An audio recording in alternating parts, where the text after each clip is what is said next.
streaming on Twitch.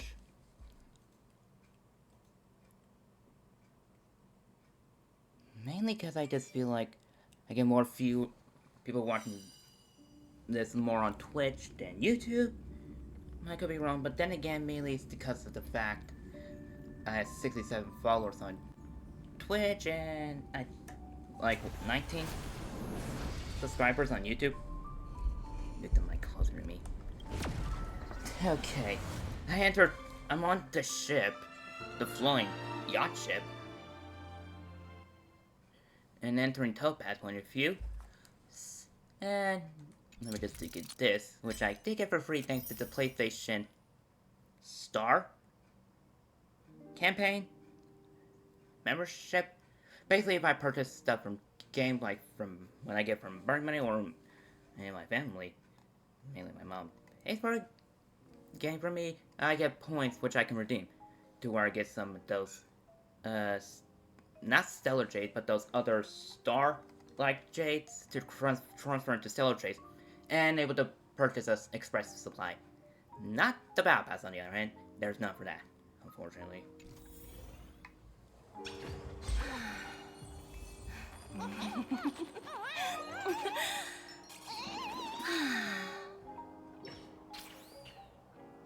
The balloon's all reset. Okay, forgot my intro. Hello everyone, I'm Dragon here, and welcome to this stream. I already pretty much explained what happened. I defeated the story. It took me like maybe 2 or 3 attempts. But I'm now on the ship at 2.3 story, so yay! What services do you require? Now I just need to enter this more story. I didn't even realize there was another chest. Hard work pays off.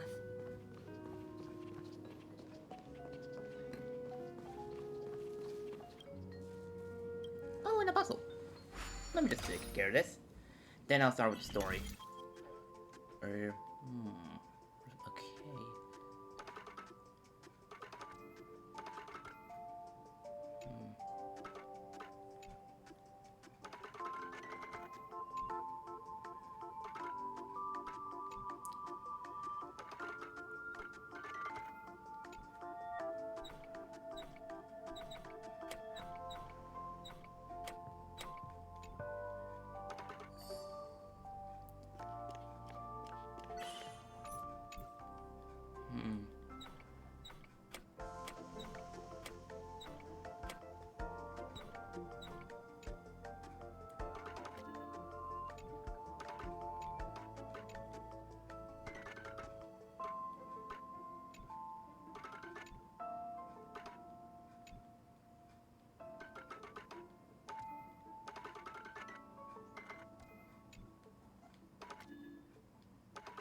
Now how would I get that to there? The real question.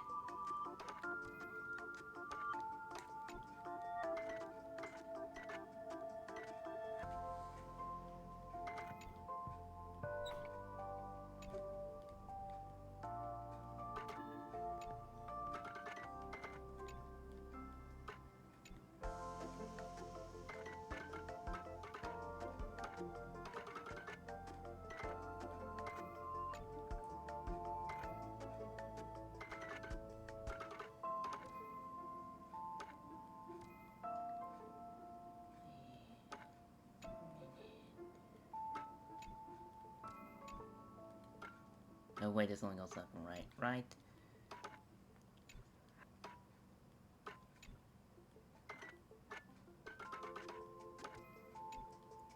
Wait a minute. Perspective! Oh. Darn.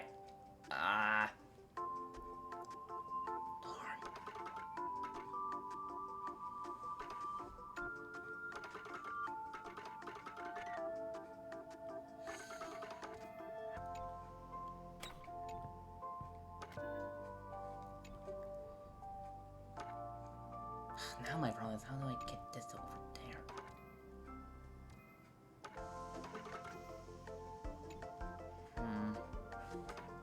There's gotta be something.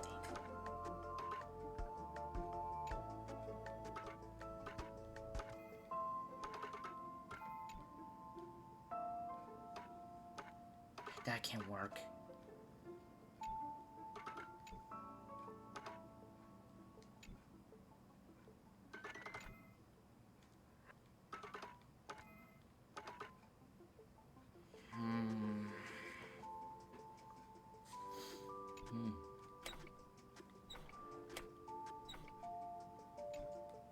Hold on.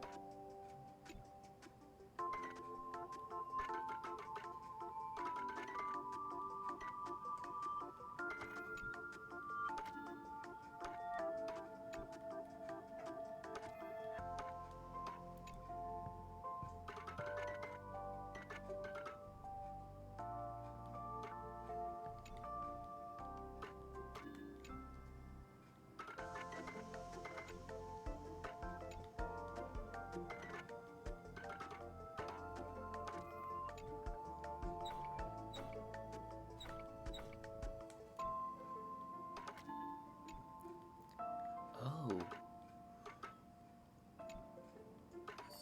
Bingo! Now, over there.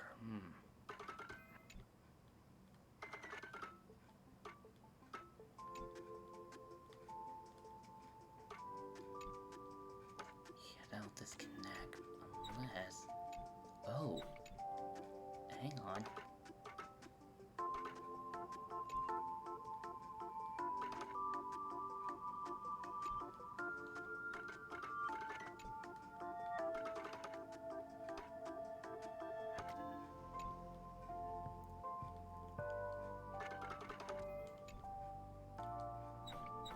There we go. Now where's the last one gonna show up? There.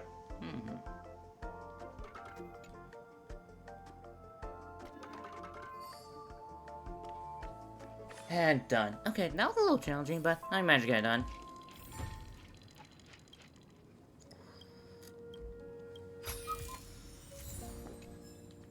Oh right, I was gonna count how many pulls I got. Which I completely forgot.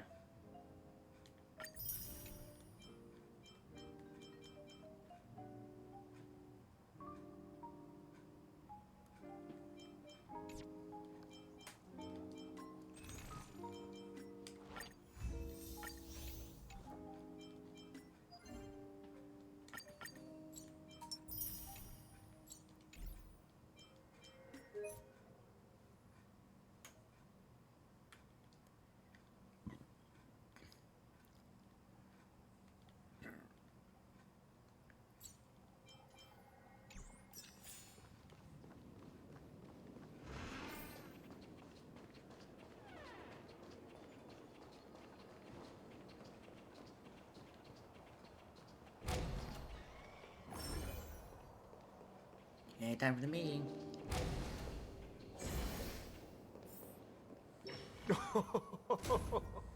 Welcome aboard my ship, the Radiant Feldspar. Smart and charming ladies. This might be the thumbnail for this. Because I'm trying to think what I should use Photoshop to make one, or just use some of these clips for the thumbnails. Please, have a seat. Let's have a pleasant conversation.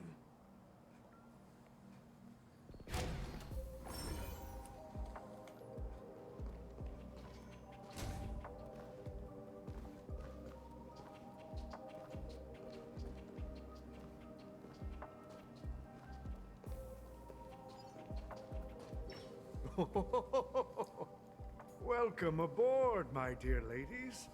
Forgive me for any lack of attentiveness that might have led to a lengthy wait outside. No problem at all, Mr. Alfalfa.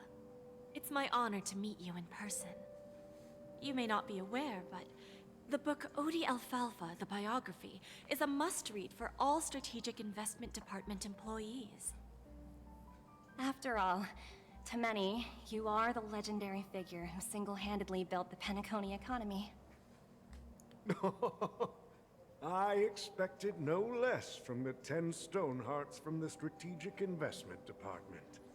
You're definitely skilled in the art of conversation. I always enjoy talking to smart people because we don't have to beat around the bush. We can just get straight to the point instead. Since I invited you IPC ambassadors on board, I'm sure you've figured out the topic I'd like to discuss, yes? The future of Penacony, if I'm not mistaken. Precisely. Those few words represent a terribly complicated situation indeed. Let's take that golden-haired guy who's not showing up, for example. He put in great effort and almost got himself killed. But what was it all for? Wasn't it eventually to create an opportunity for you IPC to regain control of the precious Astana? The wisdom and experience you've accumulated over 10 Amber Eras are truly impressive. Let's assume your assumptions are correct, Mr. Alfalfa. How would you respond to the IPC's actions? I appreciate your composure, Miss Jade. You must have witnessed much in your worldly experiences. However, perhaps you don't know much about Penacony. Old Oti won't sit idly by when faced with a greedy wolf.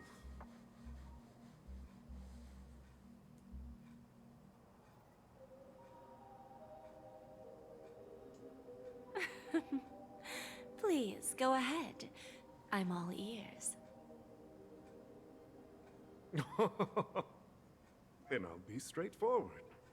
I requested this meeting before the official conference to dissuade the Strategic Investment Department from trying to lay a finger on Penacony. If you back off now, you can make a smooth exit and prevent the IPC from losing face during more important negotiations. One of our P-45 executives was attacked and nearly killed in the dreamscape. The IPC can't simply ignore this incident. Moreover, considering the turbulence during the Charmony Festival, Penacony's credibility has taken a hit in the public's eyes. Despite your determined attitude, the issues plaguing Penacony are real, are they not? You use the term real, Miss Topaz, but let's not forget that this is the realm of dreams. If you want to succeed here, you need ambition and unconventional thinking. Curious about how I plan to respond to the IPC? Well, I don't mind sharing. My actions will help Penacony take a significant step forward by self-listing and going public. Going public? If I'm not mistaken, you want to bypass the IPC and go public on a universal scale. Precisely. Instead of watching the IPC gnaw away at Penacony, I'd prefer to open the doors of the sweet dream to the entire universe. Starting today, anyone in the cosmos can become a shareholder of the land of the dreams. This is the path of harmony I'll choose.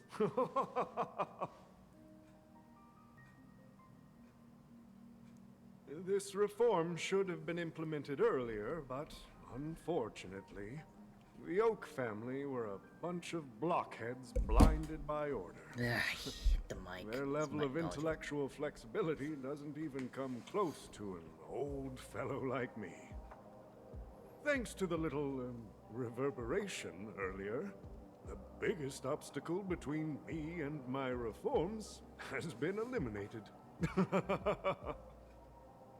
The Alfalfa family will publicize the financial results of Sweet Dream Paradise, so that the entire universe can see that despite the catastrophe, Penacony still holds immense potential and opportunities, and that the family remains confident in its future.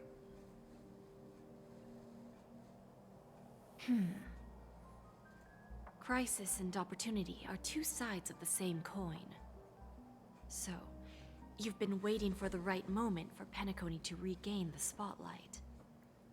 And if Penacony should seize this opportunity to overcome adversity, even if the IPC tries to intervene, every move we make will be scrutinized by trillions of people.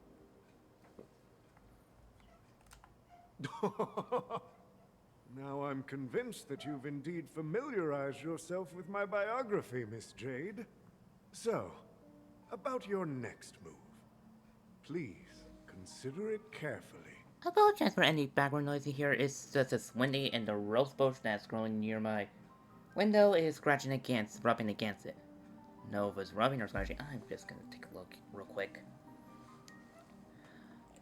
Truth though, I do not know anything about perennial rosebush. It's been here since I moved into this house. I'll be back.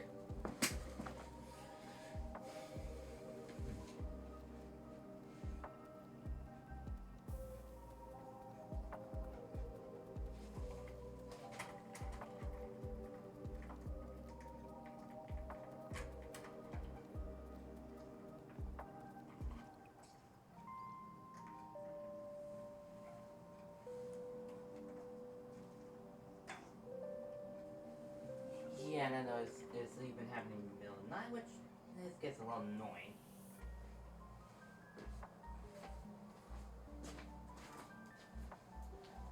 You know what? I'll be right back. I just want to see if I can do a little Kai on the one that's rubbing against the window. BRB.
Okay, roast boats taken care of. And back to the game. I really wish I had some adjustable headphone, but this works. Indeed. We need some time to digest such a wealth of information. I suggest we conclude the first half of our conference, Mr. Alfalfa. Please allow Topaz and me to confer privately for a few moments, and to respond on behalf of the IPC later.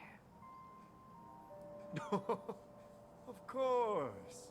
Take your time, dear ladies.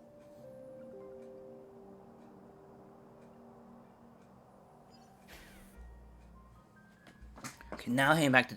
The Alfalfa family had a meeting with the IPC?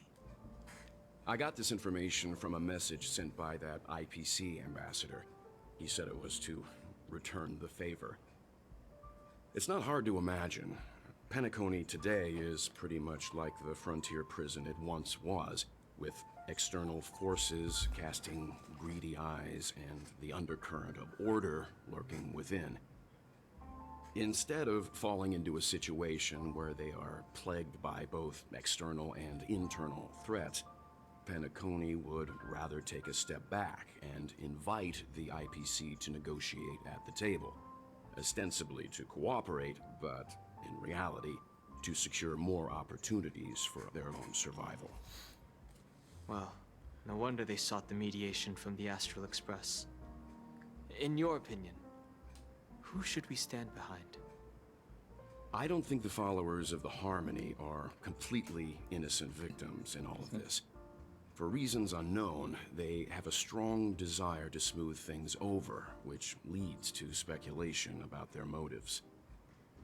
If either the family or IPC were to assume full control of Penacony, it would return to its previous illusory dream of hedonism, and the efforts of those previous nameless would once again go to waste. There you are. Did you rest well? I didn't disturb you since you were in a deep sleep.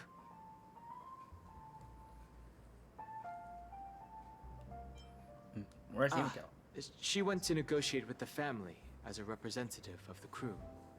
She'll contact us once her arrangements are ready.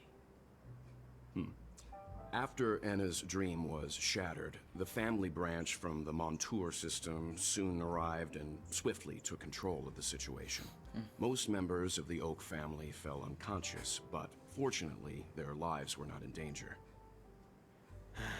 The mastermind behind the plans was confirmed to be Gopher Wood, the previous Dream Master. But by the time we arrived, he was dead already. And what about Sunday? He'll face a trial.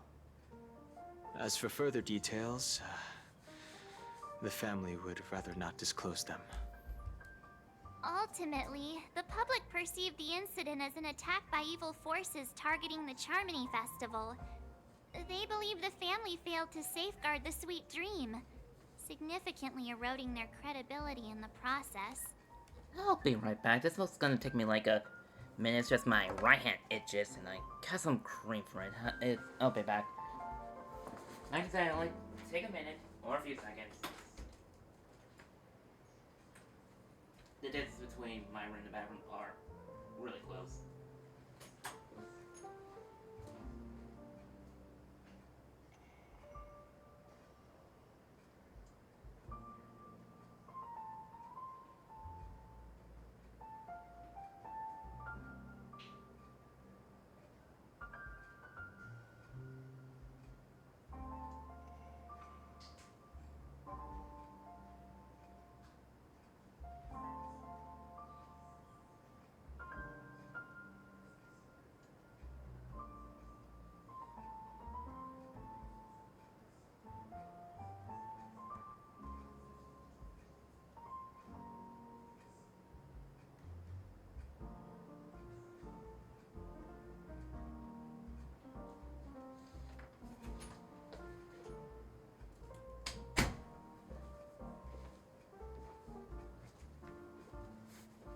I just keep saying something about it. Okay. I've got stuff fantasizing in my head. Okay, back to the game. While quite different from the truth, this appears to be the outcome with the least impact. After all, you don't know who's awake and who's pretending to be asleep. Well, they'll open their eyes in the face of danger. Once the danger subsides, they'll embrace the sweet dream again. Here's a toast, with 3 glasses of Glory of the Trailblaze to all of you. Hello Yeah, again. it's good to see you all again. Although we might be saying goodbye again after this reunion. When will the Astral Express leave Penacony? We'll stay a bit longer, but not too long. So, this is our final meeting then? If this is a farewell, then it seems to be missing something. Music? Atmosphere? Maybe a special drink to honor those who are not here. Let's see. The mixed drink should be solemn, dignified, and unique, as we'll use it to pay respect to those fallen heroes.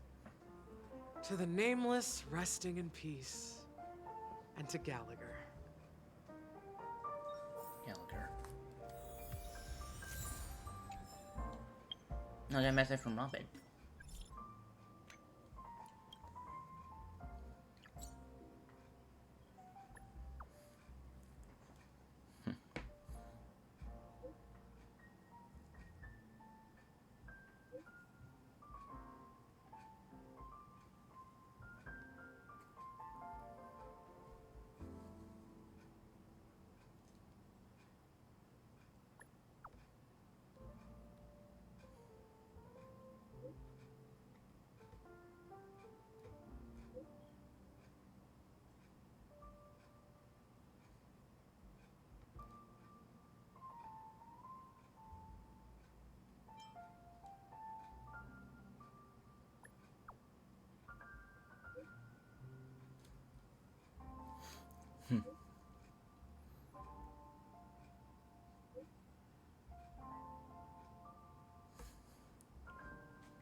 What's the version was that?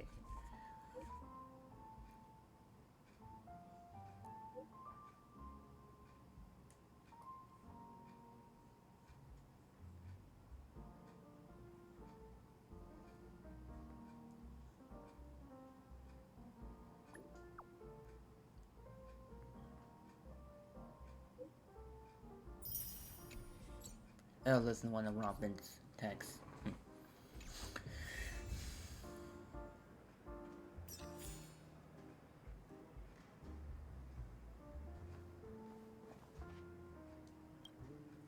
This trailblazing expedition has been thrilling and memorable. Hopefully we've all gained insights about ideals, paranoia, clarity, and dreams from the experiences we've had. What will happen to Sunday and Robin? One bird longs for the earth and the other longs for the sky. Even if Robin had to stop her brother with her own hands, she won't give up on him. However, facing punishment from the Harmony is inevitable. He will face a trial. As for further details, the family would rather not disclose them. When did the Order infiltrate Penacony? Since the family took up residence in Penacony, the Order has been hiding in plain sight under the guise of the Oak family, using the Stellaron's power to strengthen their hold on the Sweet Dream, which eventually resulted in disaster. That's the claim the family makes. Whether they were truly unaware of all this is a delicate matter. Did the IPC make any move? Venturine's efforts finally earned the IPC a seat at the table. As a result, a more senior representative arrived in Penacony and initiated negotiations with the family. As far as the Astral Express is concerned, the IPC will make for an invaluable ally during the negotiations to prevent Penacony returning to its former ways. What happened to you and NS Dream? Well, it was somewhat surprising. In that dream, I returned to my homeworld and reunited with my long-lost friends. And for some reason, Acheron resurfaced in my mind. When I realized that her conclusion was not preserved in memories, I became aware of the bitter truth. The conclusion of a journey can often be sorrowful. All we can do is to try to make sure it ends on a happy note.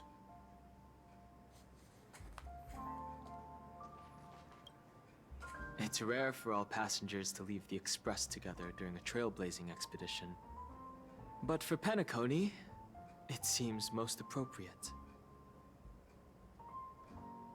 But what about the Express? Given the conductor's presence, there's no need to worry about it. However, it's crucial that we soon return to inform Pom Pom about, the Nameless. What happened to you in that dream? In my dream, the Express stopped at many places, and passengers came and went.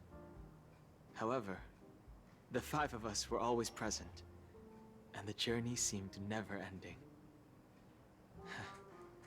Perhaps this could be a deep-seated desire inside me. And upon realizing this, I knew it wasn't real. Is your incident in Penacony a unique case? No related records exist in the databank, but I have a theory. The hidden dangers of the Order have always been within the Harmony. And this issue existed within the family from the very beginning. However, now that more powers in the universe are aware of this secret, the situation in the cosmos will become more complicated.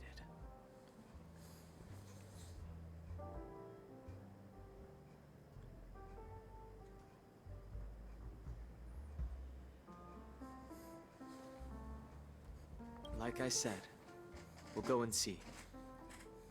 Once we've packed everything, we should head to our next destination.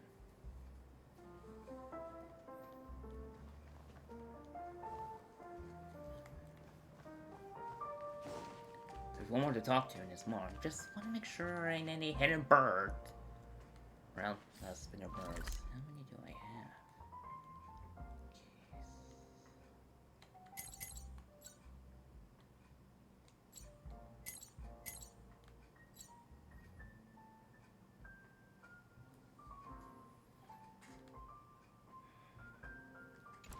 Okay, there's one more to get some stellar jades.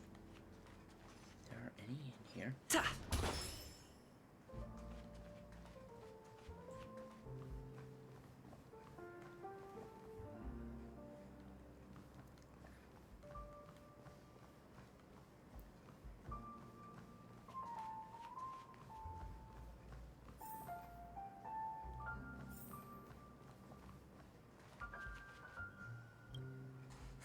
Guess what? Something weird just happened when I was on my way over here. Someone gave me a strange gift. I think this. So I unwrapped it and found out it was a button with a message on the back. Just press this button and all of Penacony will explode. That sounds terrifying. Okay, I see this clip from another YouTuber, a VTuber who happens to be a voice actor in this game. Saw you. Voice actor, General Genuine. Did you crush it? Of course not. Who would press something like that? By the time I turned around, the person had already vanished. So I handed it over to a nearby hound. I heard there were many similar reports before the Charmony Festival started. I'm really worried about the future of Penacony.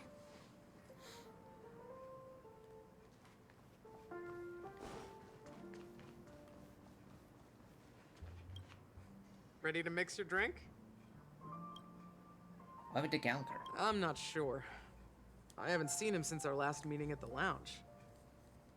Come to think of it, he always did come and go quietly. We used to discuss everything here. But every time he'd leave, I'd realize that I didn't know him at all. Such is the mystery that is Gallagher. I have a hunch. Perhaps he's already fulfilled his wishes and won't be coming back. Before we start, would you like to talk to your friends? We have plenty of time.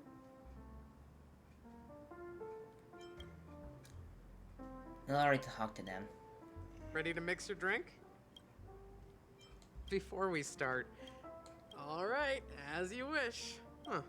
I think I have an idea about what drink to make. Would you like it bitter or sweet? It's up to you. Choose the flavor that suits you best at this moment. Sweet. Drowning sweetness. One of the most challenging drinks to make. A slight imbalance in the ingredients can result in an overwhelmingly viscous sweet taste. However, with the right ratios, you get a uniquely sweet drink with a lingering aftertaste. Not a bad choice. Let's start mixing.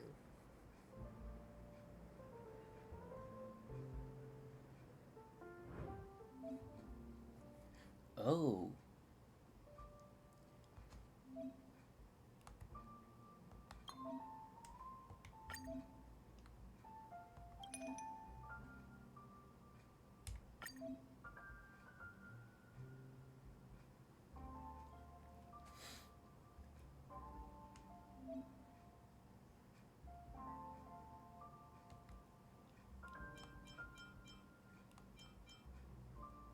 One, two, and now milk cream. Did I skip that? Yes, I did.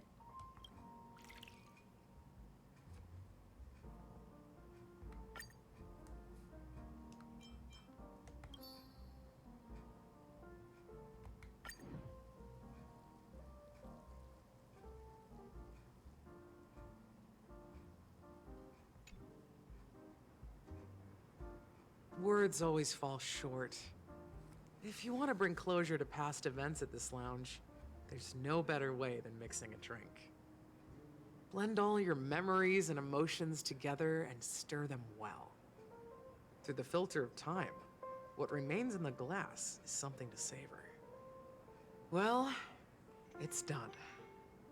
Here's to the nameless resting in peace, and to my friend Gallagher.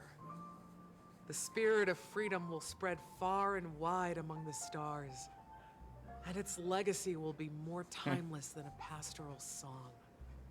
We're not accepted by the outside world, so we've gathered here. And one day, our souls will return to the same place. Cheers.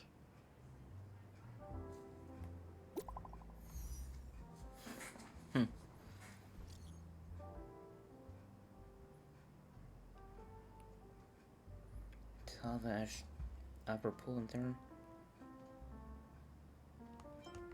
What have you been up to lately, Miss Miko?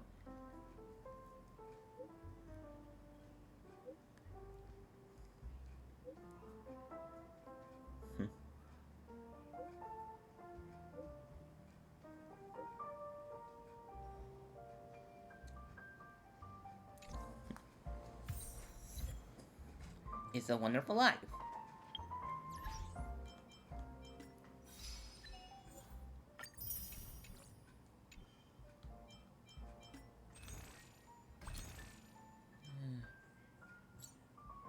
One.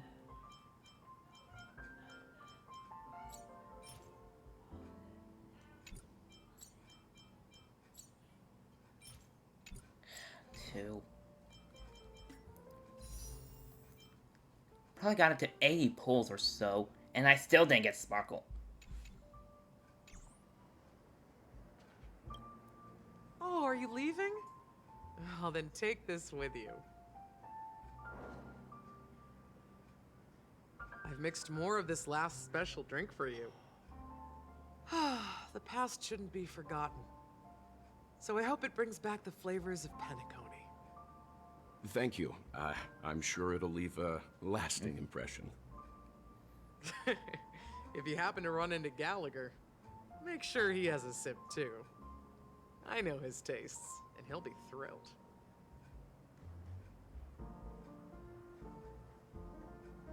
All right, enough with the heavy stuff. You guys have important things to take care of, so let's not dwell on things. Whether it's the Astral Express or Penacony, there's still a long journey ahead. So let's lift our spirits, guys, and embark towards our tomorrows. Oh, now playing Jay's point of view. Old Odie is a tricky opponent. I didn't expect him to take the risky step of going public at such a critical moment for Penacony. Indeed. He's definitely bold. It's that kind of boldness that made him the Odie Alfalfa he is today. Still, the outcome is uncertain. Shouting loud doesn't necessarily carry any weight. What about the phone call I asked you to make, Topaz? Ah, they agreed. But it'll take some time before they arrive. Just as it should be. The sweet dew should be served after the bitter poison. Looks like we'll be skipping the exchanging apples step this time around. Now that we're dealing with a greedy merchant, a simple apple wouldn't make a difference. Well, I guess I included myself in that remark too. Now I'm a bit curious, Topaz. Do you think Penacony is a quality asset?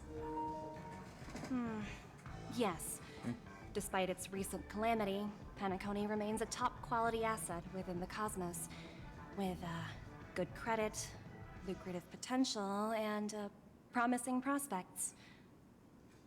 Well, that's obvious, but what I truly wanted to know is, this project is obviously too bland for your taste, isn't it?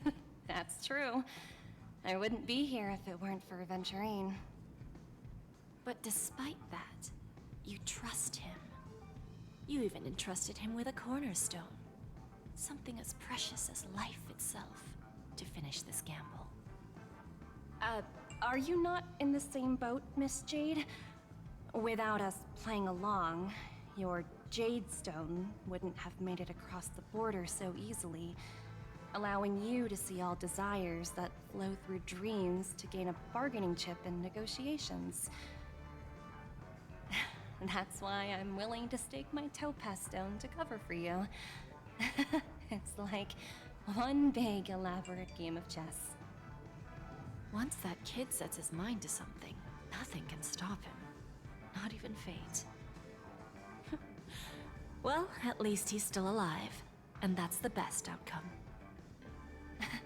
Looks like we've strayed off topic, Miss Jade. Should we discuss our next steps? No need. I'll go it alone.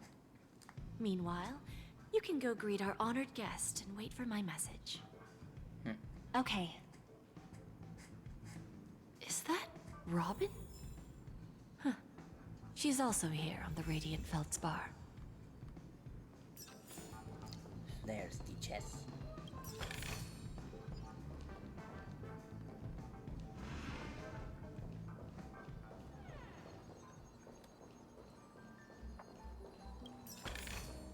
Is that all? Hardly worth the bother.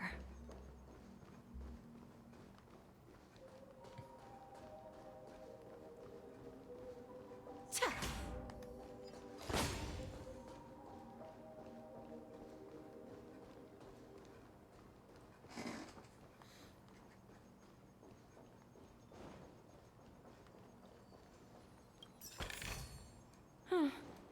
Not exactly eye-catching. That's what they will say. Is that all? Hardly worth the bother.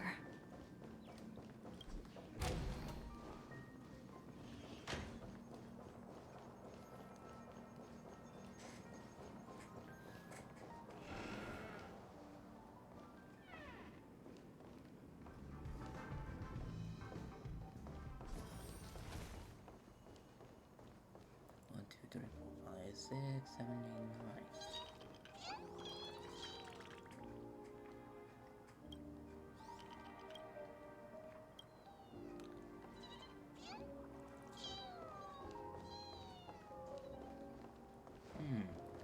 I'm gonna look for a bird. There has to be at least one bird. Knew it.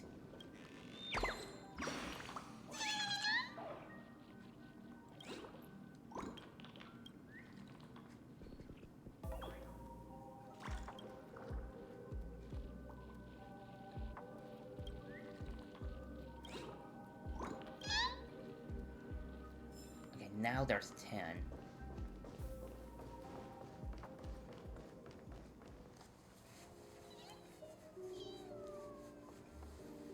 Wait, 1, 2, 3, 4, 5, 6, 7, 8, 9, 10. 1, 2, 3, 4, 5, 6, 7, 8, 9, 10. Oh, I already got 10. There's 11 now. Make that 12.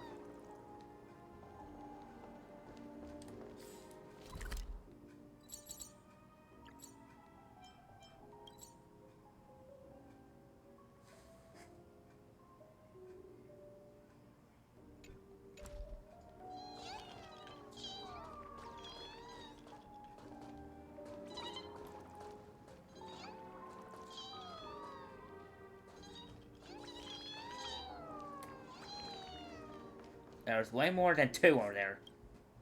Greetings, Miss Robin. I didn't expect to meet you here. Miss Jade? Greetings. The opening ceremony for the Charmony Festival has been moved to the Radiant Feldspar, so I'm here making some preparations. How about you? Have you spoken with Mr. Alfalfa? I'm actually on my way to meet him right now. Do you know him well, Miss Robin? Unfortunately, I've never met him. I've only heard a few comments from the former head of the Oak family. Mr. Alfalfa is respectable when it comes to business, but in other respects, I can't say the same.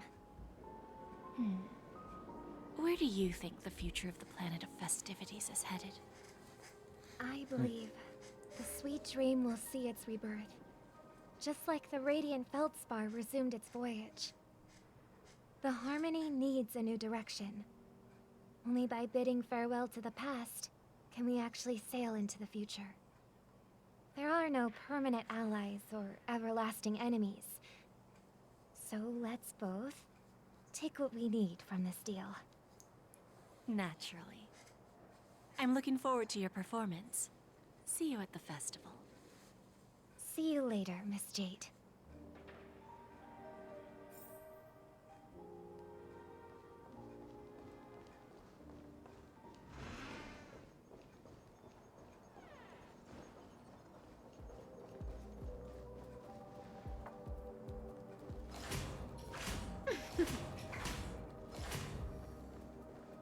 See, there's like a chain reaction detect. Thank you for your patience, Mr. Alfalfa. Let's continue our discussion. Figured out something already, Miss Jade? But where is Miss Topaz? Topaz has something else to take care of. You'll be seeing her later. Talks can still continue between the two of us. Is it just me, miss? Your tone sounds very different now. I need to set a good example for my junior. It's not a good habit to be too loose-lipped during negotiations, right? Now we can speak frankly and openly. Do you believe what I said, Odie? You're not the only merchant who has seen the changes in the cosmic market over the past 10 Amber Eras. Interesting. Now that's interesting. Good. It's good to be straightforward. Openness and transparency are nice. So, Thank you for following. what's your next move? And hello, how's life treating you so Unfortunately, far? I'd like to speak the harsh truth before laying out my plan. Let's cut to the chase. Pretty good. First, your plan won't work. Just Penacony has no way of Give me a sidestepping the second. IPC and going public.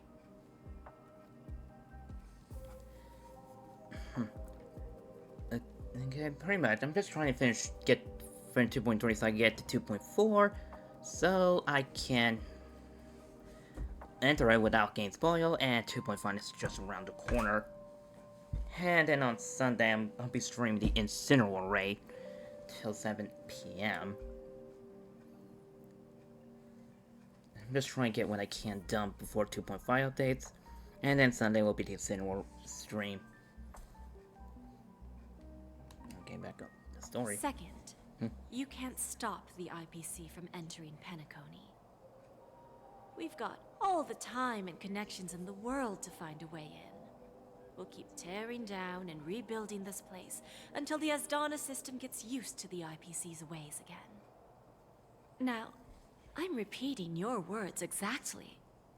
If you don't want to be a laughingstock and have everyone gunning for you at the official conference, you'd better drop your little pie-in-the-sky plan. Oh, interesting. Indeed. You surely have a way with words. Now, I'm curious to know what you have up your sleeve. Mr. Alfalfa, let's not forget that the IPC controls the biggest interstellar publicity platform. More than half the news networks in the universe take their orders from us. The moment news spreads about Penacony going public, trillions of customers will immediately receive a message like this. The family's protection for Penacony has expired. Any mishaps in the dreamscape could result in permanent brain death. Care to guess how many ways we have to turn alfalfa credits into worthless junk within a measly 24 system hours? With the entire cosmos keeping a close eye on Penacony, I assure you, it won't be too hard. You really think you can pull that off? Even from Pier Point, as distant as it may be, I'm more than capable of keeping you on a tight leash. However, if you agree to give up that half-baked plan to go public, the IPC will assure you that we'll never jeopardize the interests of the family heads under your leadership. After all, we also need allies here in Asdana.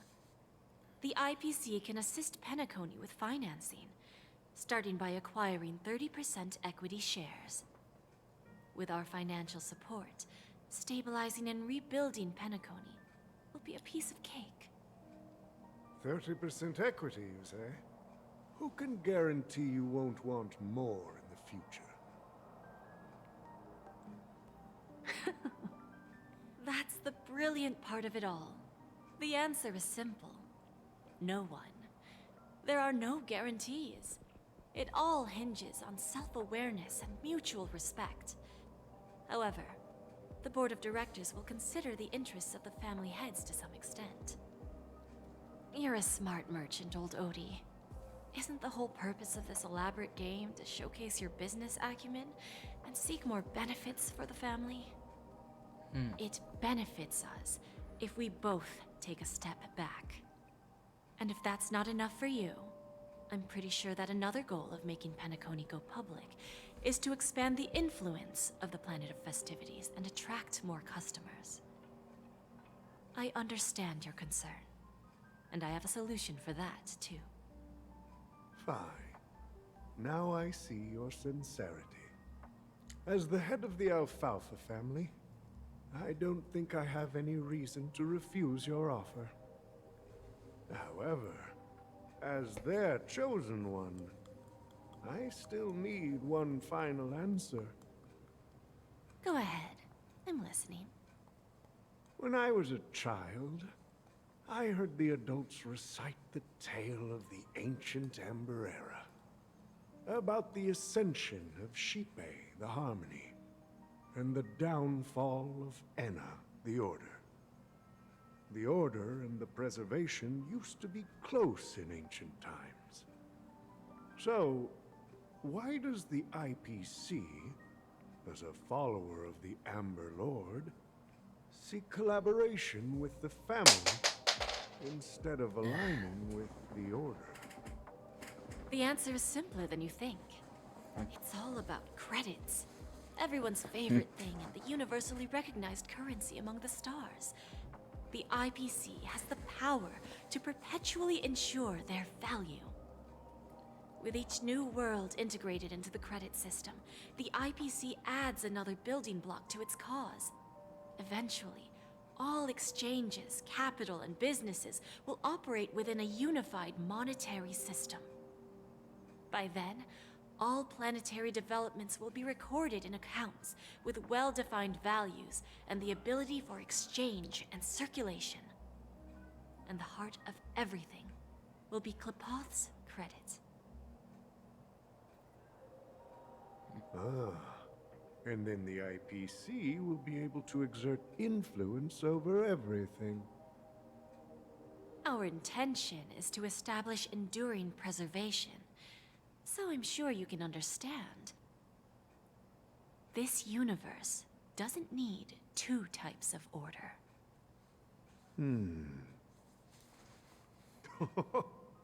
Well said. Now you've convinced me. All right. Tell me your solution. Let's see if we're thinking the same thing. Then let's continue our conversation. Please, Topaz, invite Sweet Dew to join us at the table.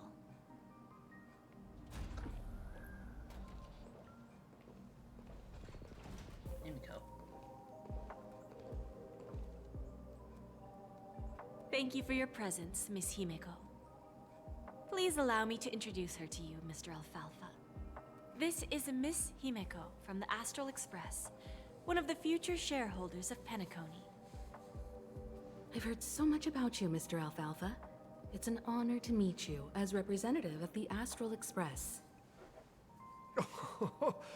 This stunning lady is the navigator of the Astral Express? It's a pleasure to meet you.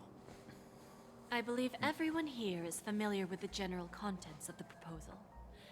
After this round of financing, the IPC is expected to hold 30% of Penacony's shares. Then, the IPC will transfer 5% of that stake to the Astral Express and recommend Miss Himeko as an independent director to honor the sacrifices and contributions made by the former Nameless to the land of the dreams. While this decision isn't finalized yet, we are honored that everyone here recognizes the way of the Trailblaze. While the Nameless didn't embark on their journeys for fame or fortune, if this is the wish of both the family and the IPC, I will represent the Astral Express and fulfill my duty as a member of the board of directors. The entire crew has agreed to assist in the reconstruction of Penacony. Beyond that, in our future travels, we are committed to bringing the beautiful dreams of the planet of festivities to more worlds. Of course, all cooperation is based on one premise. The path of harmony in Penacony must not be distorted again, and such a tragedy must never recur. After the negotiations, moving on.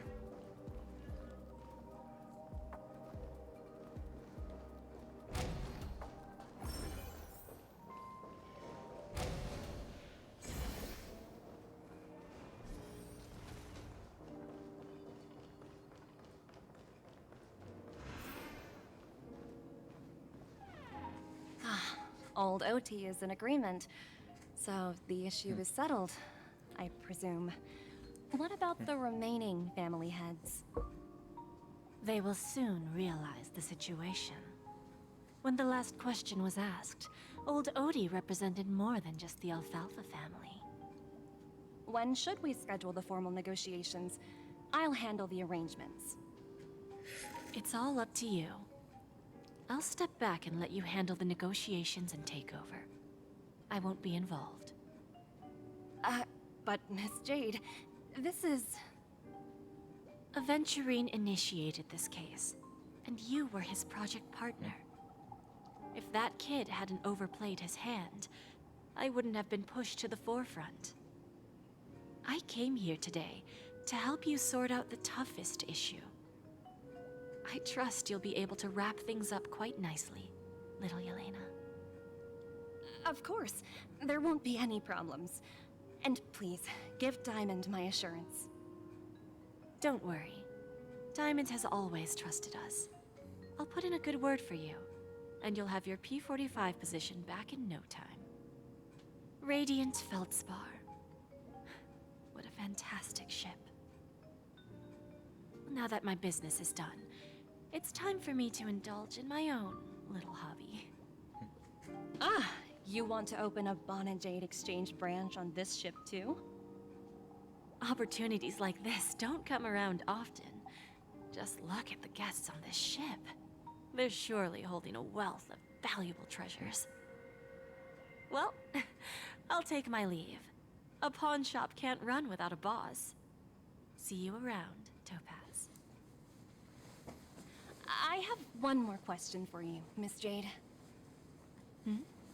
Go ahead.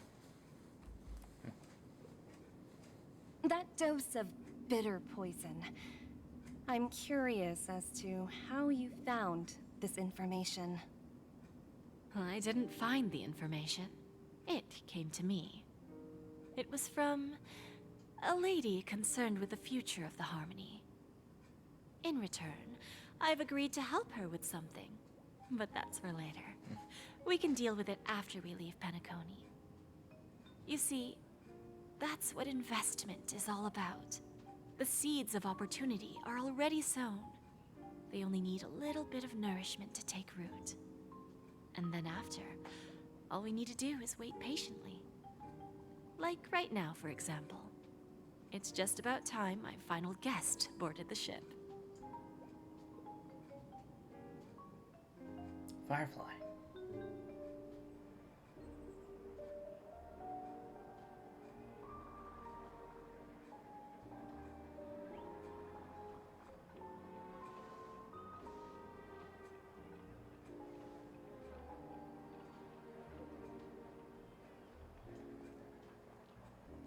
Sneaking in was way easier than I thought. The family's security is as lax as ever. So, this is the Radiant Feldspar. So luxurious. A pawn shop that grants wishes. Is there really a place like that on the ship? I'll find out for myself if the rumors are true or not. Right here. Just completely face planted.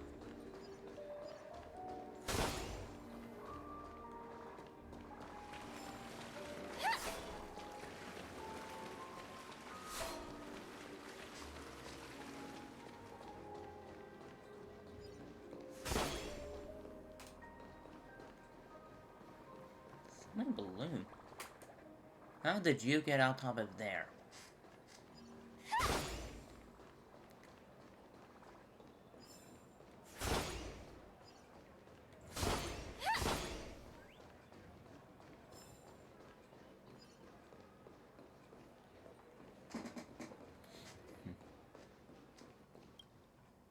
Oops. Didn't mean to do that.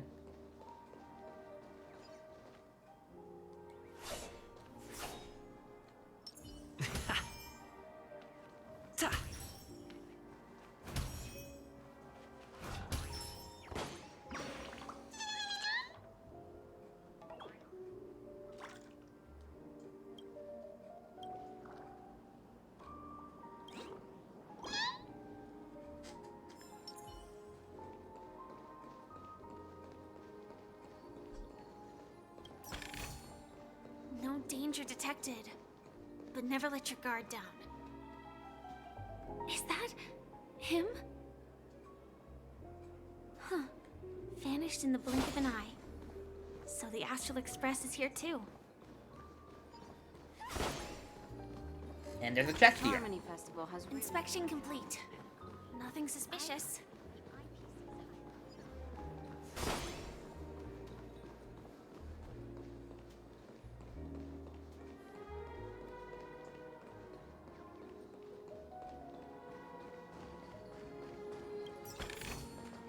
No danger detected, but never let your guard down.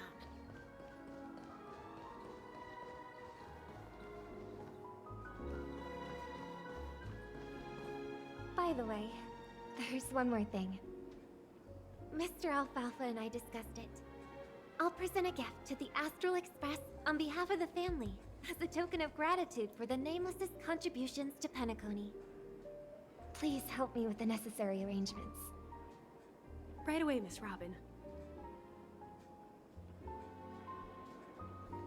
Can I ask you something? Oh, greetings, miss. Is there anything I can help you with? Do you know how to get to the pawn shop?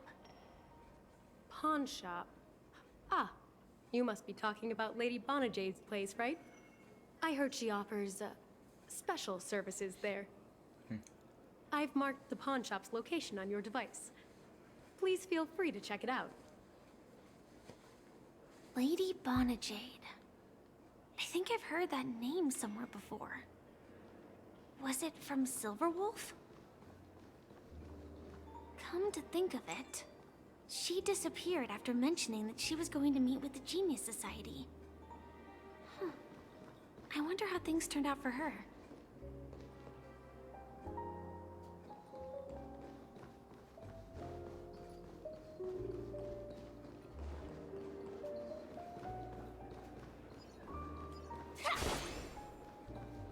I'm the trailblazer. I want to play some more! Inspection complete. Nothing suspicious. If I win, your chest is mine. Who said I was betting with you? I did. They are still a ball of fire as ever. Sorry, but I've got to find Lady Bonajade first.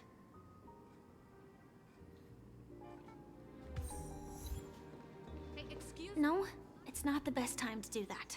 Sorry, but I've Oh, I want to open that chest! And Electro's a bit of a drift. No, it's not. Sorry. Ugh. I was trying to go around, I guess I had to go this way.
Okay.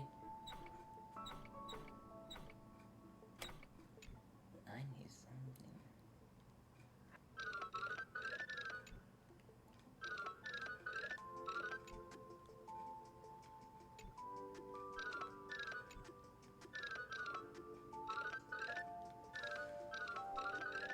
I'm trying to rotate the opposite way.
My mom want to talk to me and... Yes.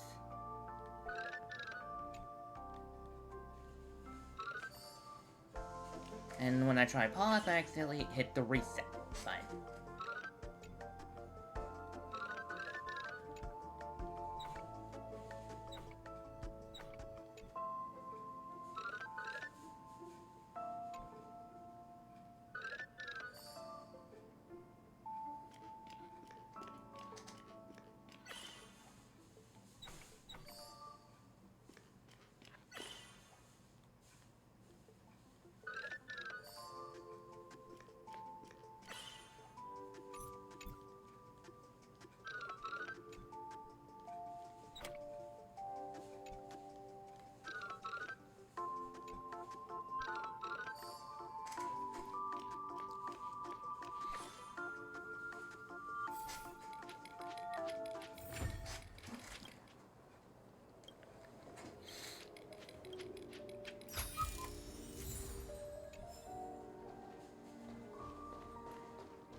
So, March!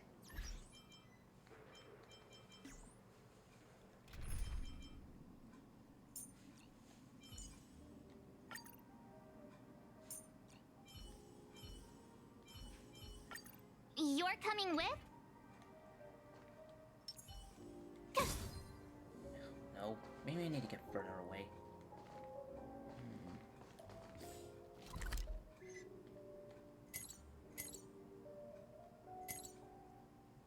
Yeah, there's no way I could get from here, so...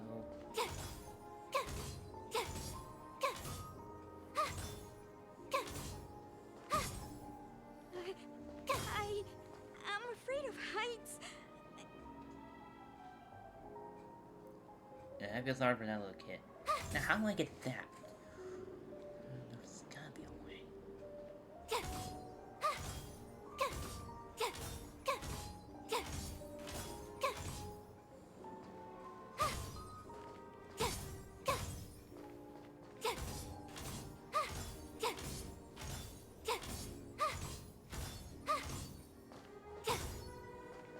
Freeze! That was one shot.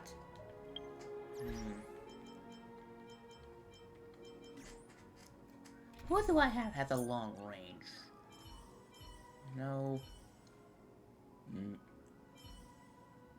She has a gun. I appreciate the help of the.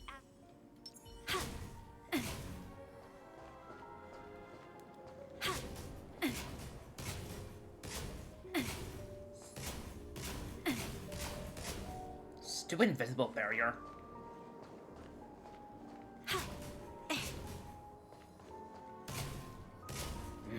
Barriers?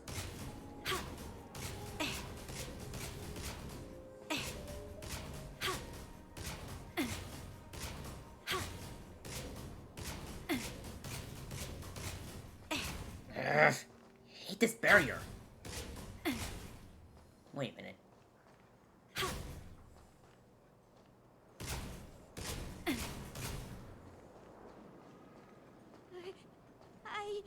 I'm afraid of heights.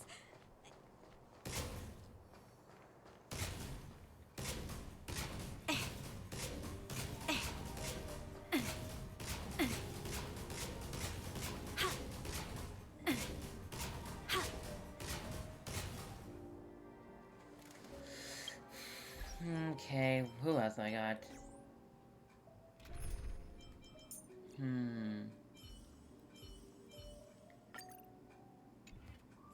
Can a grenade launcher even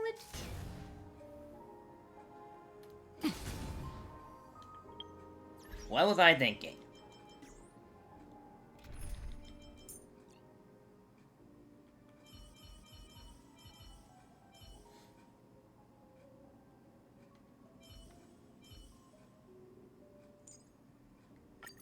Oh, the express has been.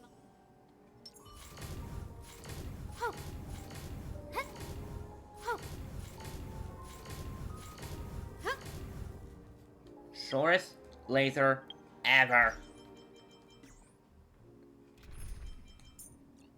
Who else do I have? Robin! Don't worry. I'll always be with you. She skins that bird.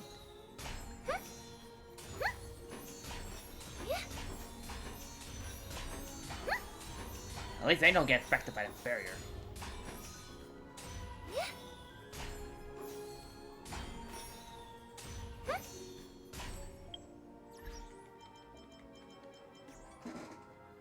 Yeah, worth a shot. Now who else? How far can she throw those Monjons at him? You're here. Let me just make sure it doesn't get hit by the barrier.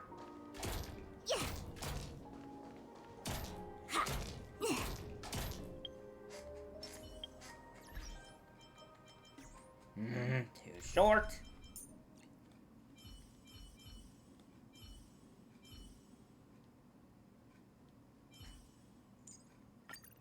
Ready, Linksy? No.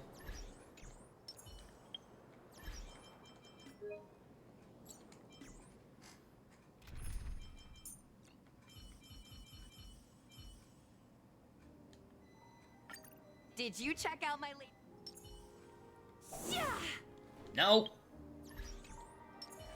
This is gonna take a while.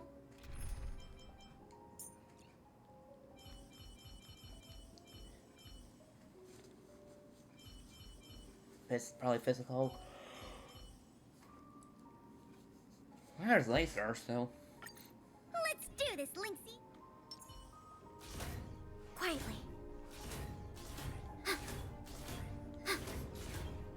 Oh, you gotta be kidding me. The laser is also too short.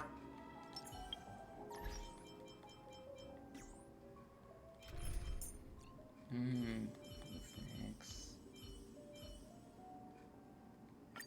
Should you require aid, you need only ask.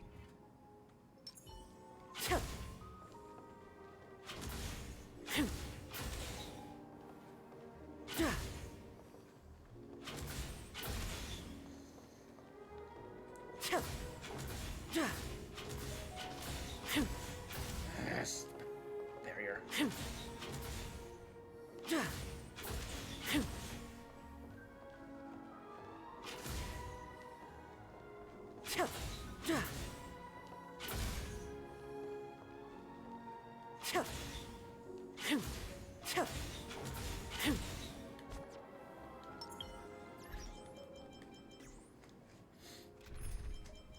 Okay, who's next? Who else like avenues?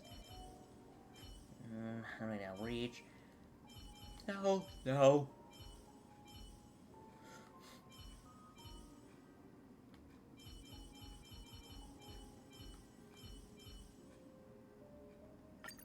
As the protagonist of your own story.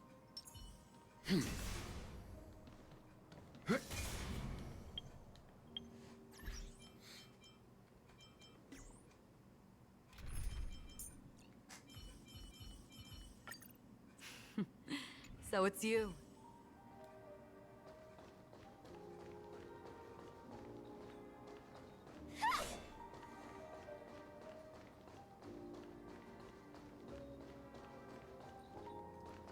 Wait a minute.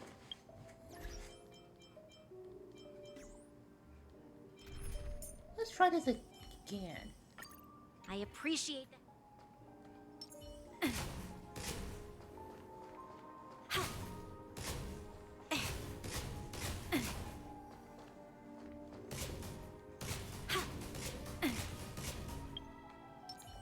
Okay. Let me try again March. As the protagonist.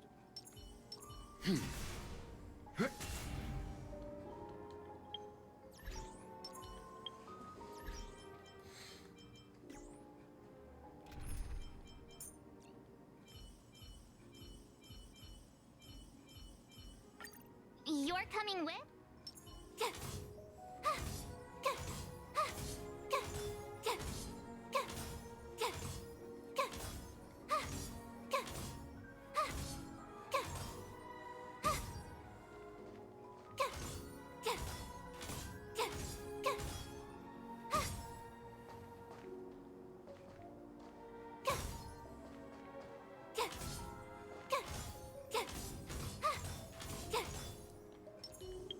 Okay, who else?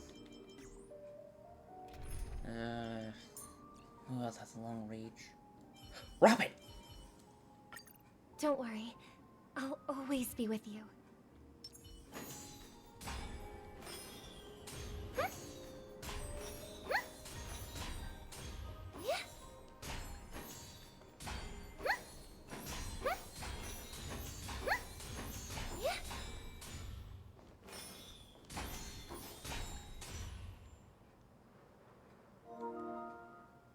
Oh. You're even further down, so, Okay, let me get out. I'll figure this out later. I'm just... You can't escape them.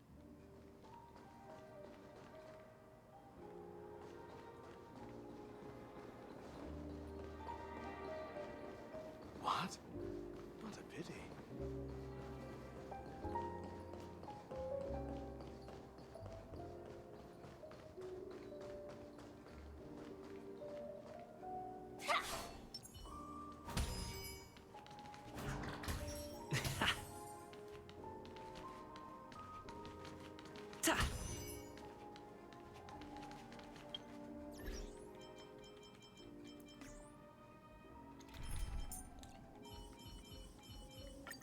Don't worry.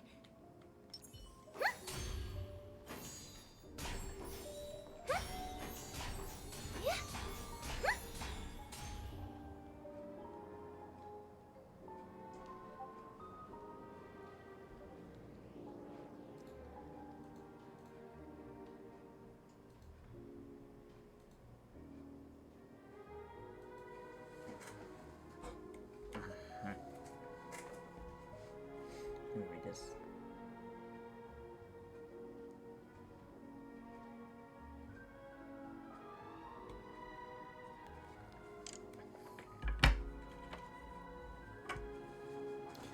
I was writing a Discord message.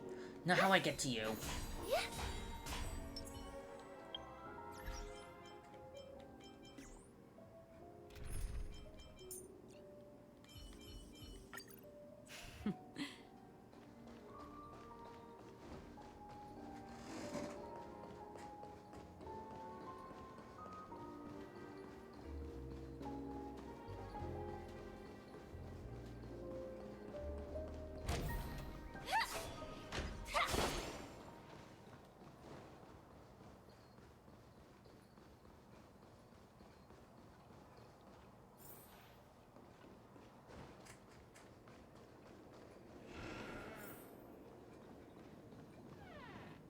Welcome to Bonajade Exchange, Radiant Feldspar branch. How should I address you, dear lady? Just call me Samuel. Samuel. Nice name. So what do you need, Miss Samuel? And what are you willing to give up in return? I want to keep on living. And for that, I'm willing to give up everything I have. Everything you have? That's right. Everything. Miss Samuel, I think you'd best turn around. It seems you're not quite familiar with the term pawn. What do you mean? I mean it literally. I sense your burning desire to live, but unfortunately, you don't have anything of equal value to offer. Okay. A pawn Thank you. shop that grants wishes. Thank you for following. I see. It's just a marketing gimmick. Well, that's quite a harsh accusation. I understand you may not fully Doing comprehend okay. what I mean, but don't worry. I'll help you understand. Go and talk to these people. They're all customers of my pawn shop. See for yourself. Okay, if just their trying to wishes have come beat true. Penacony so I can get Once you've done 2.4 that, before come back to me. 2.5 gets I'll here. help you understand the Update true meaning rise, of pawn. and on Sunday And make you realize what you're I'm missing. going to do the... I'll do... That Lady Bonajade feels more like a money lender rather than the owner of a pawn shop. What the heck? Well, I've got nothing What's up better with to those do anyway. I'll do as she says Anywho, and see what and happens. Sunday at 1 I'm with streaming the Incineral Raid, and then... Well, I'll be doing that till 7, and then maybe I'll do more of the... Which one should I pop? 1, 2, 3, 4, 5. Dan Heng and Void Ranger Jive. Don't change the words. No, it's not the best time to do that. Sorry. I'll catch up with you later. Okay. That... My guess still... Yeah, my audio's still coming through.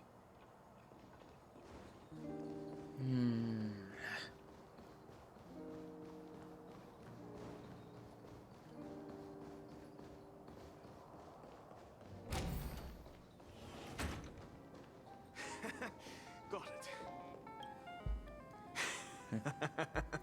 You stupid little girl. Coming back to lose more money, huh? Enough talk. Let's get started. This will be our final game. I'm betting my entire fortune. Oh, a big talker, huh? All right, let's see what you've got.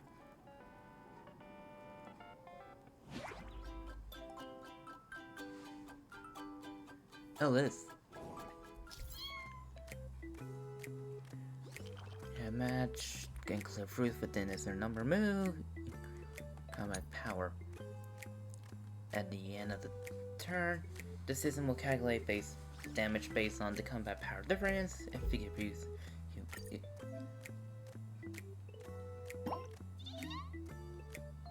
now 3 and a 4 base.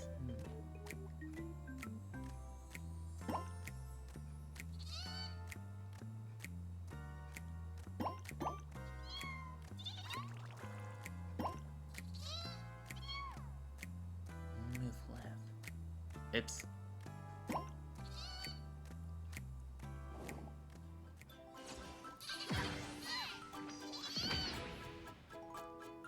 Checkmate.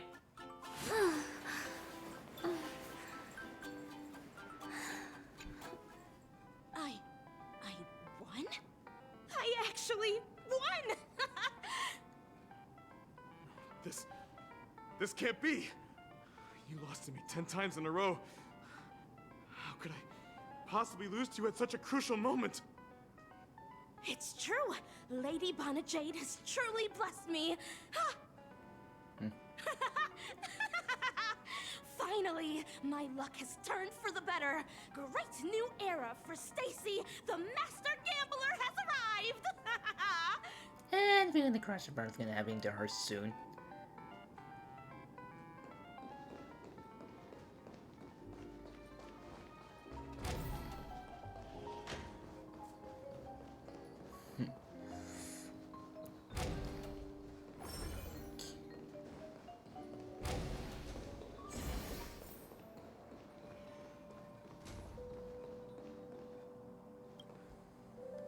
Prepared a gift for you, Dorothy. Check this out. Whoa! What a beautiful necklace! Is it made of cymophane? It's stunning. How did you know I love jewelry made of cymophane? It has the same purple hue as the necklace my dad gave my mom. I've never told anyone about it. How did you find out, Del?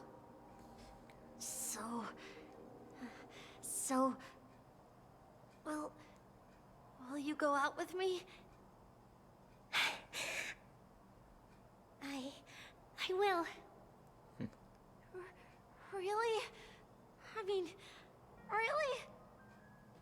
I never said yes before because I thought you had no idea what I liked. But this gift made me realize you were actually paying attention all along, trying to learn everything about me. So yes, I will. Wonderful. My wish has actually come true. So, shall we go, Dorothy? Let's go outside and enjoy the stunning views of the 12 hours.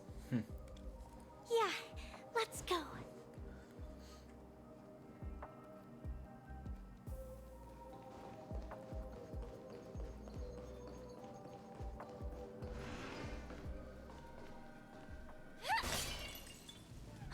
Hey, did you see that? The gray-haired one outside. Don't look around, just focus on your drink. Seriously, they look like a total lunatic. Is that him?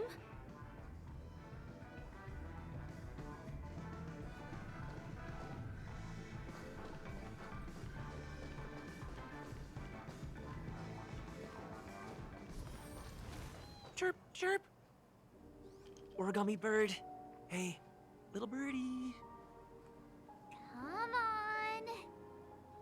Oh, calm down already. Everyone's staring at you. No, it's not the best time to do that. Sorry. I'll catch up with you later.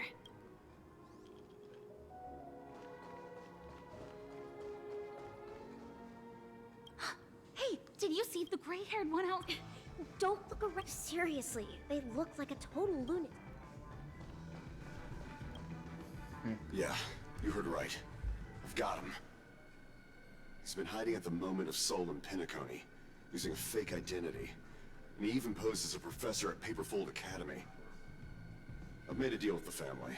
I'll leave the extradition-related paperwork to you. How'd I find him? Well, let's just say I had some help from an influential figure. Don't ask for the details. 22 years. Yeah. 22 years of chasing this guy all over the cosmos.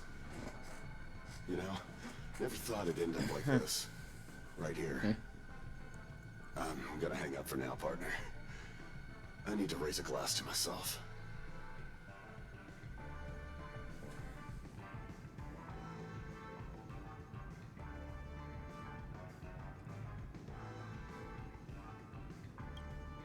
All of their wishes actually did come true. But I just don't understand. How did she do it? And what does pawn really mean? I should go back and ask. No, it's not the... Sorry.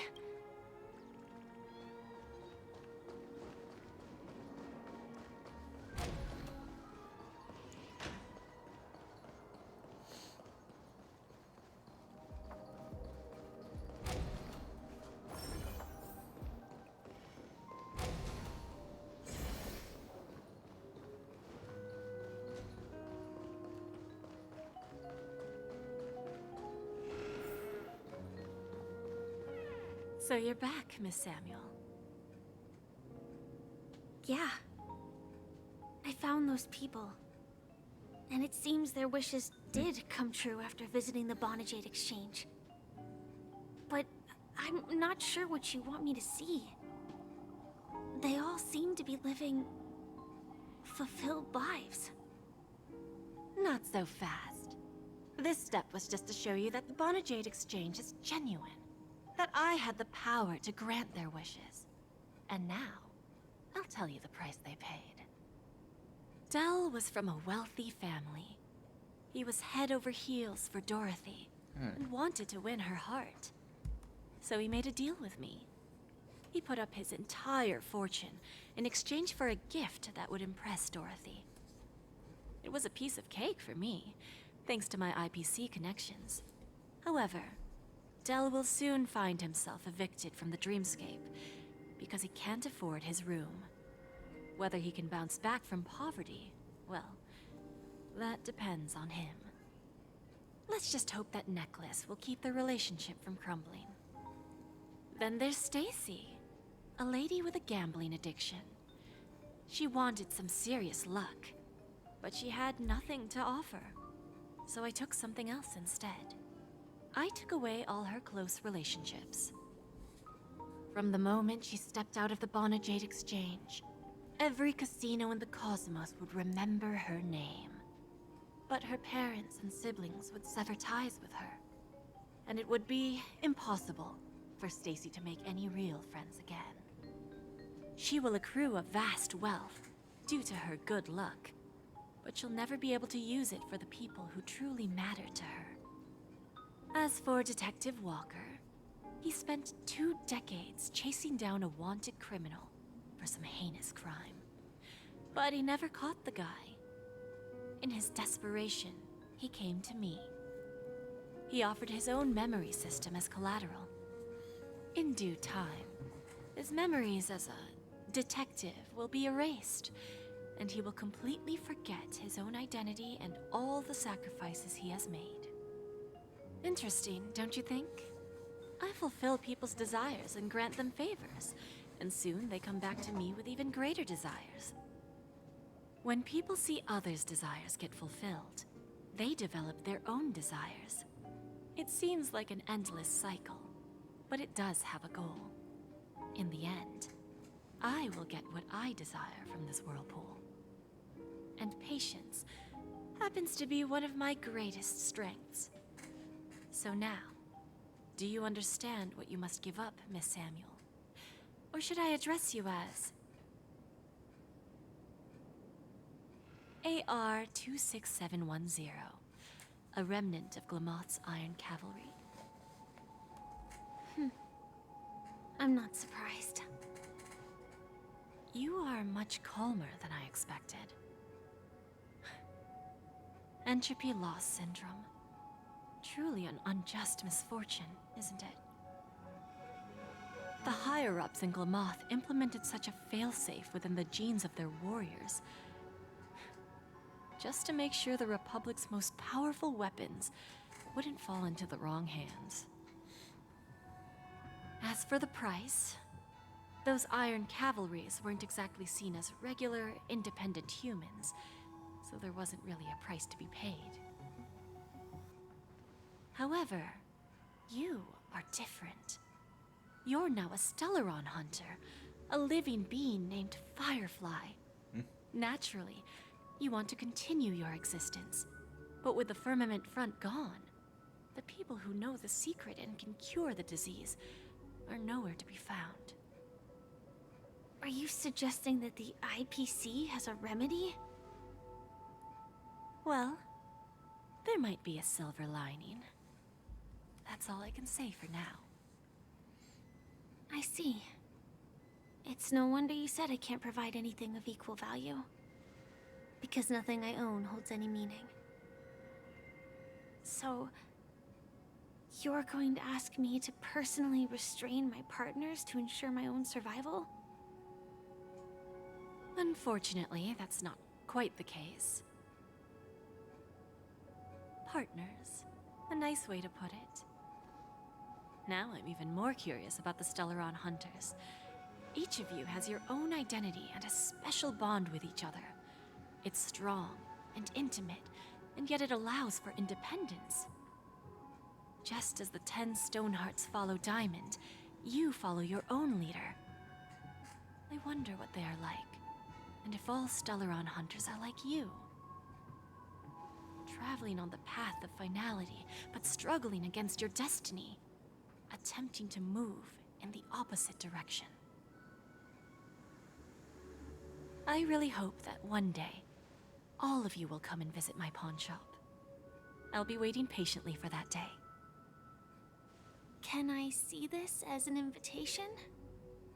From Diamond to the Stellaron Hunters while keeping the IPC in the dark?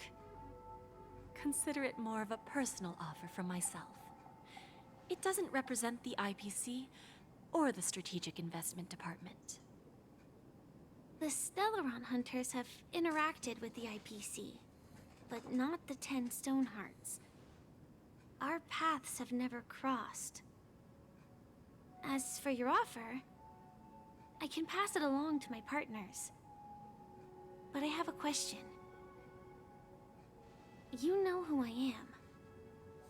And you must know that my partner is keeping an eye on this room.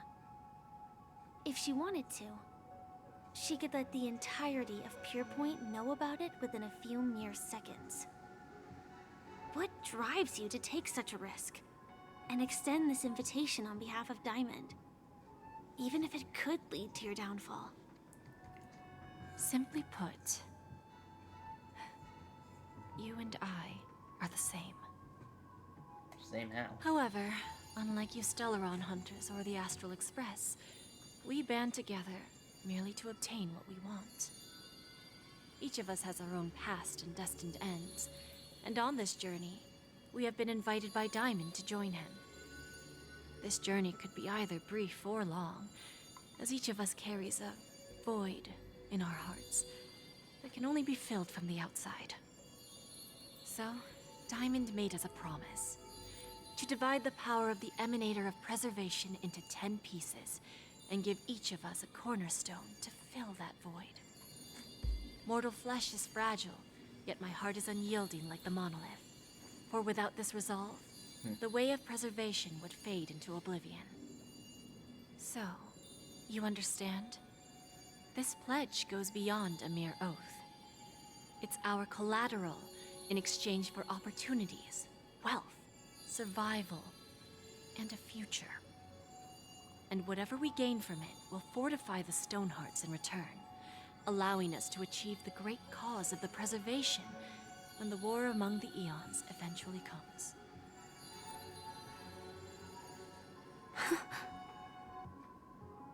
I understand. Take your time, child. You don't need to give me an immediate answer. Like I said, patience is one of my greatest strengths. If fate turns that page, our paths will cross again. It's a shame, though, that this pawn shop can't give me what I desire. My last attempt in Penacony. Well, it ends with hope.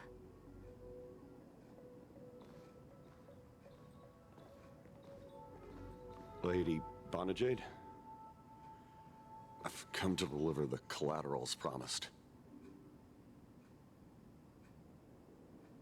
Okay, now back to the Trailblazer. Turns out, the meeting to decide the future of Penacony went much smoother than expected, with little debate. Oh, the Charmony Festival's opening ceremony is starting soon. I should head down and take a look. This airship has quite a few treasures. A bountiful harvest.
Remember, I can take you out with just one shot whenever I choose. Oh, that'd be my honor. Don't worry, I hate cheating at the table. You better. Ah, look who's here. The great hero of the Astral Express. The most dazzling trailblazer in all of Penacony. Oh, you're here too. Long time no see, friend.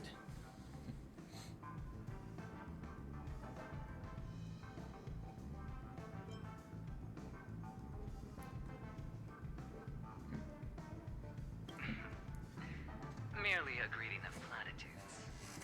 As long as you and I have an understanding. Let's set aside those under-the-table dealings for now, partner. Don't want to spoil the festive mood of the Charmony Festival. I agree. Now let's congratulate Mr. Trailblazer.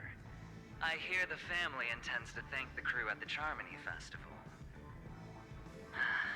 It's a real pity I can't personally be there to witness this.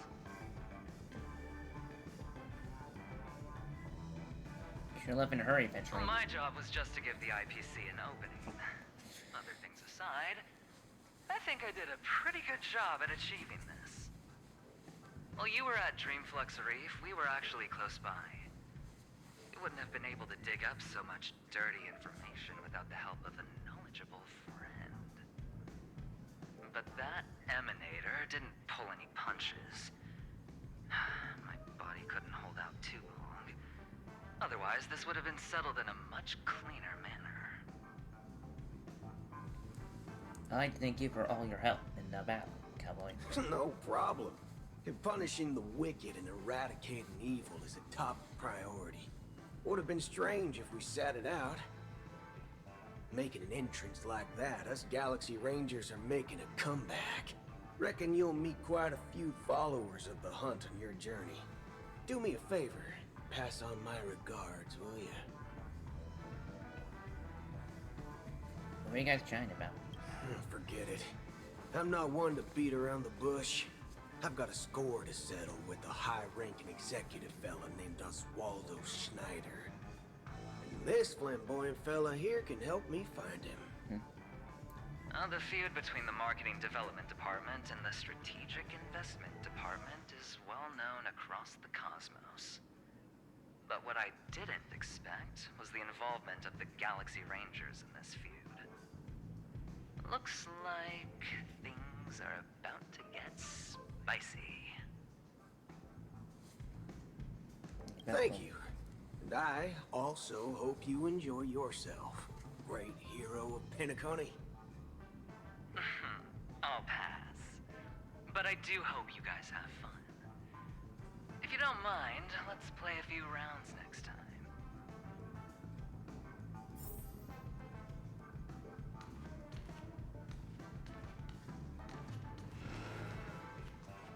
Oh, Dr. Ratio.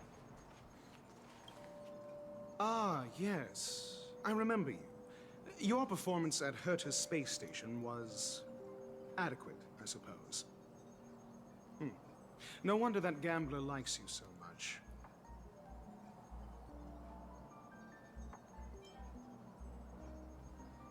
Did you know of entering? This individual is my responsibility during the trip.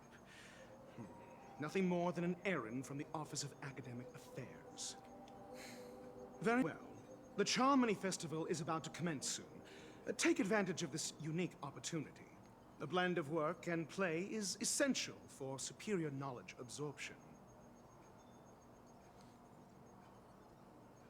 How are you ready of entering? The executives of the IPC and the Guild say that we are strategic partners. Yet, from my perspective, I am invariably the teacher, and he, along with you and every other individual, is the student. From this perspective, Aventurine isn't what you'd call an ideal student. Yet, he's also not utterly obtuse. Alas, the void within him can never be filled by talent and knowledge. Let's hope he doesn't turn into a philosophical zombie.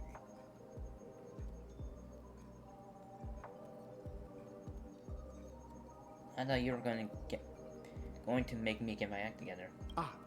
Saying such a thing merely indicates that you have not truly grasped the essence of learning. The principle of balancing work and relaxation is scientifically grounded, with the relevant proof process detailed on page 21 of the 31,467th issue of the academic journal Star Caesar. Acquiring knowledge aims to enhance living. Don't invert priorities like those dolts at the Guild. You found the festival.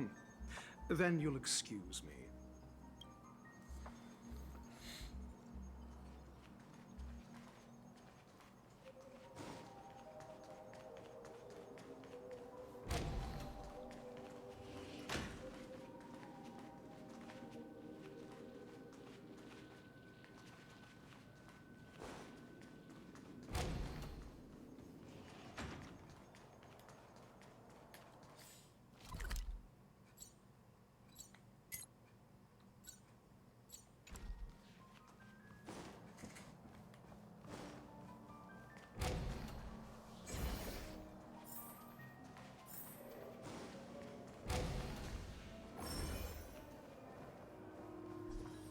No, still pass.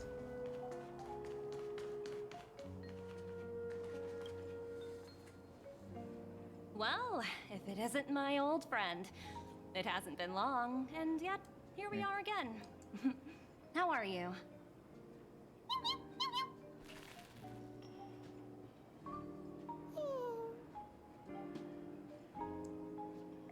That's one lifelong remember. That's what I thought. I heard you guys pulled off a big stunt, cutting down the Oak family in one fell swoop. Such a pity I couldn't be there, or else I would have lent a helping hand. Look how bustling this ship is. Not bad. Someday when I'm less tied up, I plan to host a grand party on my eco-ship, and you'll all be on the guest list.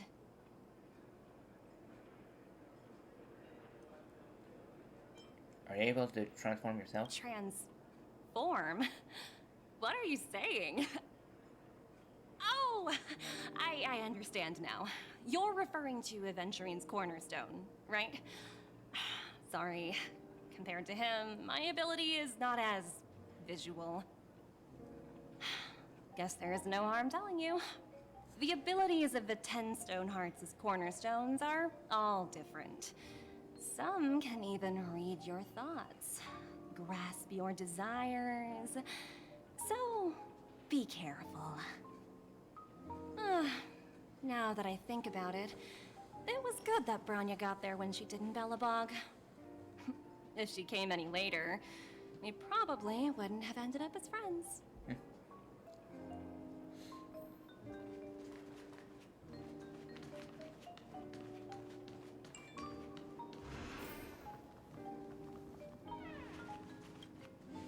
Hey there, lively guy. Welcome to the Bonnet Jade Exchange. What should I call you? What a unique name. So, mister, what do you wish for? And what are you willing to sacrifice for it?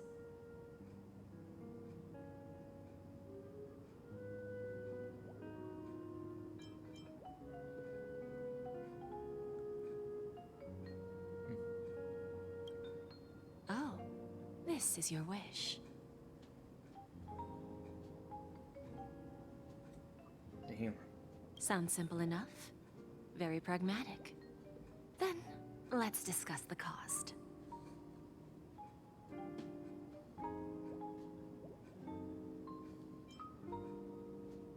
Oh wait, this is the end game, right? To fulfill this wish, the thing I need is simple. The tail of an animal. Well, it's a two-legged animal with black fur, a round head, and long ears. It's omnivorous and is prone to mood swings. Most importantly, it has mastered the human language and can communicate. Bring its tail to me as collateral, and your dreams will come true.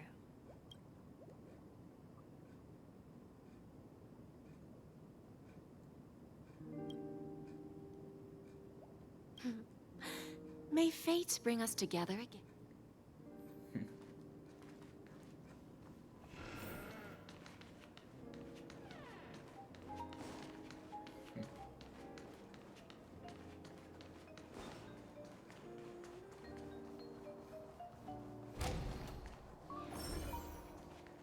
Oh, alright. Been here, so where's the casino at?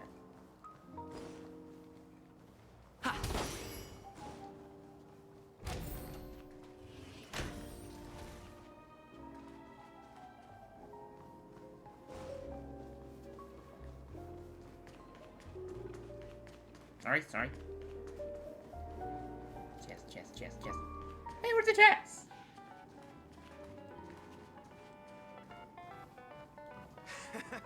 Got it.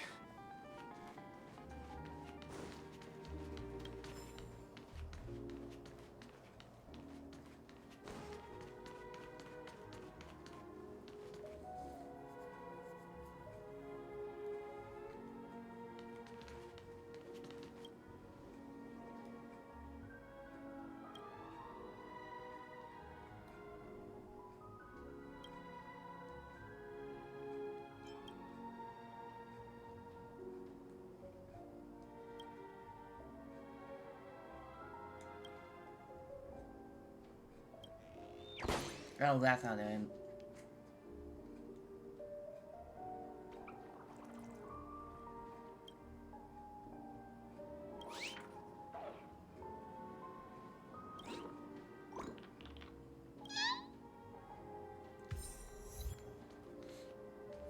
That's how I.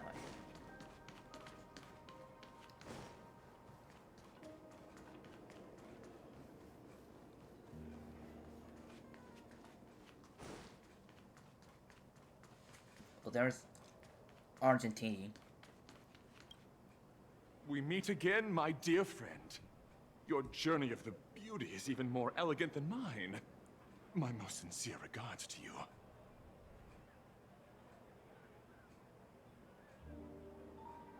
Even after achieving such remarkable feats, you remain humble and gentle, Such is the true mark of knightly grace.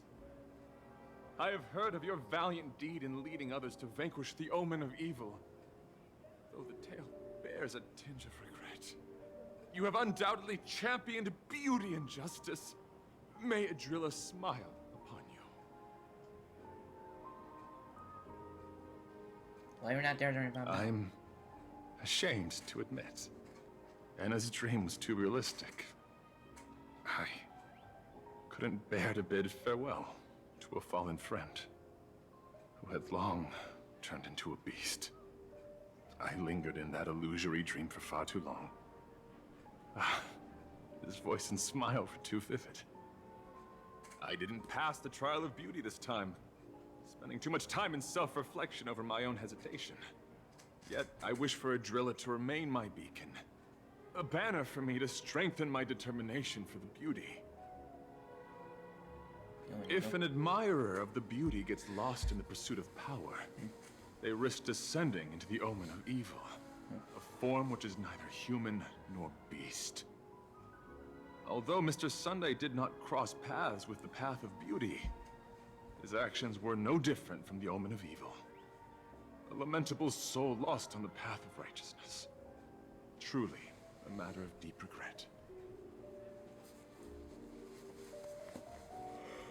Thank you. Then may the beauty always be with you.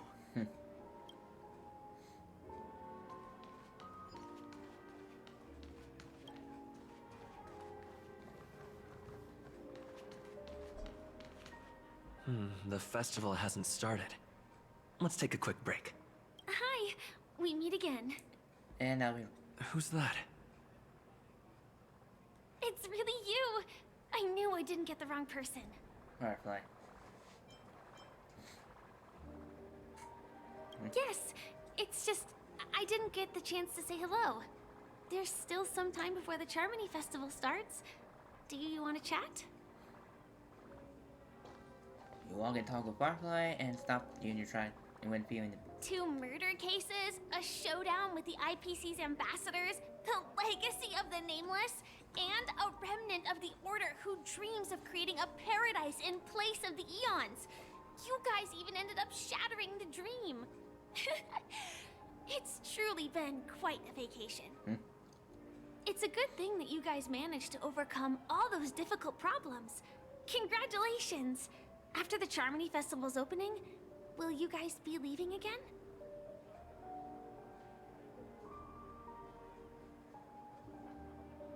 Don't know where next will be. There will always be somewhere. After all, you guys are on the path of the Trailblaze. Before joining the Stellaron Hunters, Elio told me that this journey will tell me how to live on. That's all he said. As for the rest, it's up to me to find out. So, I'll pay extra attention to any leads that will let me live on.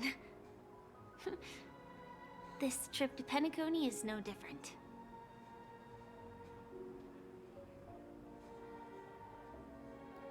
Looks like you didn't get what you wanted to say. Yes. Initially, I thought the answer might lie with the riddle of the Watchmaker. I was looking in the wrong place, but I did reap some rewards.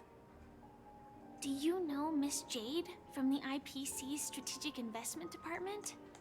Bonajade Exchange belongs to her. She told me her price, but... You didn't take the... I know. But what she wanted wasn't my answer either. Of course, I want to live on. But... what fate owes me, I want it paid back, not passed on. No one else should be involved because this is a grudge between me and fate. Speaking of which, actually, I feel that I still owe you a formal apology for that matter with the performer of the Iris family. Even the smallest of lies can turn into a betrayal as sharp as a blade. I'm sorry.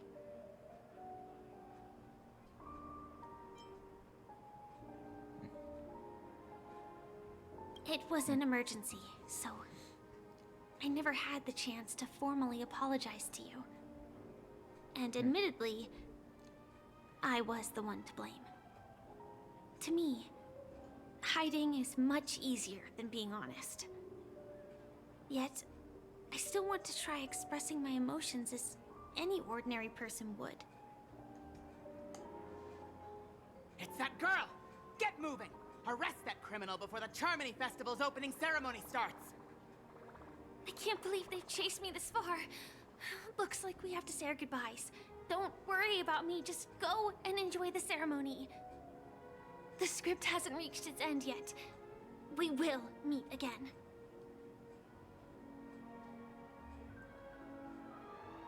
I hope she's okay. But if it's only those two hounds again, she'll probably be fine. I'll send a message later to check in on her. Let's go attend the Charmony Festival first.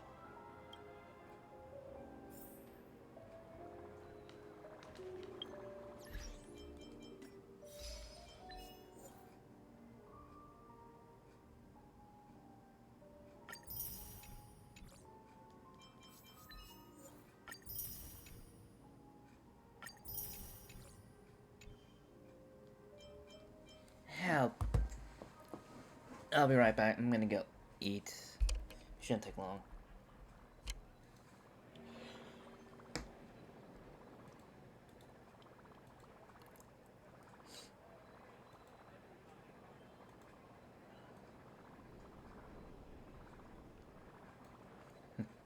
Be right back.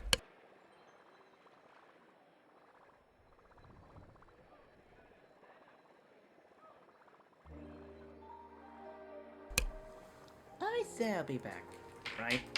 I'm gonna say it again just in case. I'll be back.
I'm back.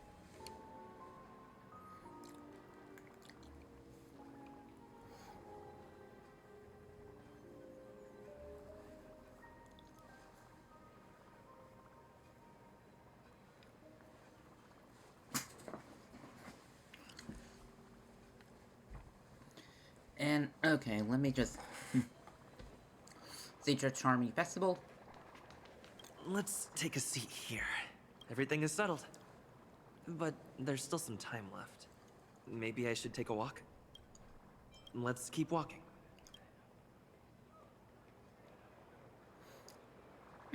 Let's take... Everything is settled. Forget it. I've done enough walking around already. Let's take a seat and rest for a while. Firefly.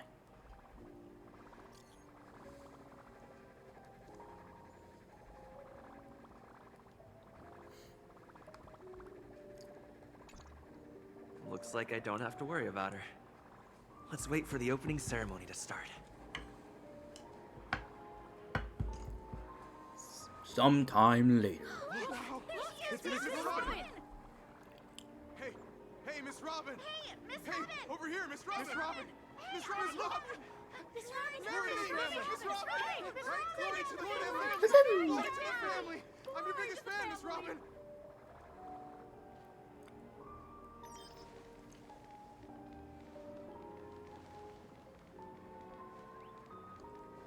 Distinguished guests, fellow family members, ladies, gentlemen, and friends from all over the cosmos. It's a pleasure to join you all in celebrating the grandest ceremony of the Amber Era, the Charmony Festival. Firstly, on behalf of the Penacony family's 5 major lineages,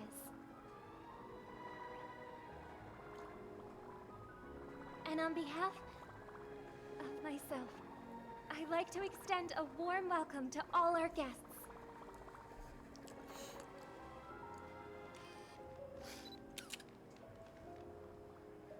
As you all may have noticed, this year's Charmony Festival is far from regular. Thanks to the efforts of everyone, this celebration is unprecedented in scale, with factions from across the cosmos in attendance. Not only that, the customary opening ceremony held at the Penacony Grand Theater has now moved to the Radiant Feldspar, the very airship you all stand upon. We invite you to express your warmest applause and deepest appreciation for Oti Alfalfa, head of the Alfalfa family, for his selfless devotion to the Harmony's cause.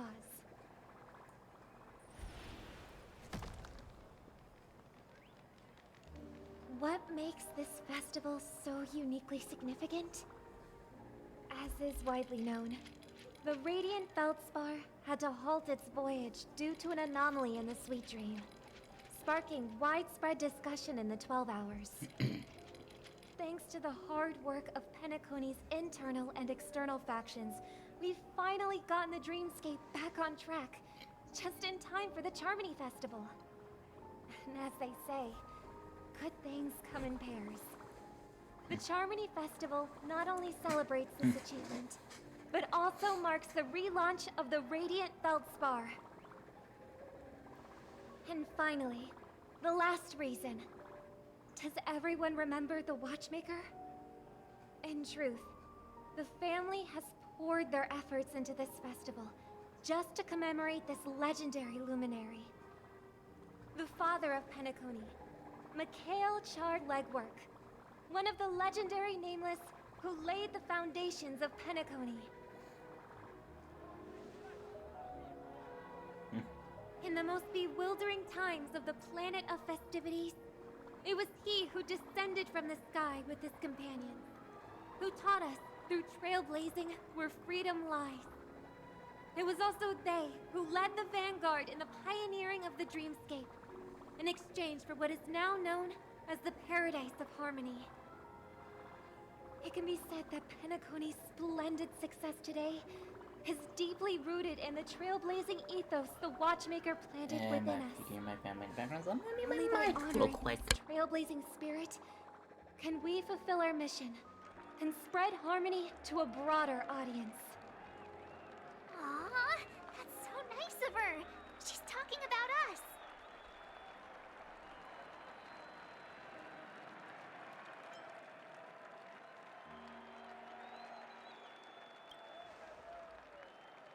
That's right. Unparalleled. And now, the sweet dream is back on track. All thanks to the Trailblaze, of course. If it weren't for everyone on the Astral Express, we wouldn't be able to successfully host this Charmony Festival. Thus, with unanimous consent from the 5 major lineages, Penacony's family, on behalf of all family members throughout the cosmos, offer a token of appreciation to the Nameless. Oh, I wonder if it's gonna be a big one. We will transfer ownership of the Radiant Feldspar to the Astral Express. A meager appreciation that we hope you will accept with grace. Let us gift our applause and cheers to these brave and dauntless Nameless. Nameless! Nameless! They Nameless! just And gave us now, a ship. I propose a toast. To harmony.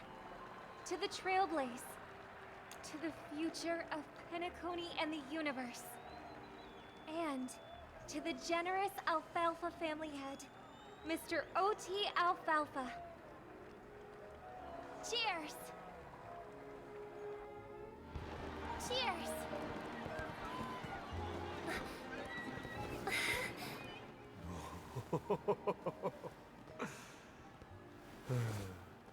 To make a decision like that.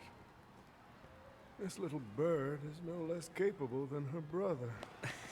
All's well that ends well. Right.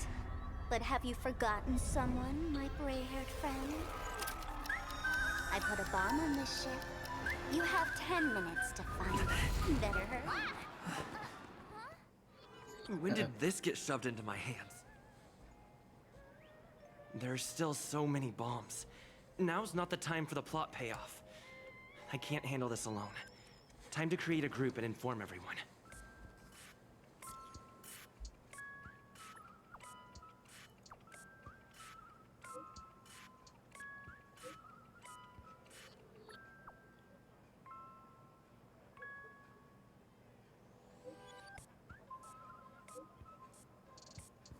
How did you get in the group?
I can hear Sparkle's theme.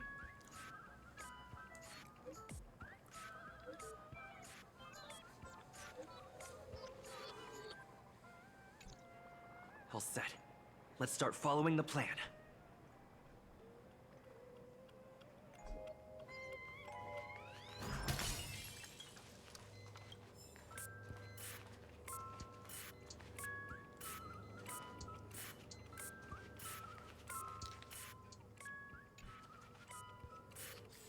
Okay, for 1 minute, I'm right here, and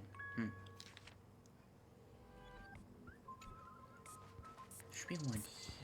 Oh, there it is. You finally arrived, so great gray-haired little one. I'm the constable around these parts, and right now, I'm posing as a bomb.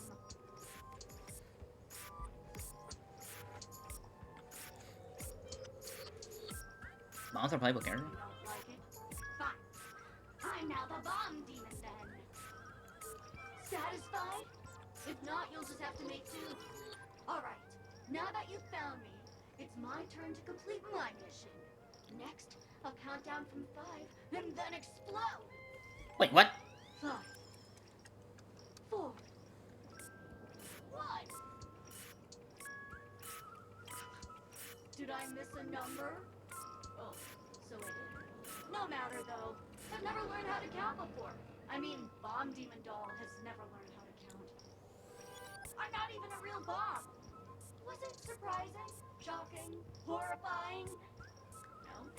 Really? Fine. That's too bad then. You really haven't learned how to grow up.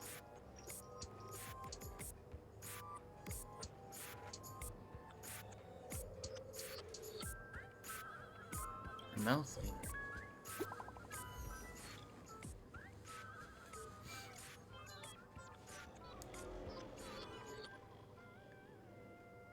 Goodness.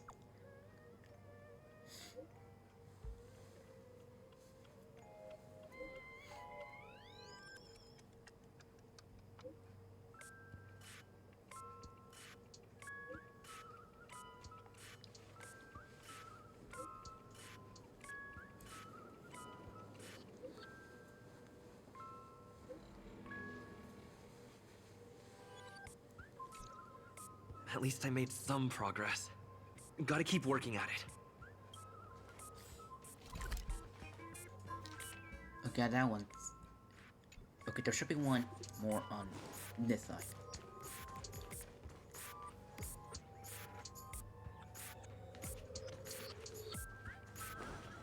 There's the other one. And there should be one in...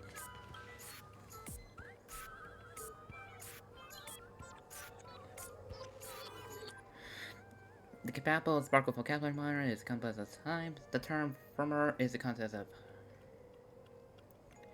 long meantime. Firmer, especially blah blah blah blah blah blah blah blah blah blah blah blah blah blah. Oh my gosh, why is there so much talking? The bird doll is standing right at you.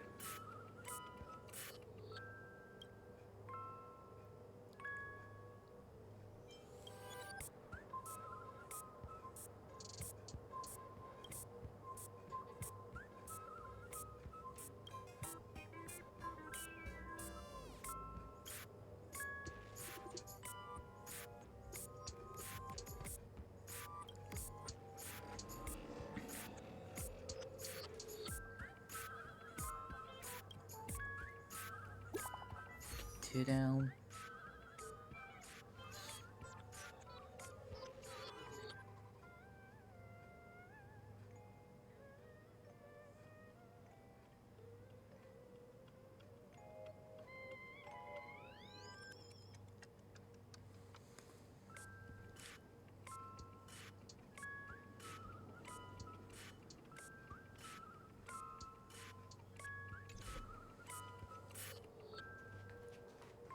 Okay, there should be one in here somewhere. Okay, it should be right here. Ha! We meet again. I am Penacony's famed detective.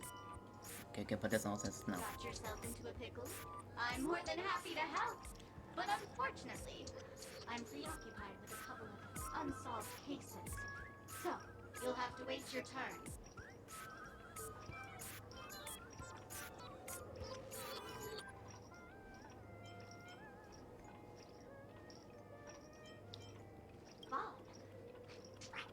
Completely slipped my mind. Dr. Boom specializes in explosives. I need your help, mister. You've had quite a few run-ins with Dr. Boom. And with the recent bomb situation, you're bound to find evidence that proves Dr. Boom is the killer. The first case is the Soulglad factory arson case. We found a hammer, a doll, and half a liter of unidentified fluid at the scene of the crime. Our forensics results showed it was a red herring. The second case is the Blue Hour auction robbery.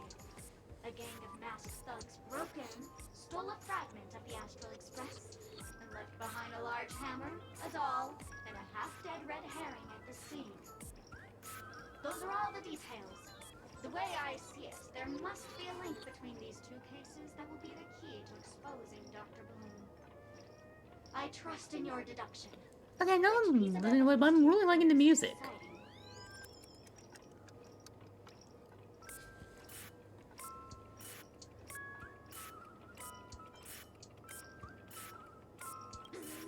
Wrong answer. A red herring. Oh, gray hair, great. But seeing as you've put in so much effort, I'll throw you a bone. The bomb's not here. This is only a prank I've craftily set up. Hurry, time's running out. You'd better find that real bomb quickly. Potential thumbnail. No, I made Photoshop. Actually, this one's a little more easy. It's standing still and it's not moving much.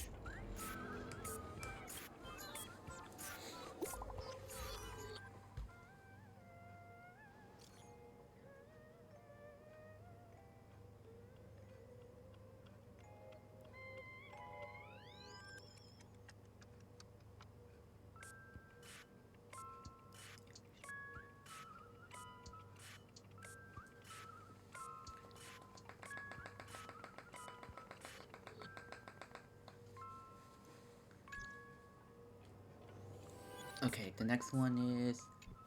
Okay, go... I had to go out and go through those doors.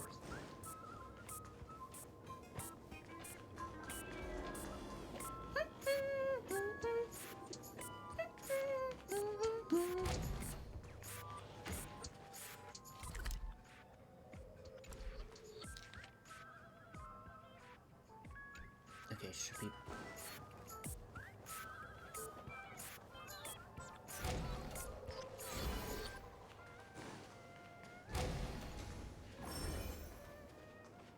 Okay, right here.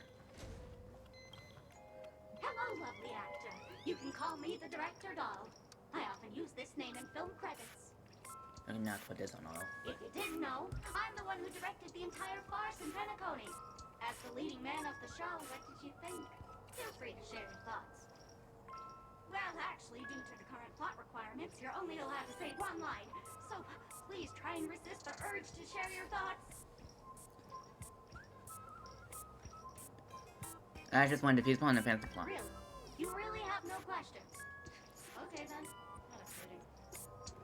Since you're done asking questions and I'm done answering, according to the script, I must reveal to you the fact that there's no bomb here at all, thus causing you to want to kick yourself for spending this whole time listening to me prattling on, after which we will part ways. But don't fret, I've also prepared a gift for you.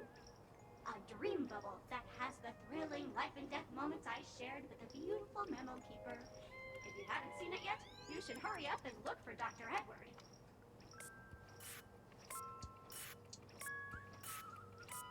Blowing a kiss and finishing into the depth of the category joyfully.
More dolls that can pack a punch just like me on the Radiant Feldspar.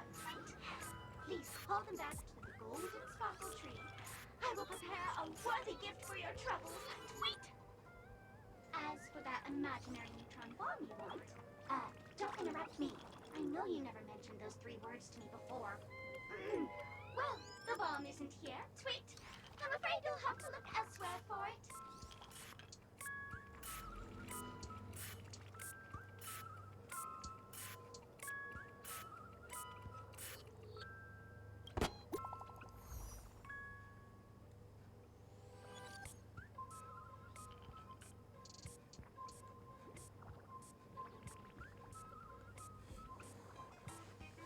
Hey.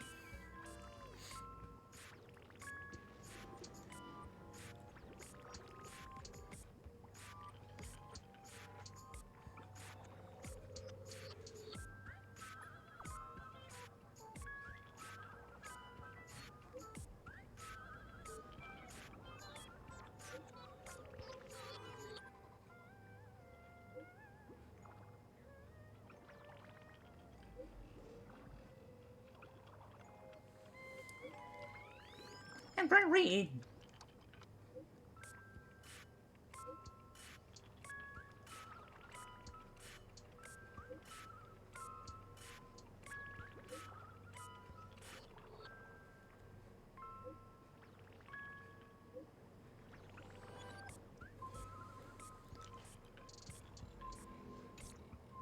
Not much time left.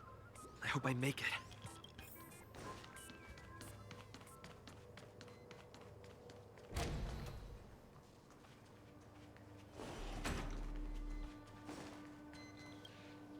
Hello, I'm a bomb. There's still some time before I explode, so you can take a look around first. Diffuse? No problem. Executing self-diffusing program. This won't take long. Now playing Never Give Up, Never Surrender by the trending superstar Ast Rickley from the Epsilon 12 system. Oh, hang on. Penacony's family have not purchased the rights to this song. We can't play it here. How about this? I'll recite it for you. Next up, please enjoy a recital of Never Give Up, Never Surrender. Oh, aha!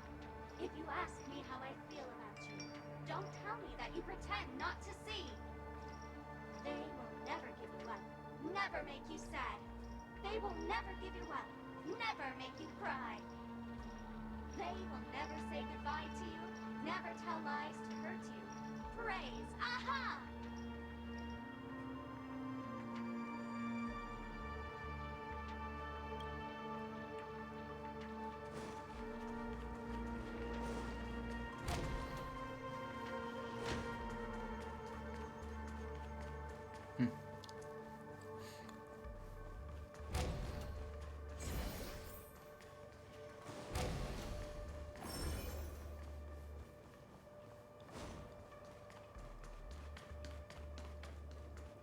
Another one?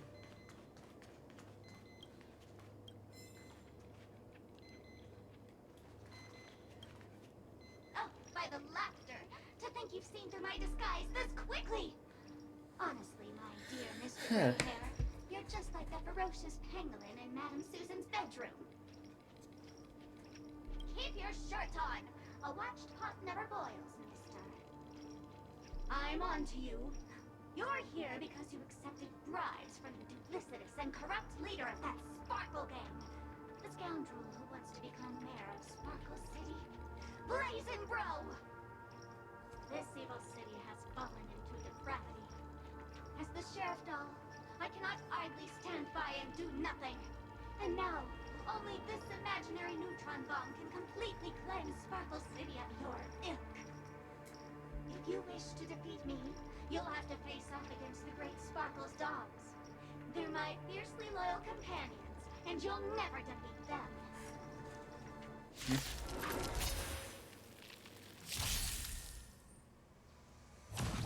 Again?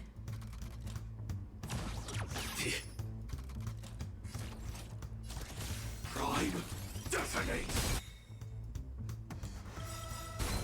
The mood is set just right. Let the show begin!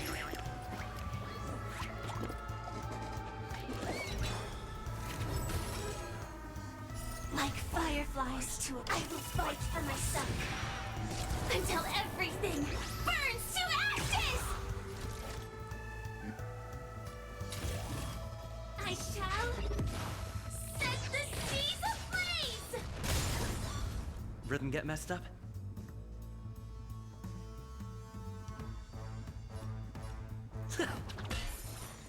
Commencing research. Excuse me, coming through. On the still waters of oblivion, I guide the wandering souls.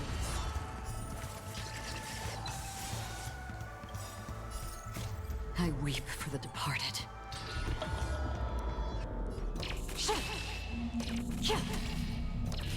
Dusk's reign, it too shall fall.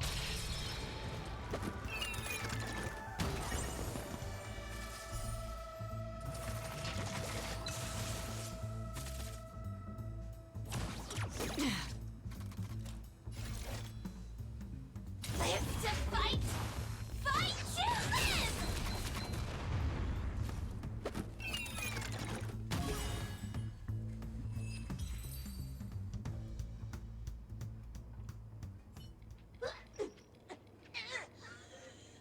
To think I was defeated by the despicable underling of Blaze and Bro. You'll never get away with this. Because I'm just an adorable doll.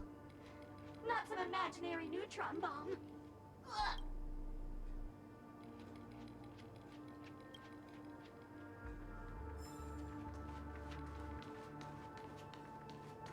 Hello, human.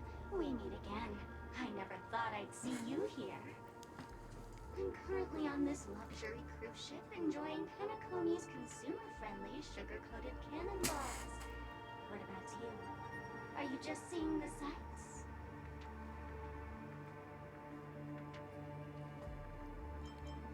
Old acquaintance. I'm not even human.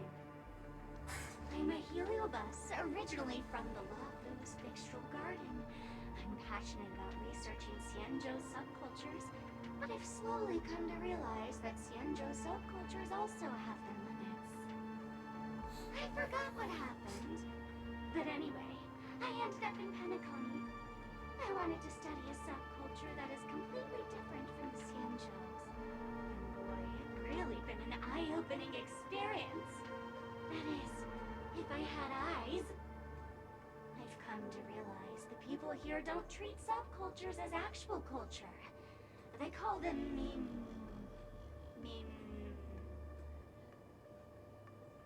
Yes, meme, that's it. They even have forms. I'm good friends with a meme with sharp teeth and claws. It's very interested in the Xianzhou Videodera culture. I gave it a Xianzhou name, and it was delighted. Oh, speaking of which, I should go and look for it. Mimi the monster has an explosive temper, and it's never been very patient. I hope you can find a real sugar-coated cannonball, I mean bomb. Bye-bye.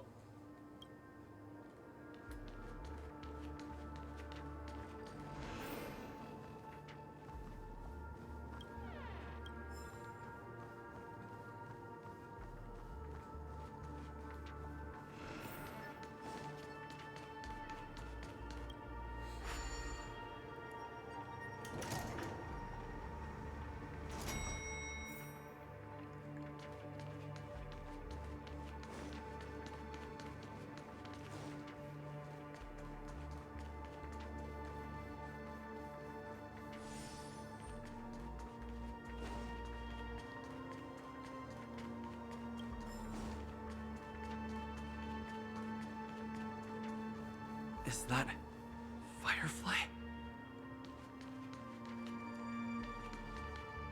28 minutes, 46 seconds. 28 minutes, 45 seconds. You're here! That's my situation. Looks like she also sent you a message. Since you're here, I'll just keep it short. Just over half an hour ago, I received a message from an unknown sender and rushed here as soon as I could. 27 minutes, 52 seconds. 27 minutes, 51 seconds. The Sweet Dream has lost the protection of the Order. If it were to blow up here, the consequences would be unfathomable. I've scrutinized it for a long time, but the bomb's design is incredibly unique, as if it's been locked by some mysterious path force. Apart from its creator, I fear no one knows how to deactivate it.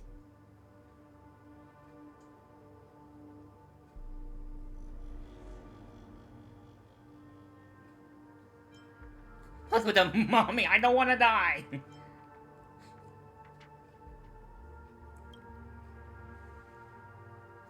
You mean the Watchmaker's guests? That's a pity. Based on my experience, I don't think any of them can turn the tide on this situation. The Memo Keeper may be able to teleport the bomb to a deserted location, but I have found a note inside the doll.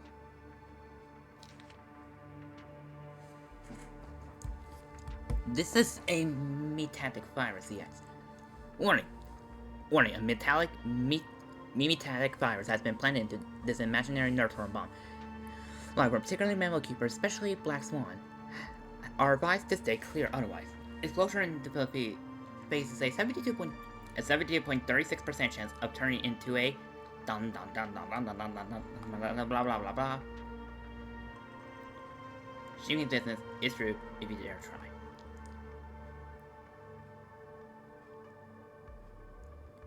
What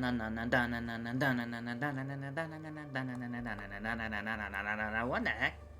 I don't know what grudges they have, but this path is a dead end too. Then we'll decide to find out first. That's probably not possible. Time is running out and she is a master of disguise. And even if we catch her, she won't come quietly.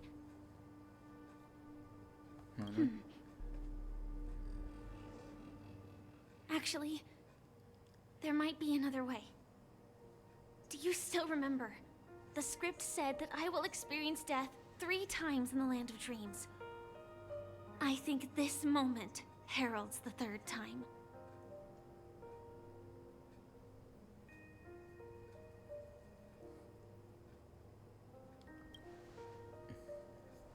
You're playing. You may already know that I have no way of evoking dreams. I employ a Stellaron Hunter's special method in order to enter dreams instead. This allows me to perform feats that typical dream chasers can't. As long as I can bear the pain of the Memoria pressure, I'll be able to dive into the primal memory zone beyond the dream and extend a lifeline to the Radiant Feldspar. I will take this bomb into the depths of the dreamscape, as deep as possible where there are no living souls around. That way, at least no one will get hurt.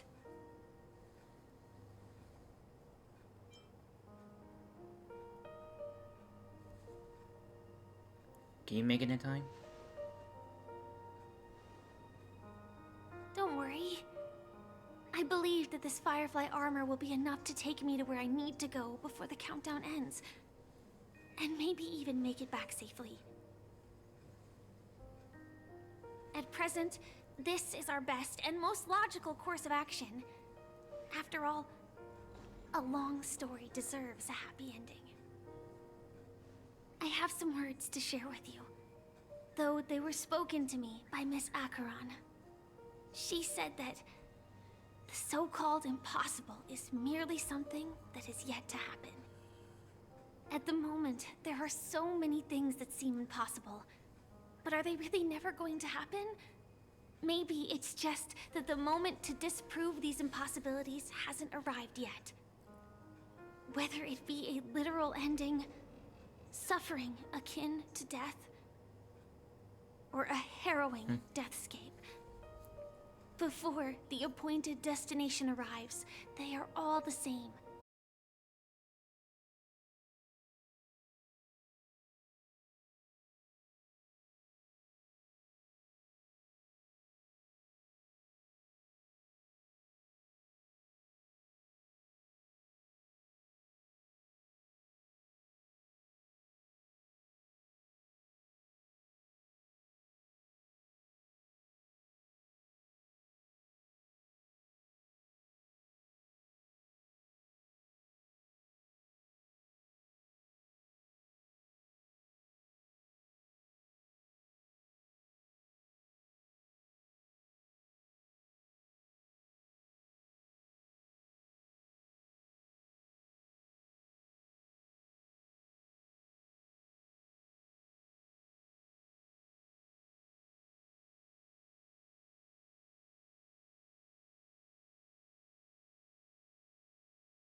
paths towards freedom.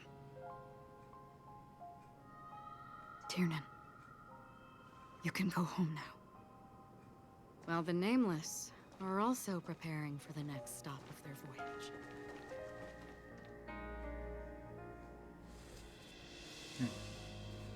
But before leaving, we still have one last thing to do.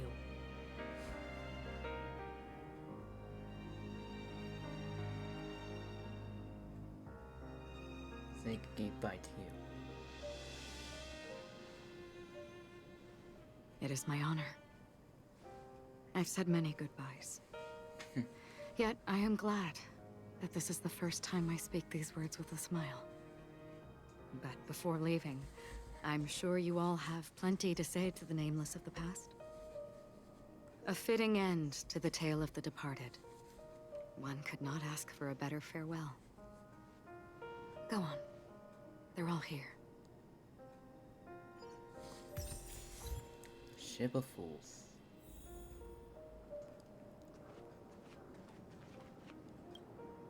That statue. It wasn't here last time. Looks like this is the last riddle that Mr. Gallagher left for us.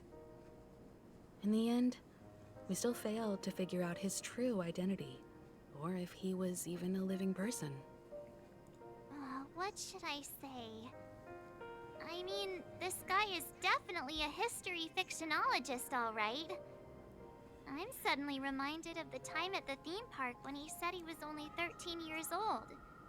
Could that have meant something too? Either way, he's an enigmatic character for sure. At least our journey together in Penacony was real enough. And his loyalty and love for this land must have been real too, right? A toast. Gallagher, we raise a toast to you, the slumbering hound.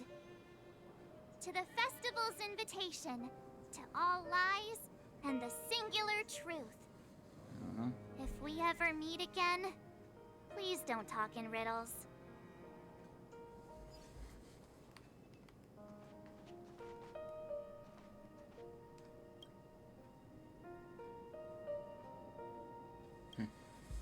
Honestly, when I heard a conductor's request, I was pretty surprised. The Nameless. Those who trailblaze, doing good deeds but never seeking recognition. After all this time, how would we even find those three people in such a vast place like Penacony? But it seems, in the land of the dreams, anything is indeed possible. History may not remember the names of the dead, but the stars will attest to their journeys. The first glimmer of light in the prolonged night often illuminates little, as it is fleeting in the darkness too vast. But because of this, people will remember. As long as something shines in the night sky, then when the first star falls, countless more will follow, streaking across the horizon. A toast. Brooklyn Tiernan, Rosalina J. and Estella, we raise a toast to you, trailblazers of the Silver Rail. A toast to history that no longer remains silent.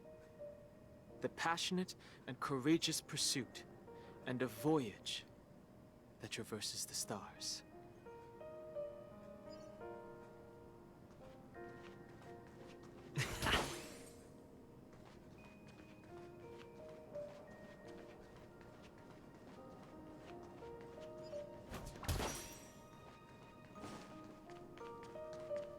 Strangers in a strange land.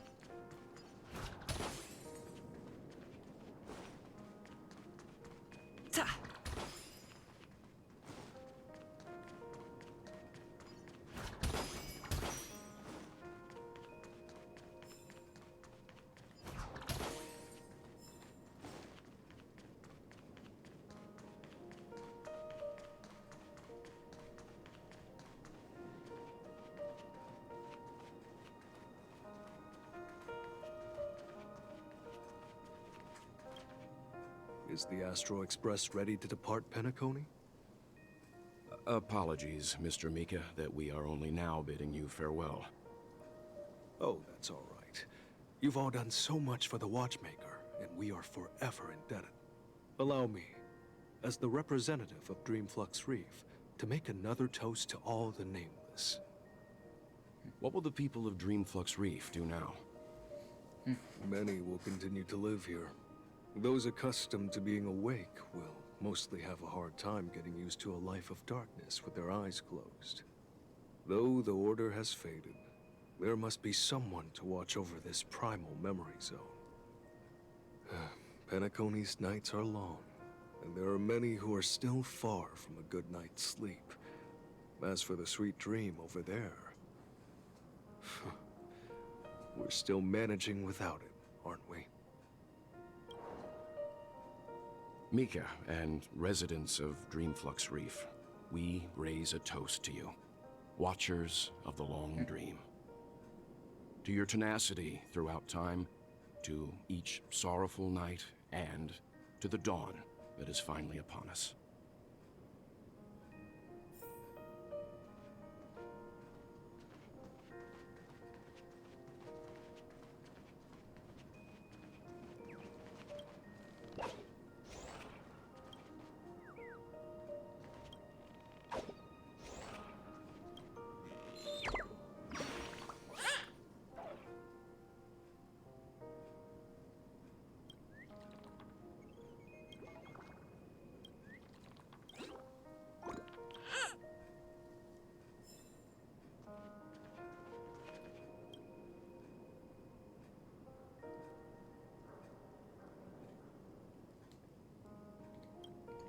This actually makes a good wallpaper.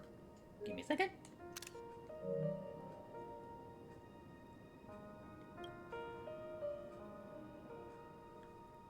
Now I'll just pause this for like 10 seconds for you to pause to get a screenshot of your phones.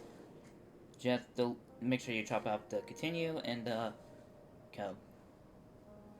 1, 2, 3, 4, 5, 6, 7, 8, 9, 10.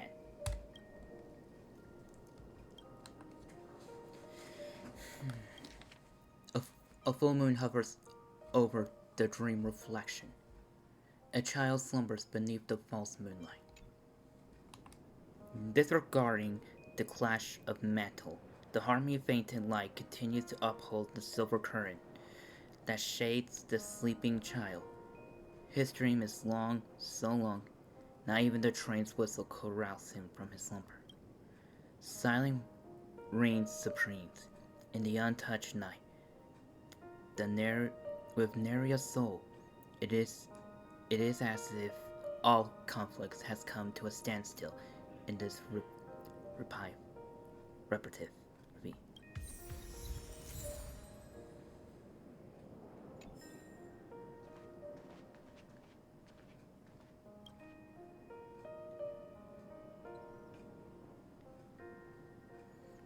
Reindeer.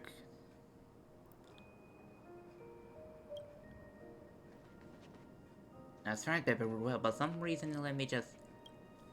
In the end, we still came full circle. Yeah, back in Isles. This trailblazing expedition started from the moment you and a bellboy ran into each other. After going on a journey of many twists and turns, they still ended up where they started. Just like a clock's hands that turn round and round, the start and end of each day will always land on 12 o'clock. The advent of time moving forward. There shouldn't be much left to say. This entire adventure started because of you, and should naturally end with you. And then, a new page will be turned. A toast.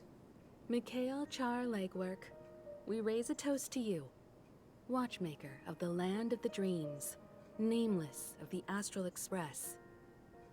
To Penacony's past, present, future, and the child's unwavering dream unto death. With that, our duty as nameless should be complete, right? The trailblaze can illuminate the way. But ultimately, the future of a world belongs to those who live in it. Aww. I still feel that Mr. McHale must have really wanted to witness this day himself. What's on your mind, March? Just a strange feeling. I had it a few stops ago, but it's super strong this time. Why not talk about it? Maybe everyone's thinking the same thing. I can't help but think that whether it's Mr. McHale, Mr. Tiernan, or Madame Rosalina, their lives must have been long, and they must have experienced plenty of stories. They were also young once, stumbling and bumbling around just like us, getting into scraps and mischief, that sort of stuff. Companions, enemies, journeys, adventures, all the sad and happy memories. The everyday that we're used to, they've lived through them too. But those things are all in the past.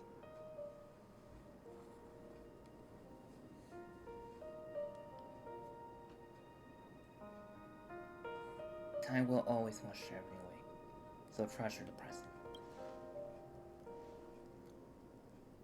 I know, but the thing that I can't get out of my mind is the present. It'll be easier to understand if I use an analogy. Like when you're reading a book. If one of its characters keeps running into obstacles and experiences an ending full of regrets, we're bound to feel a bit mixed about it, right?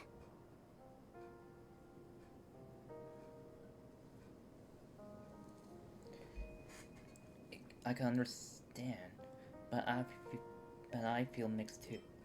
No matter what, that's very hard to accept.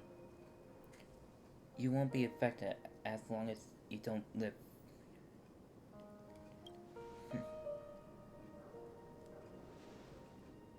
To me, it's because we've seen every nook and cranny of their lives. We see these people as special. So, even if there are parts of it that aren't really realistic nor logical, we still hope that their story gets a good ending when it comes.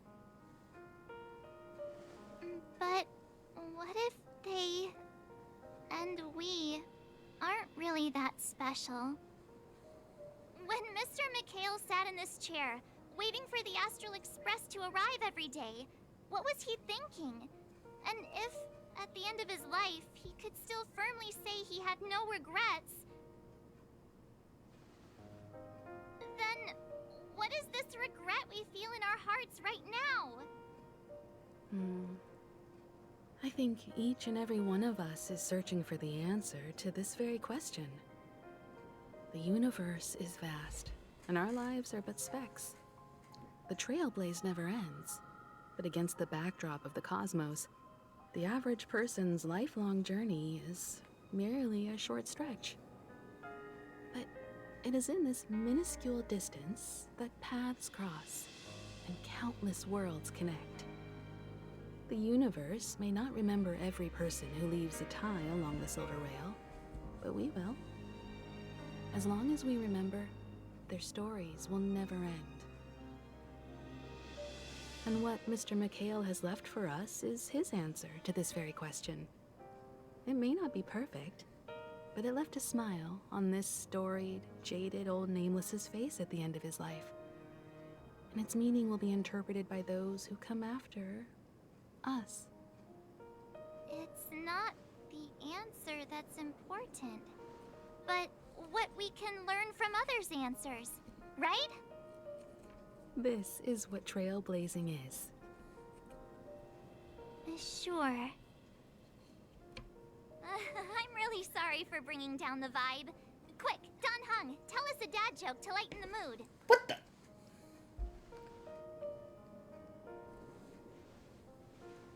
Why him to have to tell that? It's never a bad thing to reflect. One day, we'll all have to face our own farewells.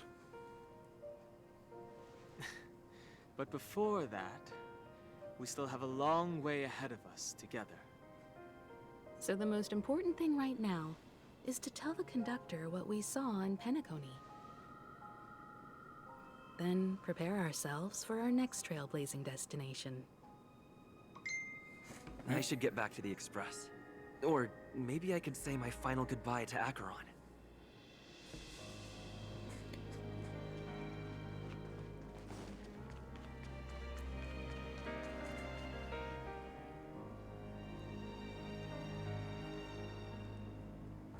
Yeah.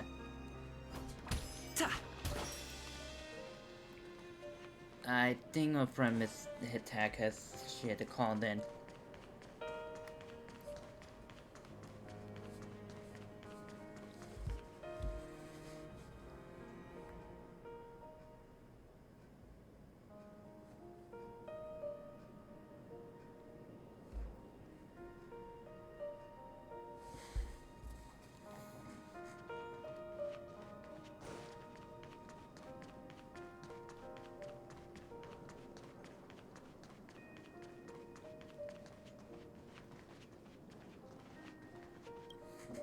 Do you still remember when we first arrived in Penacony?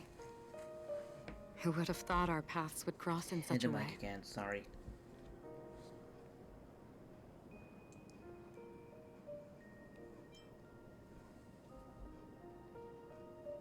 Will me again?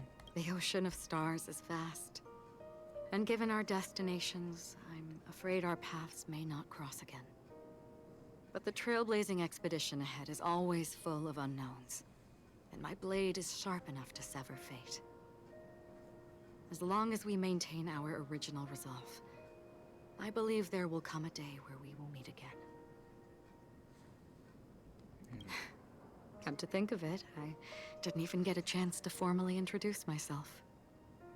Simply put, I'm a self-annihilator who was cursed by the Nihility. My hometown was destroyed a long time ago, and the whole world was erased beneath their shadow.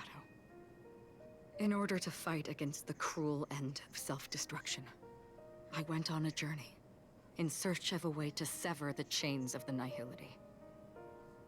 After a long and grueling search, I am convinced that my destination lies within the depths of the dark web, where reality and the Nihility are separate.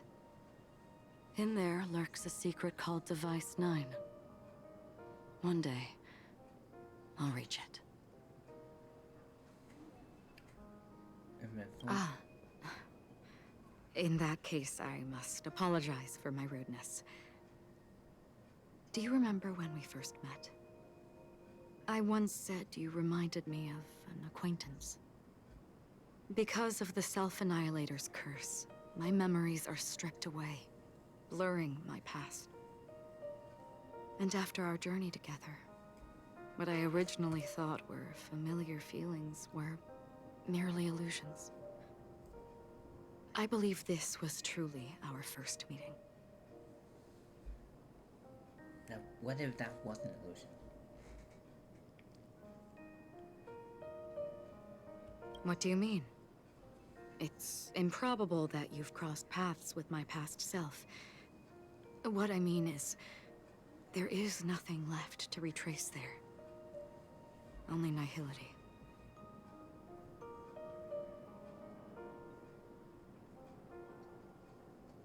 I see. You've also had a similar experience? Then you should know that this me and your memory of me are not the same person. But some things never.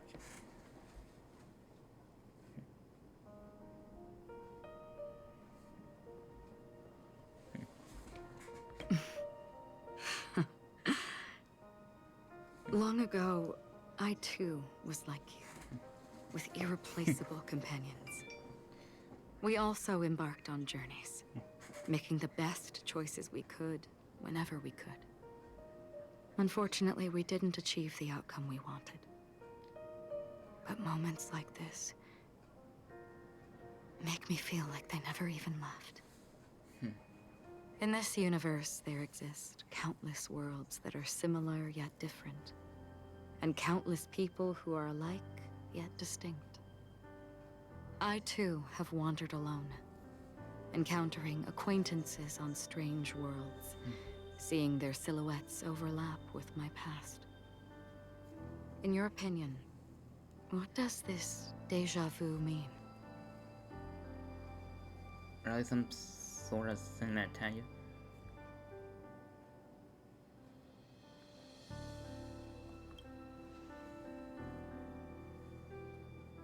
Attachment, desire, longing. They may all be right, but they are all incomplete. I believe it's not something external, but something that originates within us. An emotion that traverses time from a certain moment of our past to reach us. Perhaps it's a source of warmth and happiness. Or maybe it brings pain and sorrow.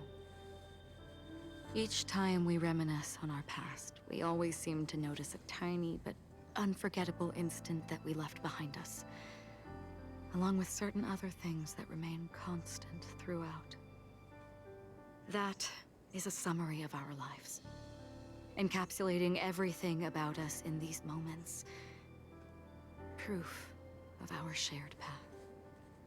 Within them, we glimpse our own essence, and thus, we truly exist. Just like everyone in this story, hurtling onwards along the path of destiny with passion and courage for the things that breathe meaning into their lives. Set forth on your voyage without hesitation, Nameless, on the path of the Trailblaze.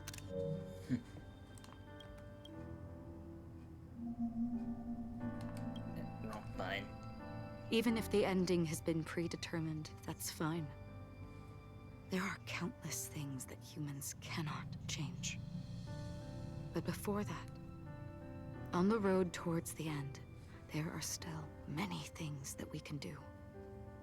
And because of this, the end will thus reveal a completely different meaning. This is the meaning of journey. All those things, beautiful before, are still so now. And I believe it will still bloom at the end of the nihility. Until we meet again beneath the sun's rays. Idea for background if I can hit the right button.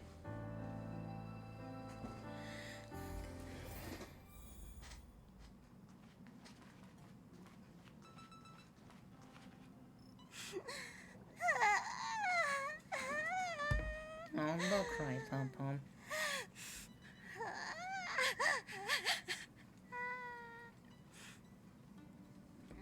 There. Chin up, Pom Pom. Don't be sad. Don't cry. Wow. Your method of consolation is truly unsophisticated. Still better than just standing there like a scarecrow. What happened? Oh, hey, you're finally back. We told Pom Pom all about our adventure, and they suddenly started crying. I've never seen Pom Pom so sad before. The conductor never cries. Pom Pom is never sad. I think it was this view. Pom Pom is just angry. Yeah, angry. Huh? No matter where the express stops, you lot always manage to cause chaos. My well-thought-out timetable completely ignored. If you carry on like this, the express is gonna run out of fuel. That's right. Pom Pom is just angry. It's not because of Misha, Tiernan, Rosalina, and the rest.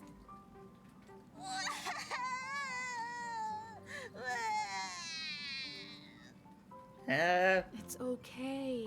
Oh, Pom Pom, just let it all out. Everyone, Could you all take a break in the next car? Don't worry. I'll stay here with Pom Pom. But... Let's go, March.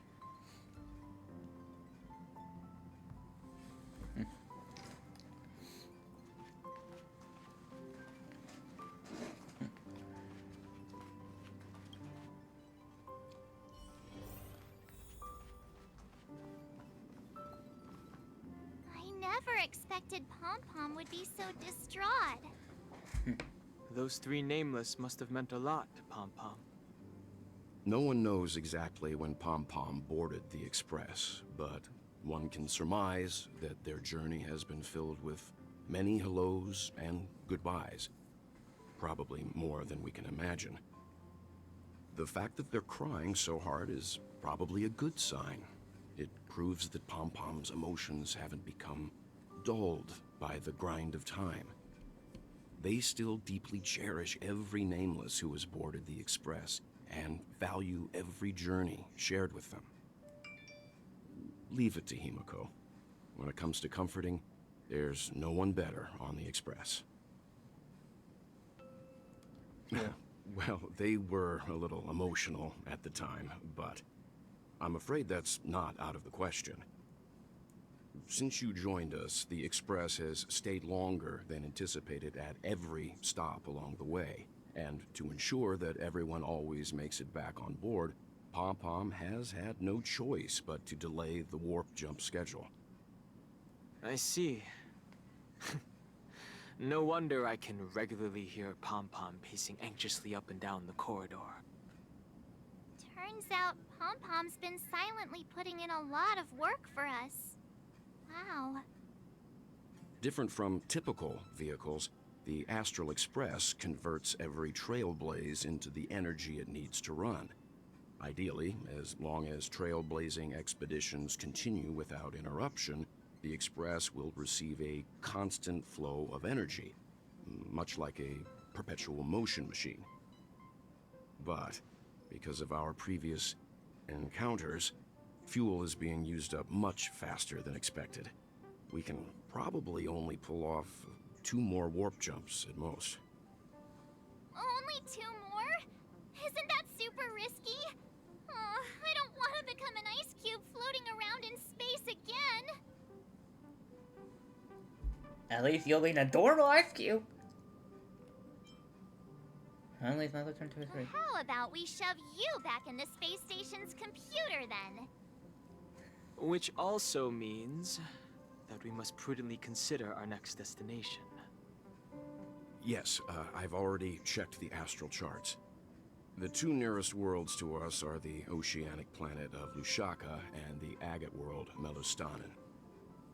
As for which one we're headed to, that still requires a vote. Or perhaps you might consider a suggestion. And Black Swan's here.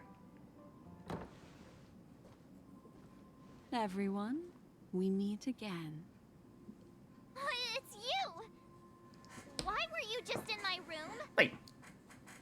You take my March room? It's a very cute room, Miss March. Just like you. I knew we were missing someone. Memo Keeper, let's put aside how you managed to sneak past everyone and board the Express for now. You mentioned a suggestion. I accidentally overheard how the Express obtains fuel. I just wanted to chat with everyone to see if we could work together. But now, it appears my suggestion could be the very lifeline that saves everyone. Please speak candidly. Depending on what you say, we could very well ask you to disembark. Ah, the Permanence's descendant. What a charming little dragon. Especially with those mired memories of yours. But I digress. If the Astral Express is in urgent need of a special trailblazing expedition to recharge its engine, have you all considered this? Perhaps your destination could be a world that even the renowned Akivili never reached. Should you be able to lay down a new stretch of silver rail, the Express may never have to worry about energy ever again. Trailblazing to a world that even Akivili has never been to? Is that possible? Continue, Memo Keeper. This destination of which you speak, what sort of world is it? A world that many across the universe don't even know exists. A world hidden away from outside observation. Its presence only revealed by the light from the mirror of the Garden of Recollection. A world fettered by 3 paths, its destiny hanging in the balance. The Eternal Land, Amphorius.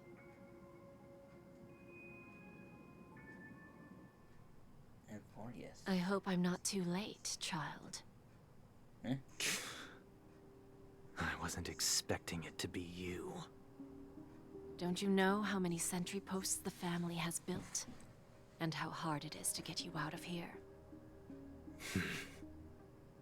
Looks like my time's up. What do you mean?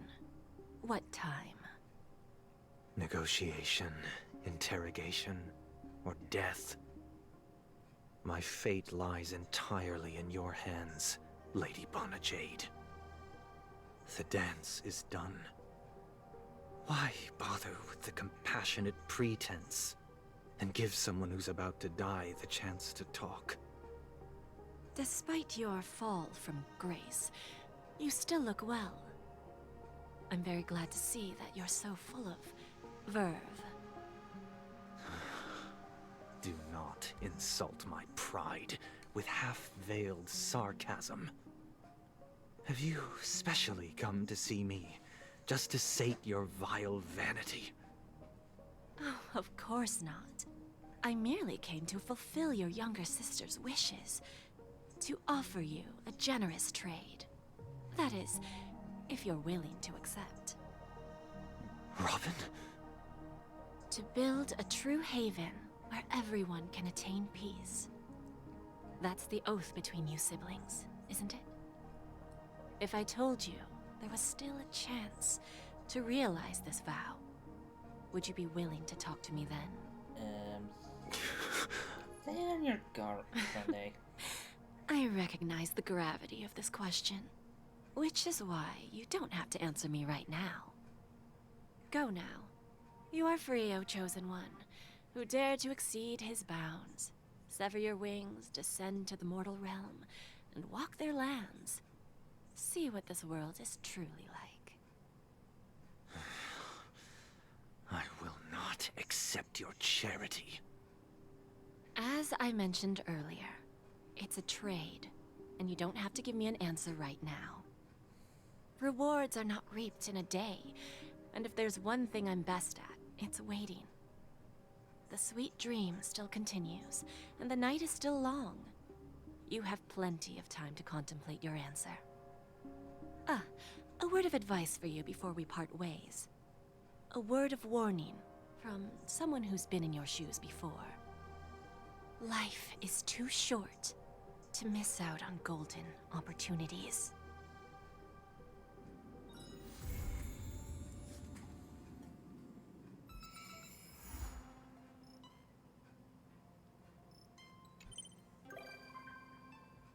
Blue Hill, Robin, Sparkle, Black Swan, Adventuring. Wait, did I already unlock you? Or died it? I did this quest with you with blowing those stupid box!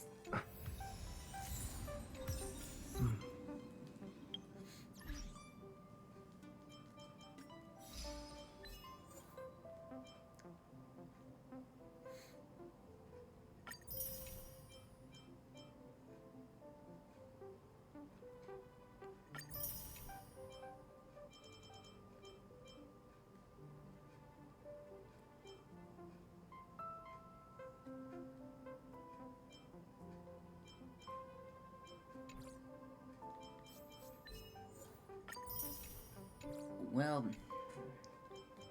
I take our down, but let me see this.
I'll finish Penacony. Now I can get to 2.4.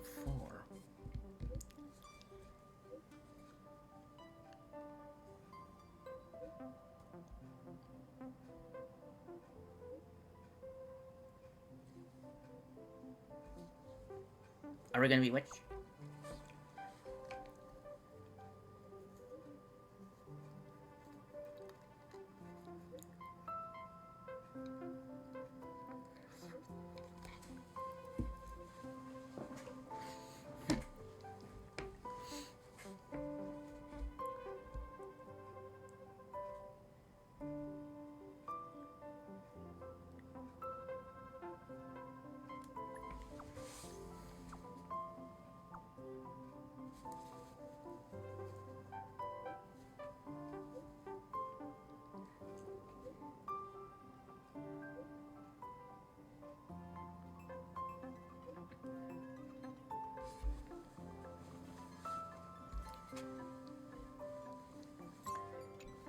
Okay, so I got some missions, but those I could do offline.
Doctor! You I still remember that stream from Molly.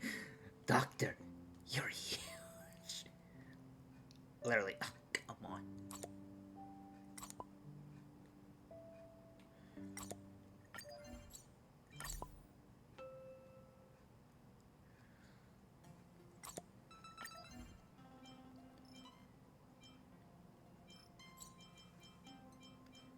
Holy moly. Oh, what the heck? I can make it bigger.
Okay.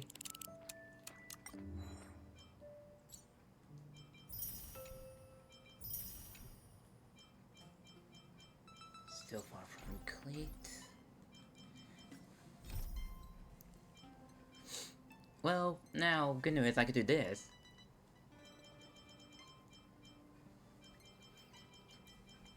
I may do these off screen.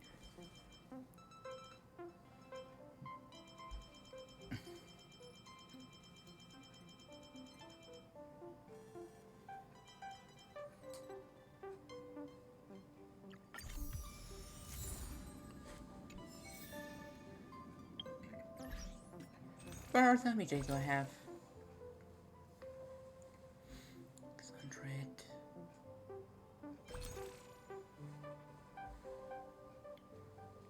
Okay, look at this calculator out. So...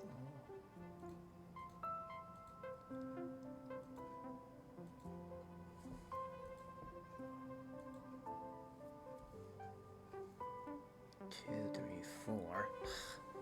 So it looks like I can only get a total of 4. If I get to 640, which is 28 away, I could get 5 total. Just, how much extra funds do I have left?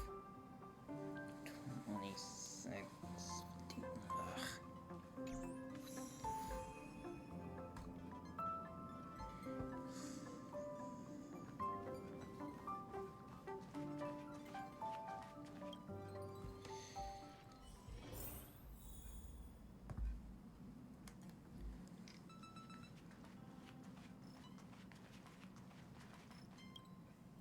Kalinga Abyss. What does she expect to find there? Current research on the Leviathan merely proves how little we know about such life forms. That's why geniuses are interested in that field. Science is all about uncovering the unknown. $20 premium comic. Blah blah. You guys can go to Penacony. Have a safe trip, you two. Don't miss us too much.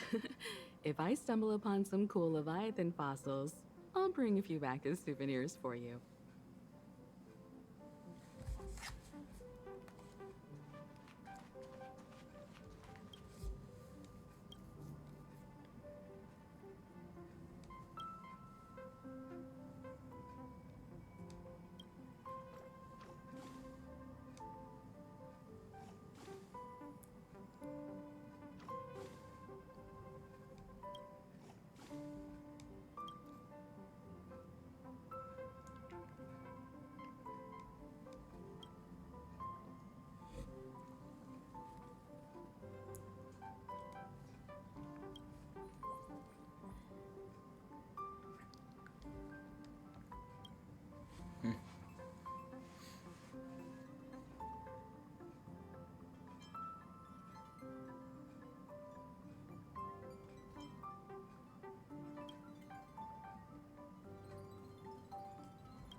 Wait, after raising your equal, enemies will drop more rewards upon defeat. Level cap raised to 70.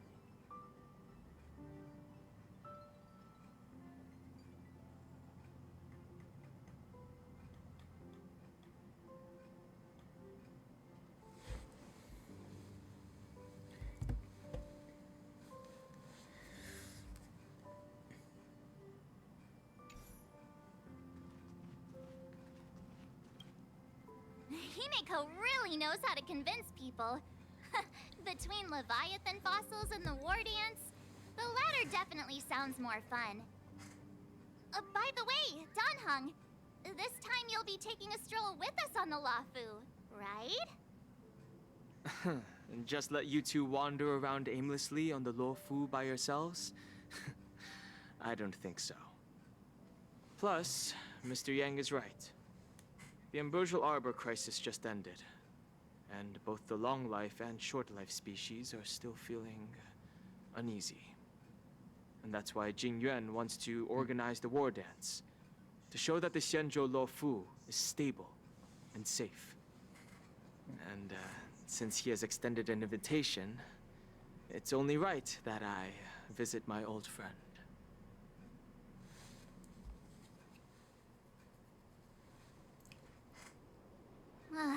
Coming back to this place brings back so many memories, you know?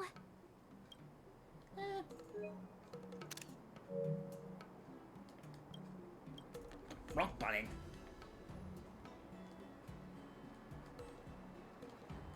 Oh, don't tell me I just soft lock it. Okay, that fixes it. So here's something for you all. Love you. My poet, a poem by March 7th. Hey, I'm not actually gonna recite a poem. I was just thinking about all the twists and turns we went through when we first arrived on the Xianzhou. This time, we're not being forced or enticed or chasing after wanted criminals. And we didn't have to sneak in through the cargo dock. This trip has been incredibly smooth. Quite unusual, I must say.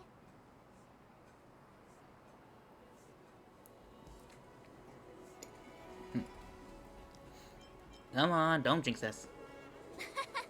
I'm just hoping for the best. You're the one jinxing us. Yeah, I think that's you, March.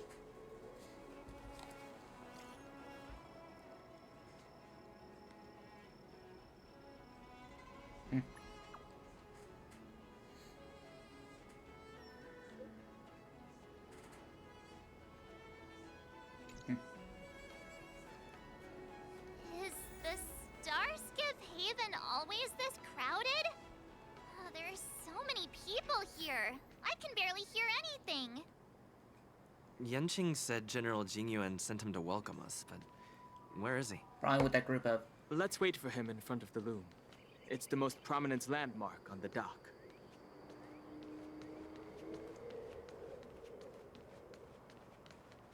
Hey, you guys! Hold on a moment.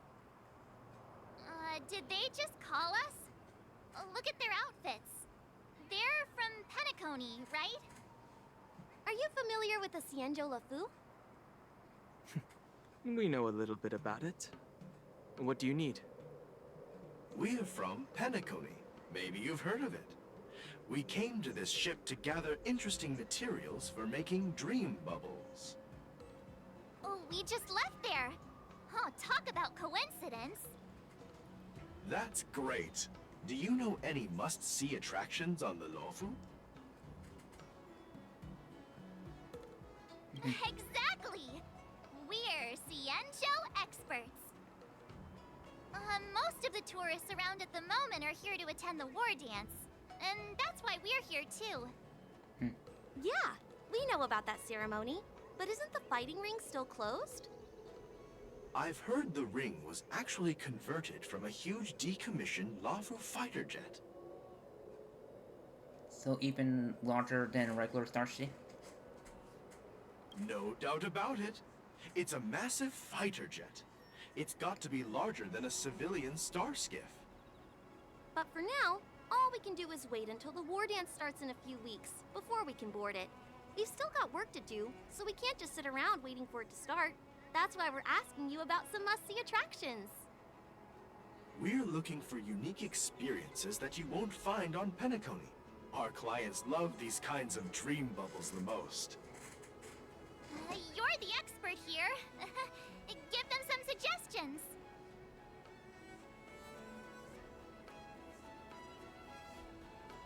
Why not visit Lure Mally? Good idea. The everyday vibe of the Aurum Alley is a rare find on the planet of festivities. Everyday vibe. Yeah, our clients have had their fair share of adrenaline-pumping dreamscapes. Maybe something down to earth would touch their hearts. Thanks for the suggestion. We'll head to the Aurum Alley to gather materials. Maybe we'll run into each other there in a couple of days. Look, Yanqing's here. Really? Let's go catch up with him.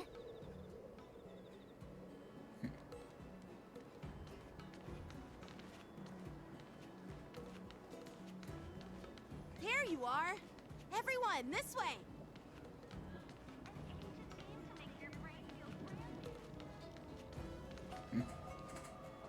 Hey, everyone. It's been a while. It doesn't feel like it's been that long since we last saw you. But, Yanqing, are you? What's up, Miss March? They say kids grow up really fast. Yanqing, are you a little bit taller than before? We've only been away for a few months. Consciously pinch Yankee's cheeks? Why is that an option?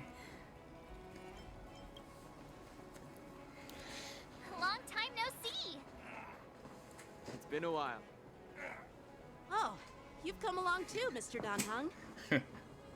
Sorry for the delay. With the upcoming war dance and the Starskiff Haven being so busy, things are a little hectic. Seriously, I've never seen the Luofu so lively before.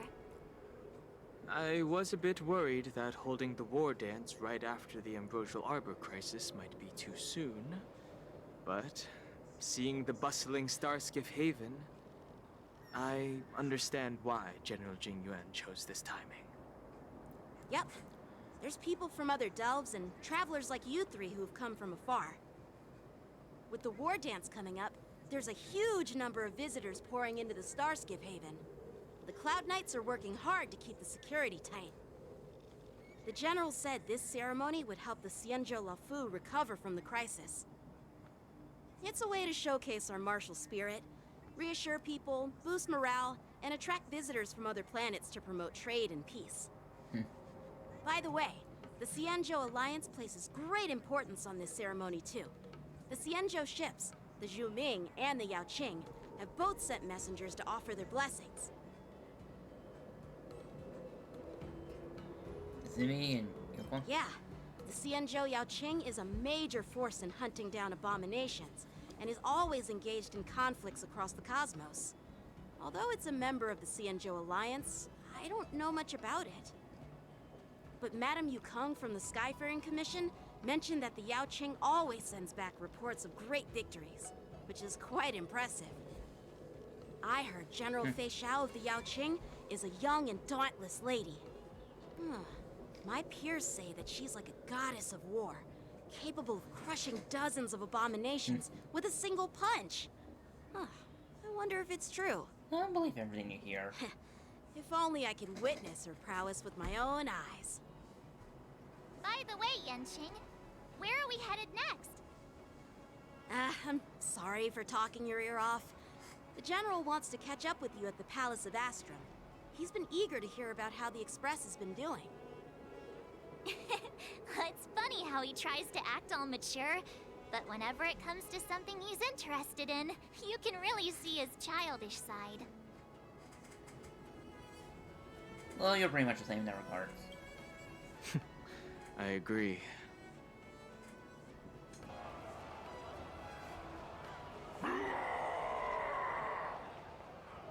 All units, assemble quickly! Get ready to protect the crowd! I just mentioned security, and now all of a sudden something's gone wrong. Excuse me, I need to go check out the situation.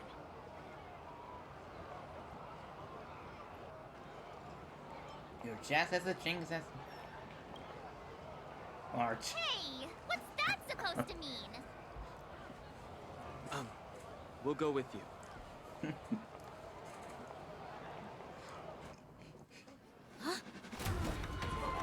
Watch out for this.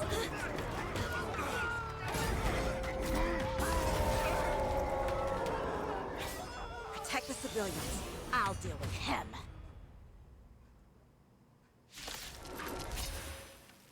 Oh, here's the 2.4 content. Enemies with this mark can enter the Moon Rage state. After enemies use attack, apply 1 stack of Bloodlust to enemy's unit that could trigger Moon Rage. When Bloodlust reaches a certain number of stacks, the unit enters Moon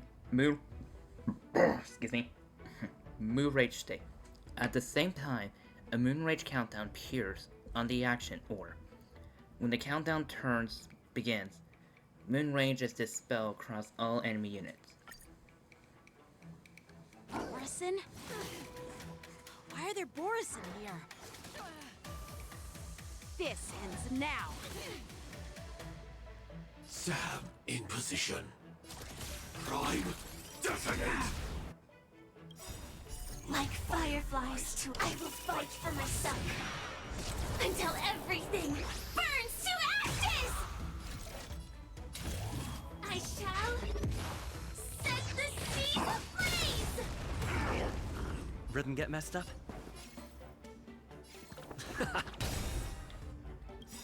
The mood is set just right. Let the show begin!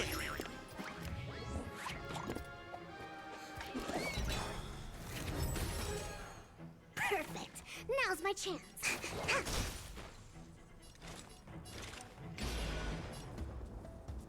Existence is fleeting as the dawn's dew, destined for oblivion. Live to fight! Fight to live!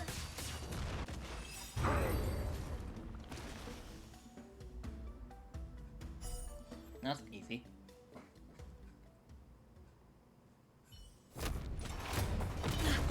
Not good.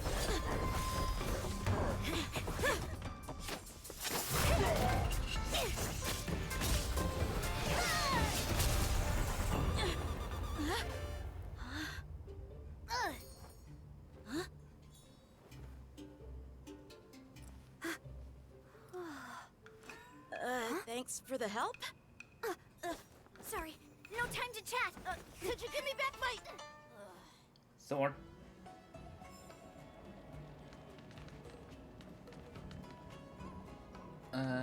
If whatever in this, would you mind, excuse me, I need some help.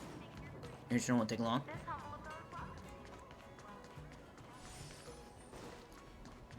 I'm back.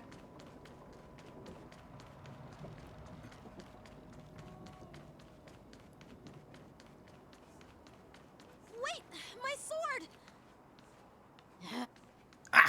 Sorry, but I'm afraid we'll have to put our plans on hold for now.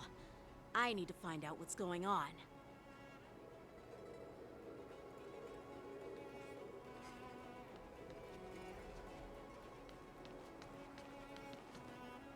While we appreciate your rescue, my Cienjo friends, don't you think it's a bit too much to detain us and our cargo?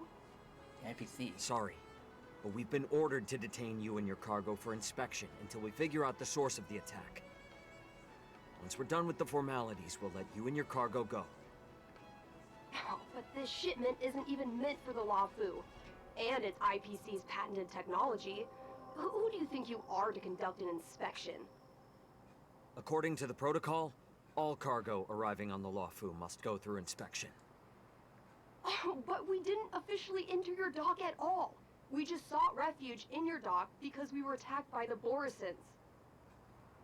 Looks like this argument could go on forever. Let's not get involved in a heated dispute that won't lead to a resolution.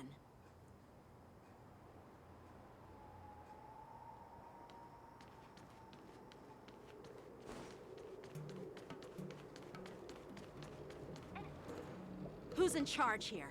I need some answers. It's my fault. We let our guard down for a moment. I take full responsibility. With the war dance approaching, safety should be a top priority. Now, tell me, how did Borisin prisoners end up in Starskiff Haven? According to the protocol, Borisin prisoners should be held on a Starskiff and taken directly to the shackling prison under strict supervision without ever touching the ground. Who allowed a prisoner transport ship to dock at the passenger terminal? Please don't blame this captain. This incident involves the Ming's diplomatic vessel. Who are you? I'm Liu Jun, an officer of the Patrol Defense Squad. Thank you for your help, Lieutenant Yanqing. The situation unfolded rapidly, and it shouldn't be held against the captain. Here's what happened. An IPC transport ship was attacked by the Borisin just before arriving, and the Ming's diplomatic vessel came to the rescue. They fought off the Borisin pirates and imprisoned them on their ship. So, an IPC ship was attacked by the Borisin near the Luofu, and the Ming envoys saved them? This sounds complicated. Honestly, it gives me a headache too. The Ming diplomatic ship, adhering to standard procedure, docked at the passenger terminal to hand these criminals over to the Luofu. You know, with all the outsiders flooding onto the Luofu, the Starskiff lanes are under immense pressure. The Borisin desperados decided to put up a fight before the prisoner transport Starskiff could get there. And that's what you just witnessed. We'll make sure these prisoners are sent to the shackling prison as soon as possible. I see. It's an unusual situation indeed. I'll report it to the security department of the Realm Keeping Commission and ask for their cooperation in handling the aftermath. Maybe I should gather more details from others so that the Seat of Divine Foresight can have a better understanding of the situation. Cloud Knight. Can I read it this Oh, you look much mature now, Yanqing. Please don't tease me, Miss March. The situation on the Cienjo before the war dance is like a calm lake that can be disturbed by even the smallest pebble. Capable of generating far-reaching ripples with even the slightest disturbance. What are those people? I mean, those monsters we just dealt with? I know, they're oboes, right? Those werewolf monsters are known as Borisin. They are abominations of abundance, and we've been fighting them for a very long time. The Borisin have been a powerful force for a long time, plundering and enslaving many worlds. The threat they pose is just as terrible as the Swarm disaster, and the Alliance even had a fierce war with them 3 decades ago. Their presence has faded over the years, but who would have thought? According to that officer, they attacked an IPC ship near the Shenzhou Luofu. Such a brazen attack seems quite unusual to me. Yeah, that's what I find strange too. It seems like the IPC and the Borisin have some serious grudges. Well, enough with the chit-chat. The General wants me to take you to the Palace of Astrum. I'd love to chit-chat a little longer, but there are some things that can't be left unchecked. Is it a serious matter? Maybe you'll need our help in hunting down the Borisin? Thank you, but it's no big deal. By the way, that young lady who just appeared, she took my sword. I'm thinking of filing a lost property report at the Realm Keeping Commission to see if I can get it back. I doubt she did it on purpose. So when Cloud Knights get in trouble, they have to call an emergency service too. You go file the report and go fetch the popcorn. It's gonna be quite a show. Don't remind me. I just zoned out for a moment, that's all. Alright, let's not keep the General waiting. Don't worry. There aren't many people out there with that kind of talent. It shouldn't be too hard to find her.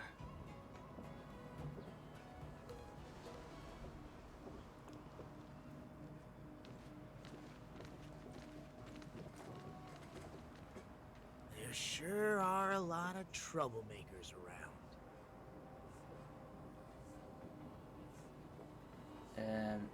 That guy seems sus. Success and failure.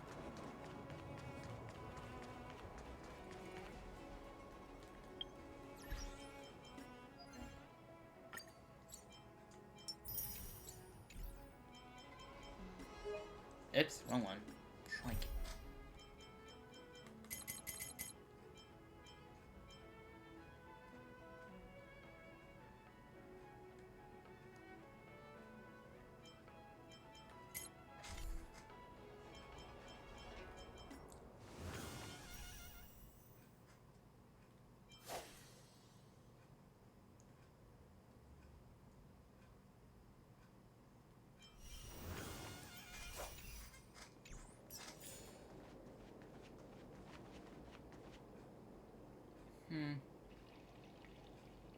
I don't know how long this is, so I think I'll save this for tomorrow.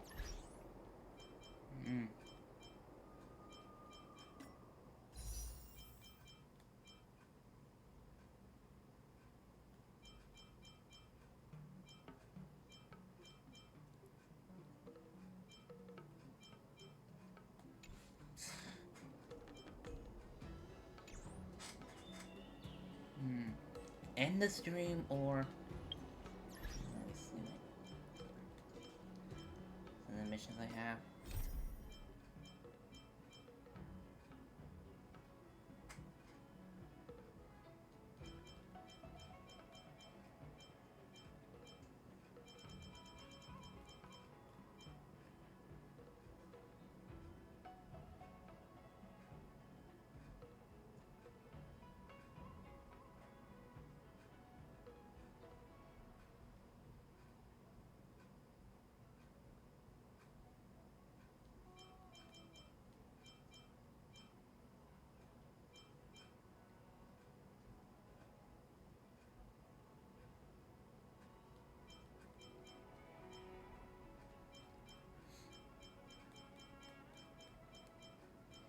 There's some interesting I could do.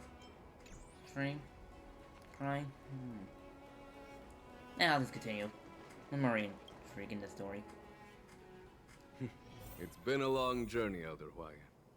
Thank you for your presence. Don't mention it. Thank you for taking the time to welcome me.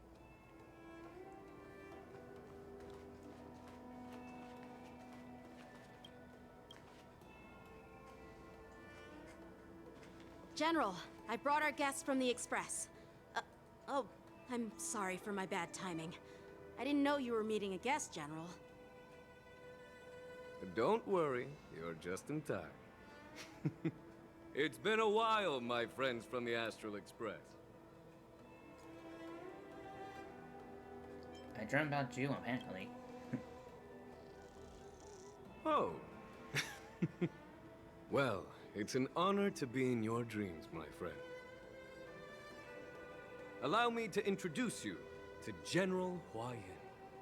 He's the Arbiter General of the Xianzhou Zhuming, known as the Flaming Heart.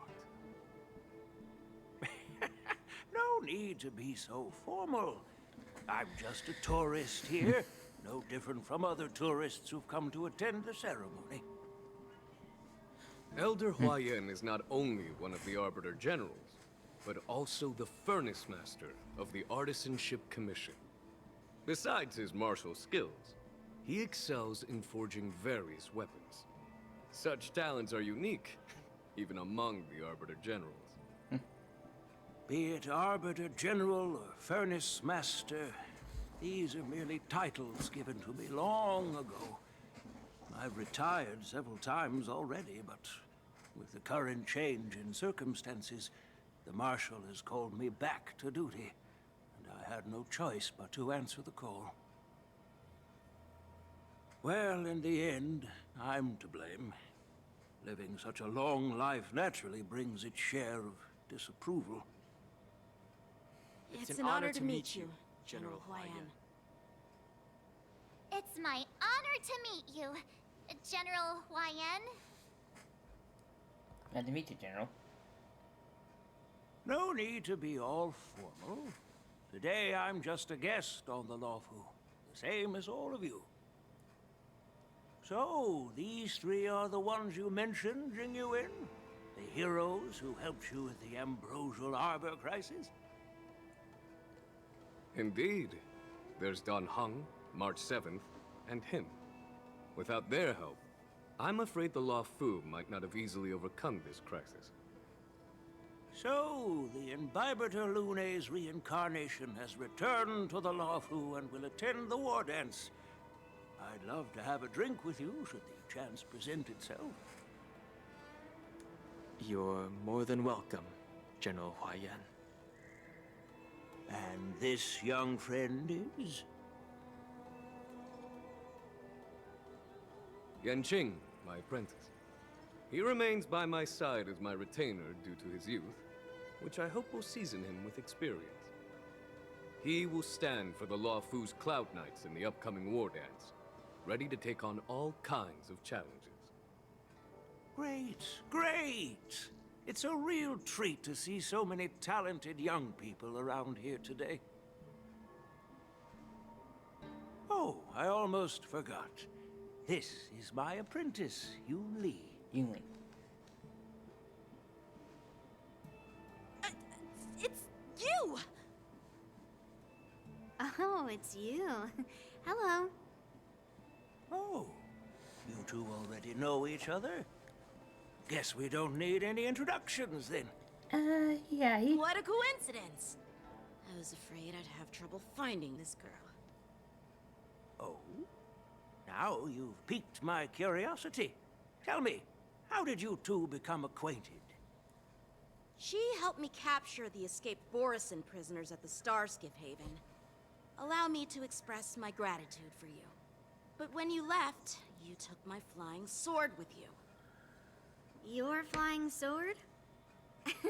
Oh, so that's why I found a dagger in my bag. Turns out it's yours. Yes, it is. Now that we've met again, I hope... Nope, that won't do.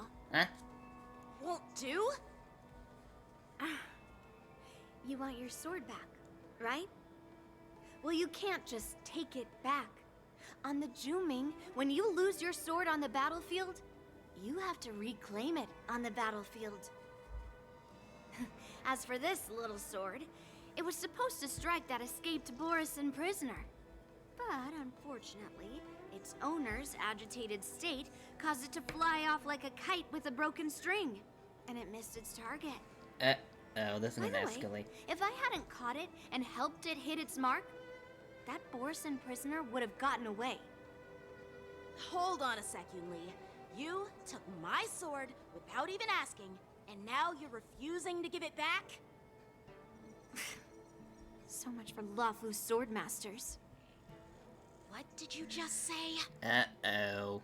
If you just stepped up and took your sword back from me fair and square, I would have totally respected you. But nope, you tried to play it down, expecting me to just hand it back to you like it's nothing. In front of everyone. With all due respect, you don't honor your sword, so you don't deserve it. Hasn't anyone told you that taking without asking is stealing?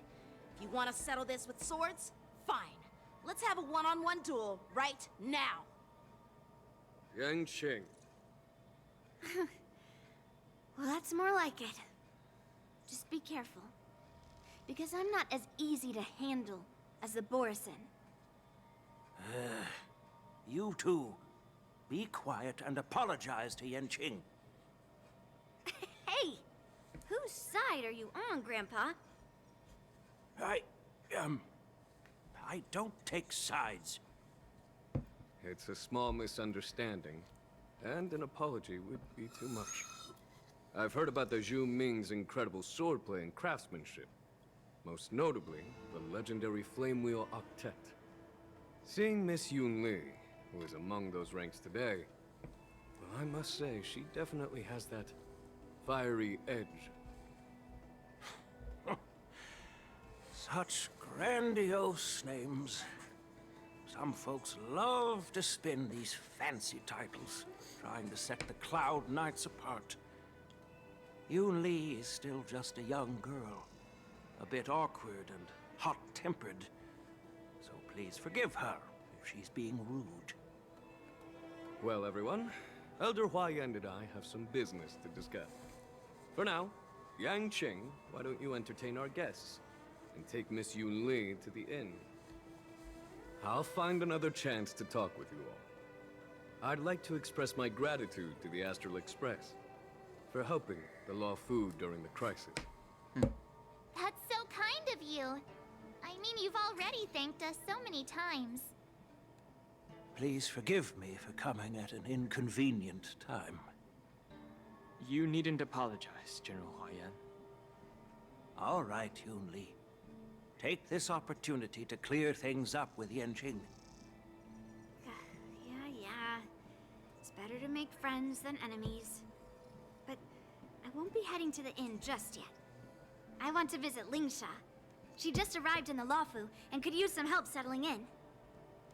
Yang Qing, once you've helped our guests get settled, go to the Artisanship Commission for me.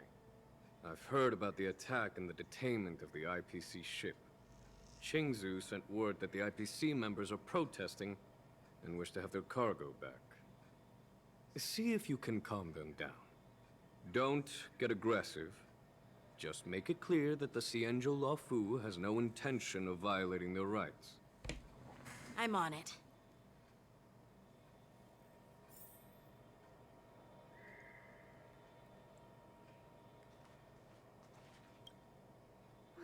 This trip is totally worth it. Compared to the Juming, the Luofu is so much livelier. But it's a shame the Luofu swordmasters don't seem that great.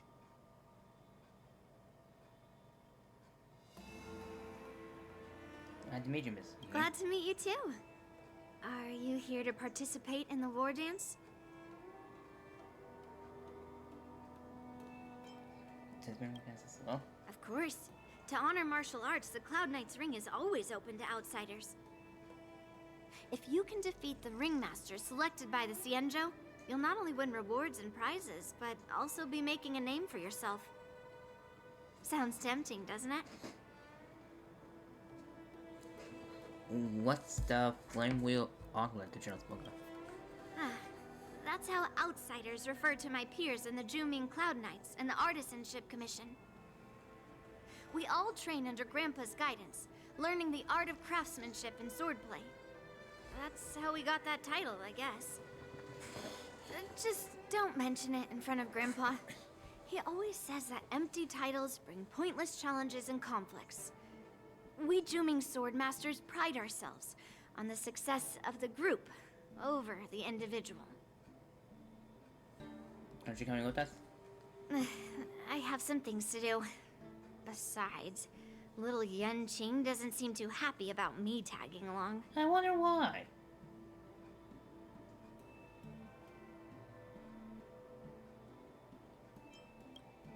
Yeah, you're right. I took it with my skills. So I guess you can say I'm a robber or something. How dare he imply I'm a thief? Totally different. Besides, the sword seems scared of its own master. I'd like to ask him, you claim to cherish your sword as your life, yet you don't even recognize the state it's in right now? I didn't intend to keep his sword. I was planning to take this chance to return it to him. But now, I've changed my mind. I'll give that poor flying sword some proper maintenance. I won't consider returning the sword unless he learns how to say please, hello, thank you, and sorry. So he can forget about it for now. You scratch your head, feeling a tingling sensation in your scalp at the thought of impending troubles Yanqing will face. While you're distracted, the young girl has already wandered off on her own. Whereabouts? Unknown.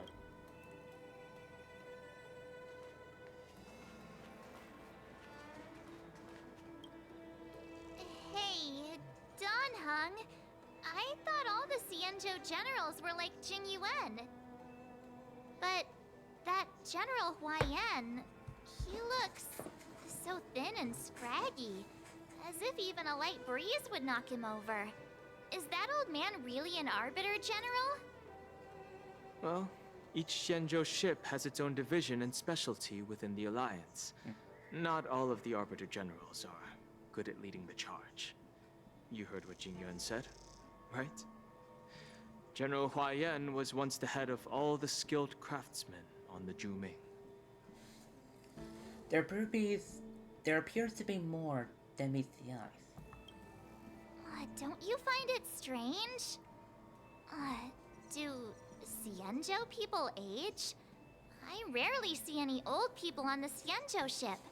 And when I do, they're usually travelers.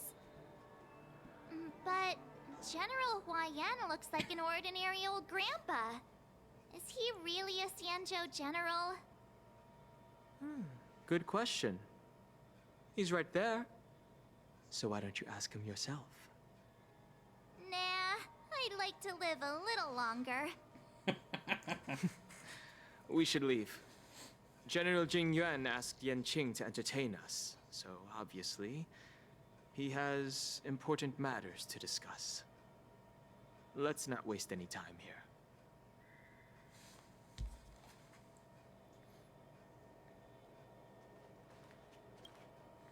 This is the report Qing Zhu just sent me.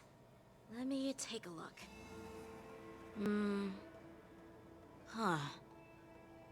Looks like the General has given me a tough challenge. He wants me to try and help put the IPC's mind at ease.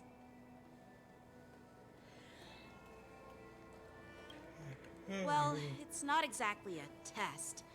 As Cloud Knight officers, we not only learn the art of war and martial arts, but also occasionally have to handle diplomatic disputes.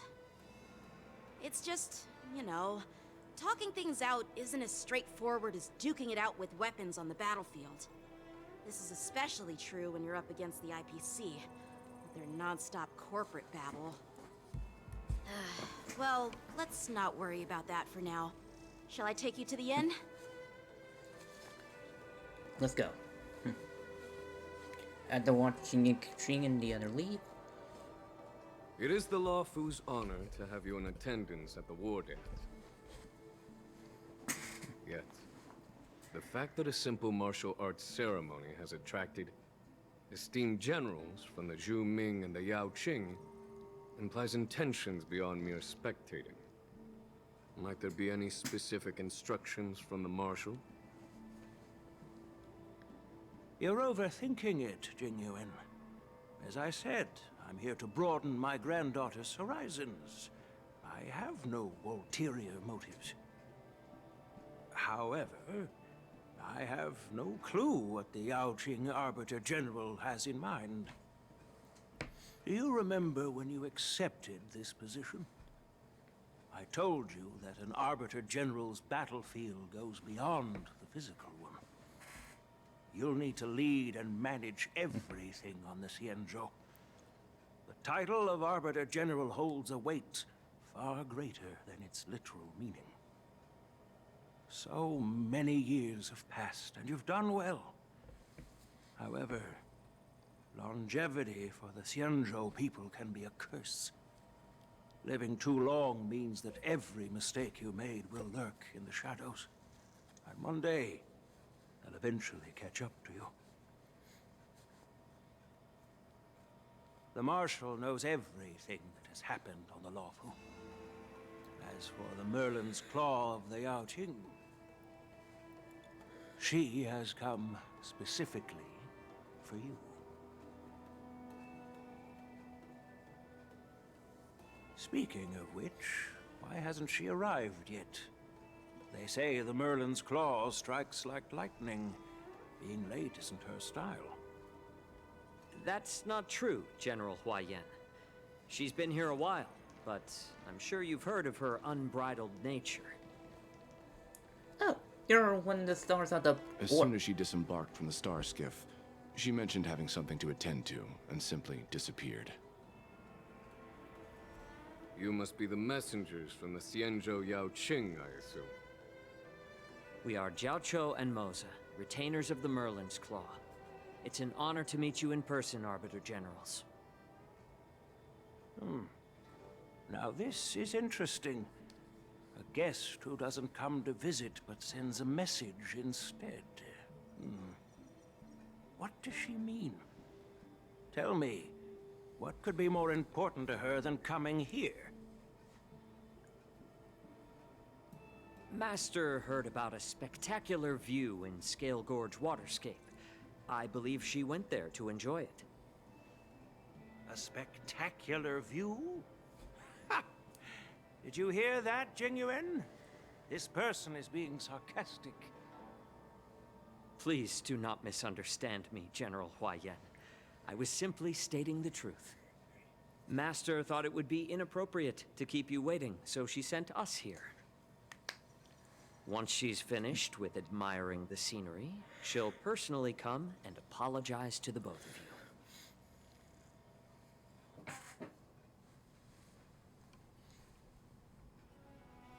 you. In the meantime, outside the palace of Ashram.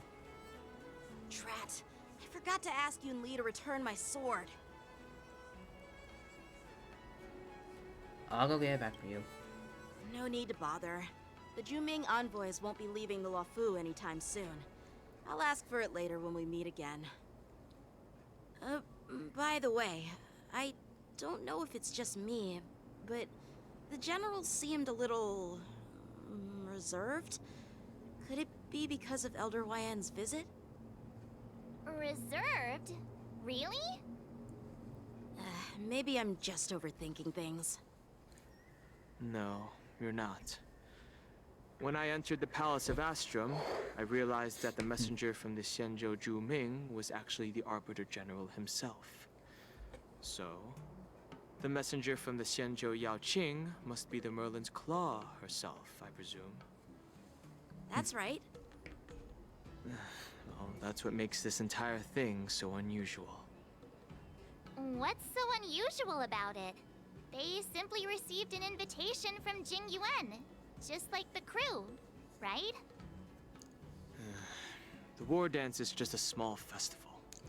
And now we have 2 Arbiter Generals from other Xianzhou ships here. I'm afraid they're here for something more. Maybe they've come to hold Jingyuan accountable for the Ambrosial Arbor crisis? Hold him accountable?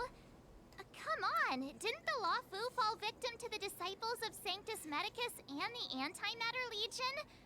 Why would they blame the victim?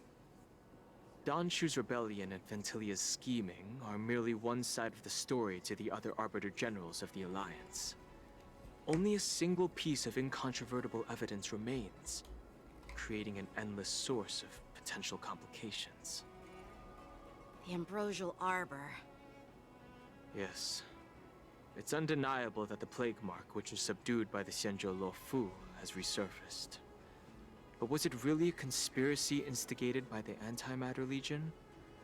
Or does it indicate a traitorous intent from within the Luofu, implicating Jingyuan himself? Once the spark of suspicion is kindled, it proves hard to extinguish.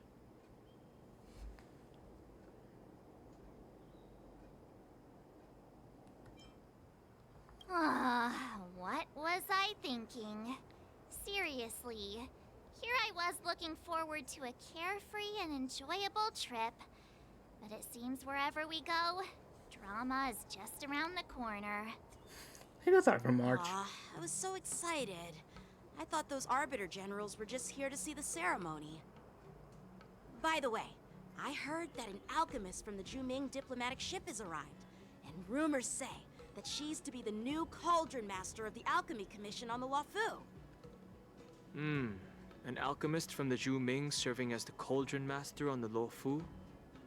While it's not unheard of, the timing itself... Thanks to your words, Mr. Danheng. Now I finally see the underlying tensions. The General is under tremendous pressure right now, but I was completely oblivious to his troubles. How naive of me.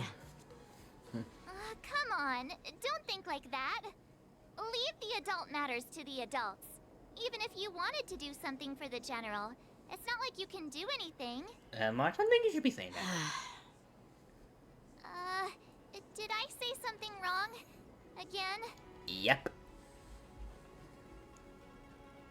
You're a real master of conversation. Miss March is right. I don't have the skills to share the General's burdens at the moment. Still, I'll do my best to follow his instructions. Let's go. Once I've taken you to your accommodations, I need to go to the Artisanship Commission to handle the IPC's protest. He looks like he has a lot on his mind. We can't just let him go alone. Why don't we accompany you to the Artisanship Commission? This is too much trouble. While I appreciate your kindness, dealing with the IPC's workers could be tricky. I'm afraid this will cause trouble for the Express. No worries. We're pretty experienced in dealing with the IPC. You've heard of the 10 Stone Hearts? We've dealt with quite a few of them, right? Drag all you want. Don't drag me into this.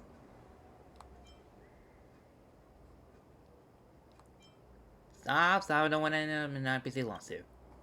What's with you turning into a scaredy cat? I didn't see you worrying about lawsuits when you wrecked that giant mech. Well, since you're willing to help, I won't decline your kindness. Let's head to the Artisanship Commission and meet them.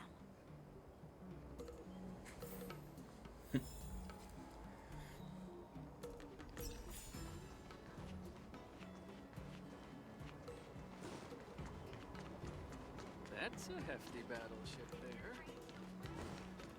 Wheel-tied spring is in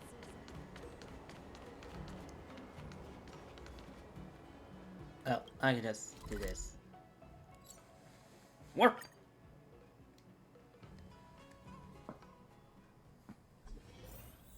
Can I really reason with you Xianzhou people? I think I get it now. In your words, this is called looting a burning house, right? But I am trying to reason with you here. Well, we'll see how this turns out. I plan any stream, but I just keep going back in. Ugh, that toxic voice sounds familiar. Haven't I heard it before in Arum Alley? Yep. You know what? This isn't my first time dealing with the Skyfaring Commission. I can handle your unreasonable ways. But straight up snatching IPC cargo, isn't that going a bit too far? Just as I've said it many times already. Once we've inspected the cargo and completed the security check, you can be on your way. Is there something wrong with your ears, or is it just your brain? Wow. I'm hearing you loud and clear. I'm thinking clear. And my answer is crystal clear. Not a chance. Keep detaining my cargo, and I'll file a complaint directly with your general. Sky, what are you doing here? Did I just hear a barking dog barking? You jerk! Who are you calling a dog? Wait, why are you here? You're staying on the Xianzhou, are you? What terrible luck! Wherever you go, disasters aren't far behind. Hey, wrong. Aren't you the guest from the Astral Express? What brings you and Yanqing to the Artisanship Commission? I'm here to help you sort out the IPC problem with his help. Trouble caused by the IPC? I'd say it's caused by the Skyfaring Commission. And yet you were causing problems in the Alorum Alley. I could keep this argument counter all day. And I wonder when they're having so we can make you say instead. Okay, but I'll be right back. I need to use the restroom.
I'm back.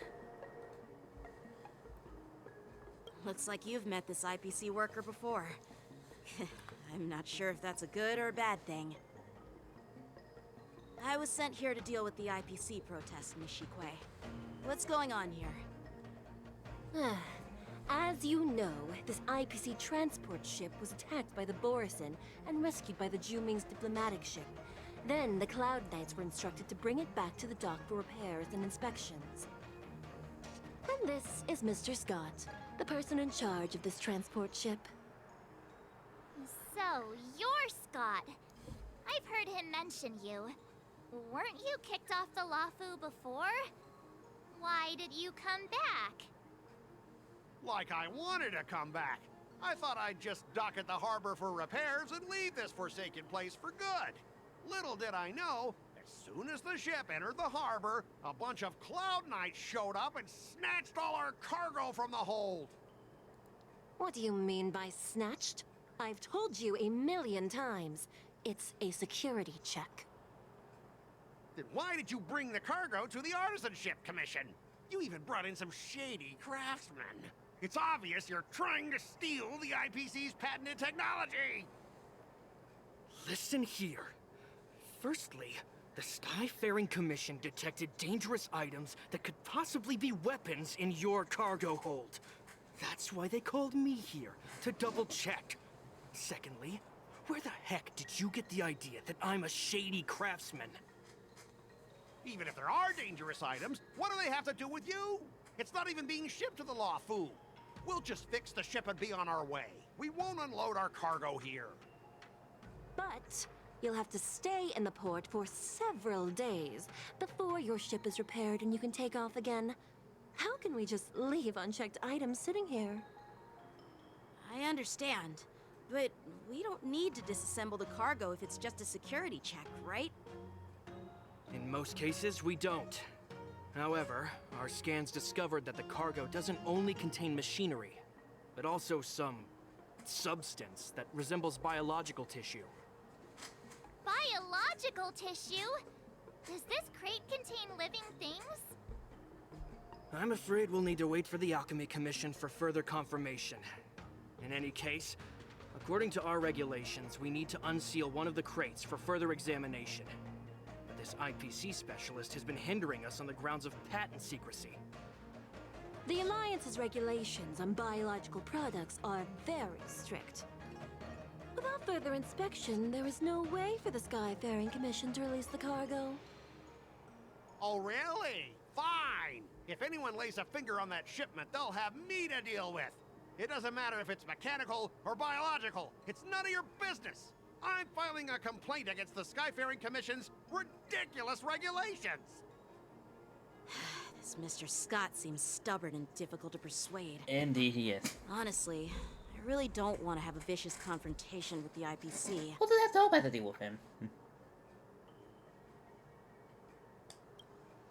I heard how you helped Aramali. The IPC representative back then was Mr. Scott, right?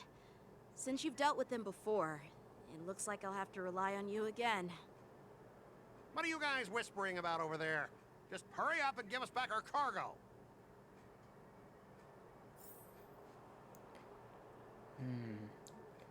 Anything in here, boy? A puzzle? Oh wait, no, it's not right on it. At the end of negotiation, if your morale is higher than or equal to your opponent, it's considered a successful negotiation. Otherwise, it's deemed a failure. During the negotiation process, if either party morale drops to 0, the negotiation immediately ends. Your negotiation choices will lead to a different outcome, which can either increase or decrease your morale. As you make your choice, negotiation progress until the member negotiating round drops to 0, at which point negotiation ends. During your negotiation turn, you can use the negotiation strategies to apply various negotiation techniques to help you succeed. Here you can view your opponent's information if you're unsure what choice. Fresh view. Okay. I probably shouldn't refill my water. This will only take us a few seconds. BRB. I've been doing way too many BRB. Hopefully this is the last one.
I'm back.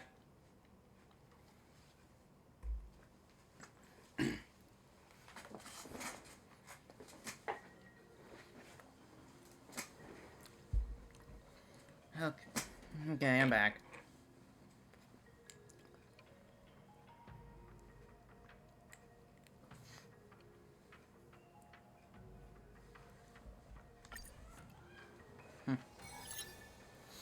As I recall, this guy won't listen to reason and can only be persuaded with intimidation.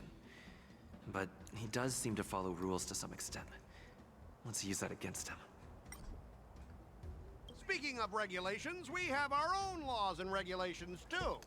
According to Article 4 of the Cienjo Alliance IPC Trade Consensus, the Alliance and IPC shall never infringe on each other's intellectual property rights.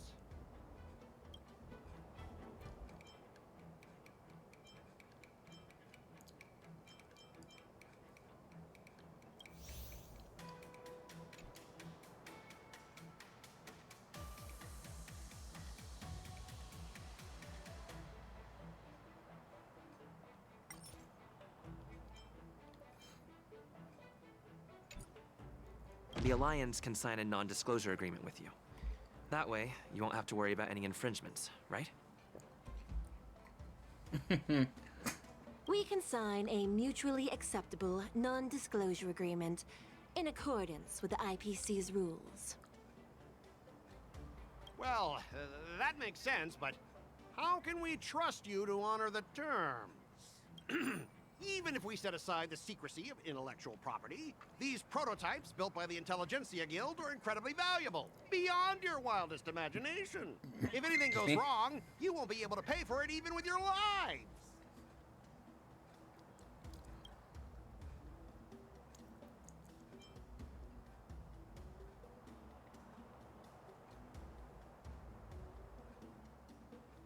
Don't underestimate Cienjo technology.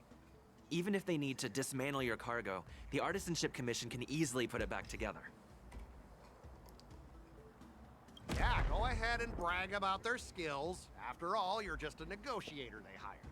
But I'm different. I'm an IPC member, and my fleet has accepted this transportation order. Naturally, I need to be responsible. Besides, the cargo on this transport vessel belongs to the Intelligentsia Guild. If you want to inspect the cargo, shouldn't you at least call in a member of the Intelligentsia Guild to be present?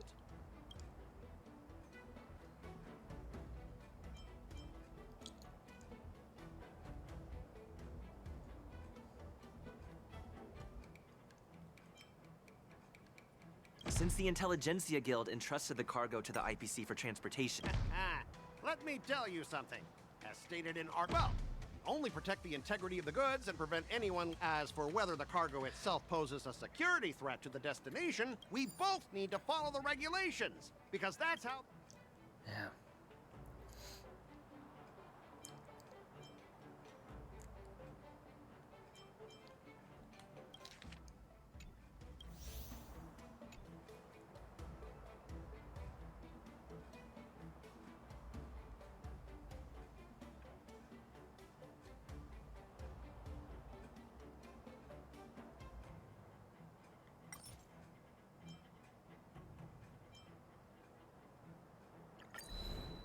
Huh? Could you repeat that? I didn't quite hear you. Could you say it again?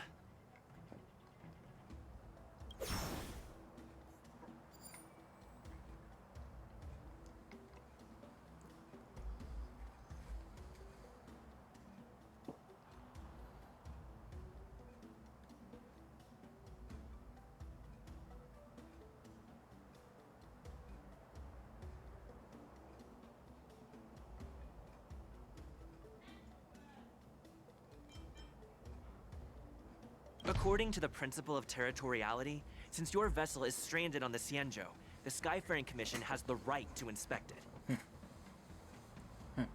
Indeed.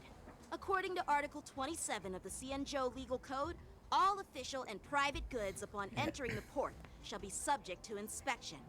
Failure to submit to such inspection shall be deemed equivalent to the possession of unlawful items and shall be subject to legal ramifications. Huh? My synesthesia beacon must not be working, because I have no idea what you just said. Simply put, if you insist on hindering the inspection, we'll have to treat the cargo as unlawful items and confiscate it. Confiscate it? How can you Xianzhou people be so unreasonable? If this were pure point, and incoming cargo posed a safety risk, the IPC would take it in for containment and disposal, correct? That's true, but the IPC sometimes makes exceptions. For example, they've always given special terms to Xianzhou vessels. We both need to follow the regulations, because that's how the IPC and the Xianzhou operate, right? As an IPC worker, I have to abide by its regulations. If I make it...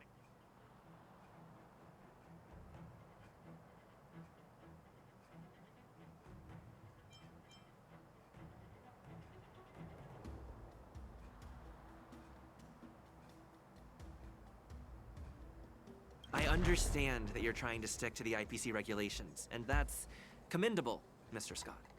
But what you fail to see is that this argument is tarnishing the IPC's reputation on the Xianzhou. If this conflict with the Skyfaring Commission escalates, they won't just make things difficult for your business, but it'll also have an impact on your career down the line. Of course, I never wanted conflict with the Xianzhou. Like I said, all I wanted was to retrieve the cargo and be done with it, but they just refused to let us go. Well, you guys sure know how to argue your case. Fine, I'll allow you to do the security inspection.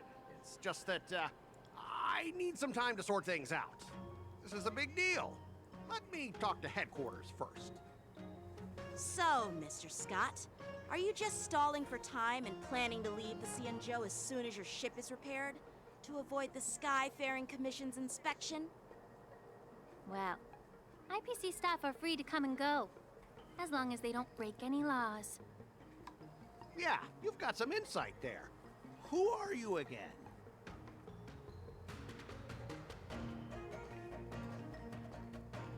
Allow me to introduce myself. I'm Lingsha, Cauldron Master and head of the Alchemy Commission on the Lawfu.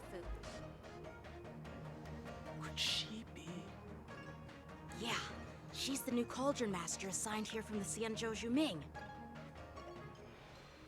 I received a report from the Artisanship Commission about cargo containing samples of unknown organisms.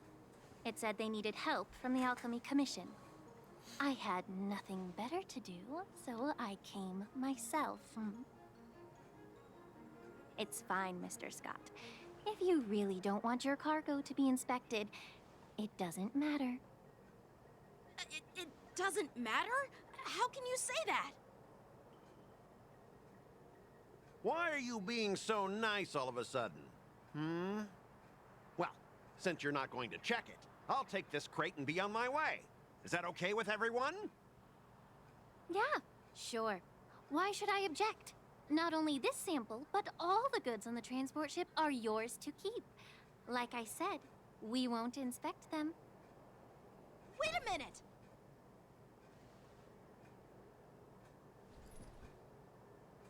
Well, that's more like it.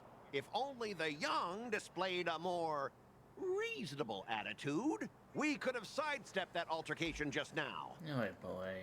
Our ship will leave in a few days once the engines are repaired. Your ship can leave whenever you want, but I'm afraid I can't say the same for your cargo. According to the import and export regulations signed between the Xianzhou and IPC, all biological shipments can only leave the port when they have confirmed to be of no threat, or when all biological activity expires. Since we can't determine if your shipment is safe for the environment, I guess we'll have to wait for its biological activity to expire. Let me check the previous cases. Normally, it'll only take around 47 star calendar years. Only 47 years? Why so surprised? You're still young I see what she's and doing now. full of energy. I'm pretty sure you'll live a few more decades. Have some confidence in yourself. Ha! Typical of a long-life species. Your words are dripping with sarcasm.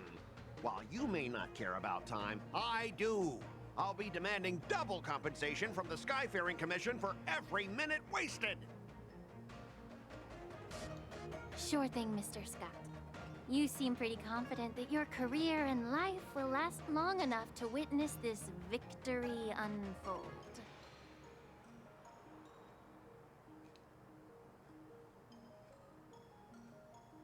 Step aside, guys. Let them do the inspection. But, Mr. Scott... Come on, we're already in enough trouble. Just let them do the security inspection. And if needed, I can always grovel before the Intelligentsia Guild later. I'm just using my head for what it's apparently good for, right? Leave you voice. Thanks, bro. Well, honestly, at least you're not as annoying as that woman. Bro, just do the inspection. This lady is really something else.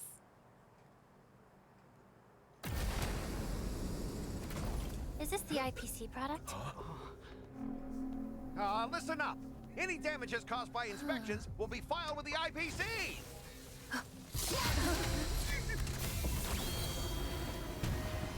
Turn it off.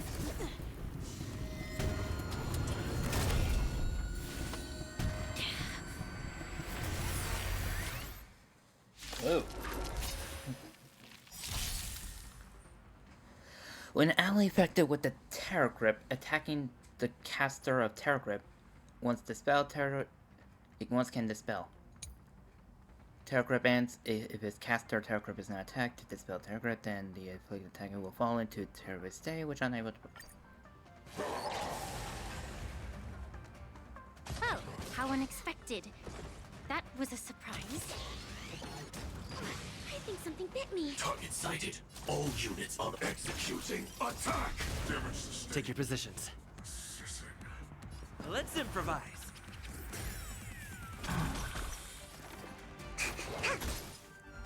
Did you come here of your own?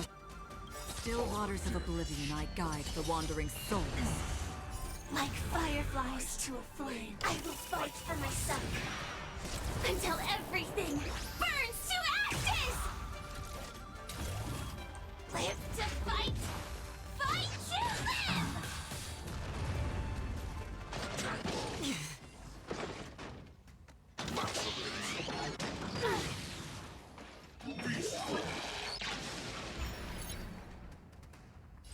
Firefly, I shall set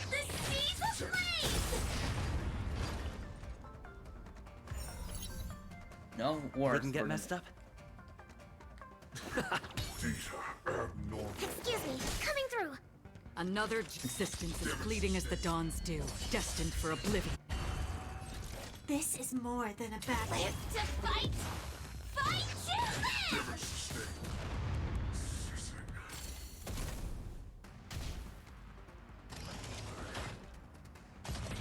Again?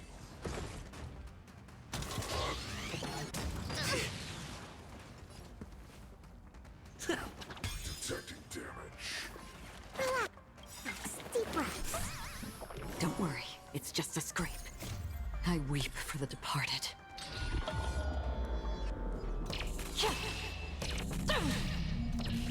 Dusk's reign, it too shall fall.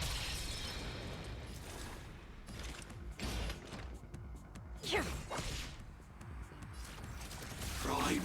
Detonate. Detecting damage. Attack roll.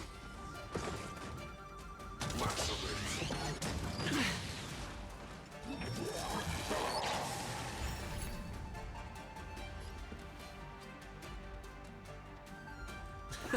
Armor damage.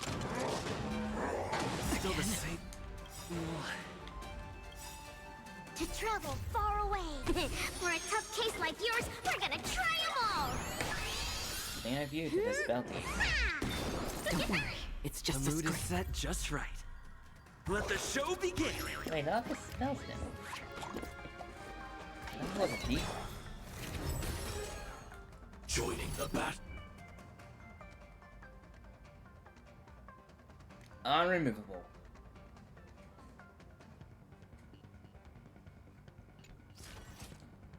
Executing attack. Damage. Like fireflies to a flame, I will fight for myself. Until everything burns to ashes! I shall set the seas ablaze! Perfect.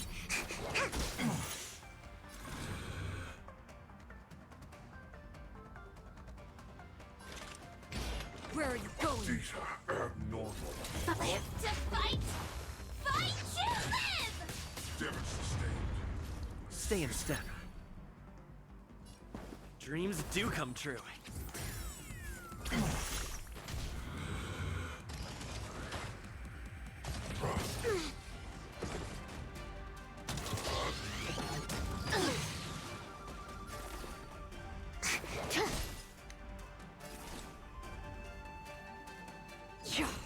Detecting damage. This I shall set the seas ablaze! Take your positions. Let's improvise.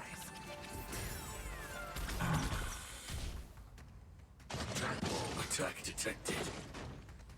Lacerate. Beast.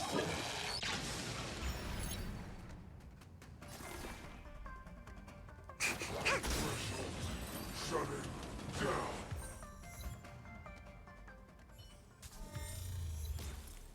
Were you seriously planning to leave this stuff unchecked at the dock for days? That's way too dangerous. I had no idea about it. You must have accidentally triggered the cargo's defense program. I don't think trying to shift the blame is a wise choice. But seriously, I don't know why that thing suddenly started moving. I swear on the Amber Lord. Enough. Miss Shikwe, please escort our IPC guest to the Skyfaring Commission. I'm on it. Please follow me, Mr. Scott.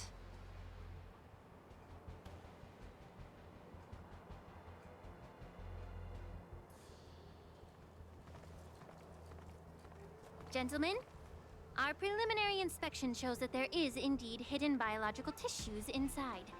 Just like the craftsman feared. I can't even tell if it's ingenium or biological in nature. Why do you say that? The core of this device is what they call wetware in industry slang. To put it simply, this machine operates with a kind of biological nerve as its control center. I'll take some samples for the alchemist to analyze and figure out where the biological tissue comes from. Why would the Intelligentsia Guild use such unethical technology? Perhaps they're trying to create a new weapon? Whatever the reason is, it's probably why the Borisin attacked the ship. No wonder the IPC were trying to obstruct our inspection. I'll contact the Ten Lords Commission and ask the judges to come and give their final verdict on this. According to our rules, all prisoners and weapons involving dangerous creatures must be taken to the shackling prison for further sentencing. After all, it's the safest place on the Luofu. As for you, Mr. Craftsman, please go with the Cloud Knights and explain the situation to the judge. After a while, everyone dispersed and goes on their own. I had a feeling that the IPC members would cause trouble, but I didn't think they'd be this tricky. Thanks for your help, Miss Lingsha. I should thank you for saving my life. Your sword skills were impressive. Taking down that big guy. I thought the General's retainers were all burly martial masters. I didn't expect Yenqing to be so...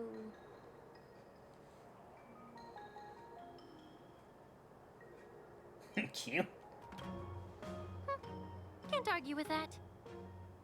As for you, you must be the guests from the Astral Express, right? Saving the Luofu from that crisis. It's so impressive. It wasn't a big deal. Really. It's still early, so why don't we get some tea at the Alchemy Commission? We can discuss your suggestions for revitalizing the commission. I'd be happy to accept your invitation. And you three are coming too, right? This is getting interesting.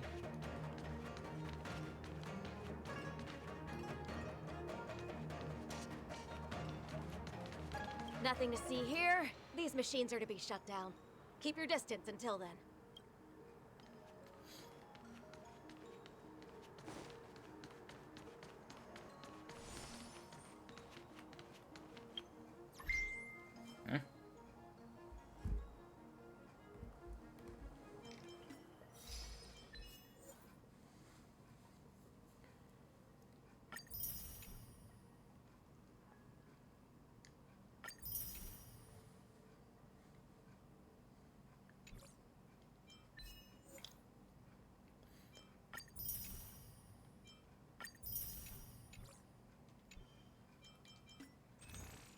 Getting there. Now let me just pop on my calculator again. Okay, 2, 3, 4, 5. Okay, 5. Okay, so far I'm at 6.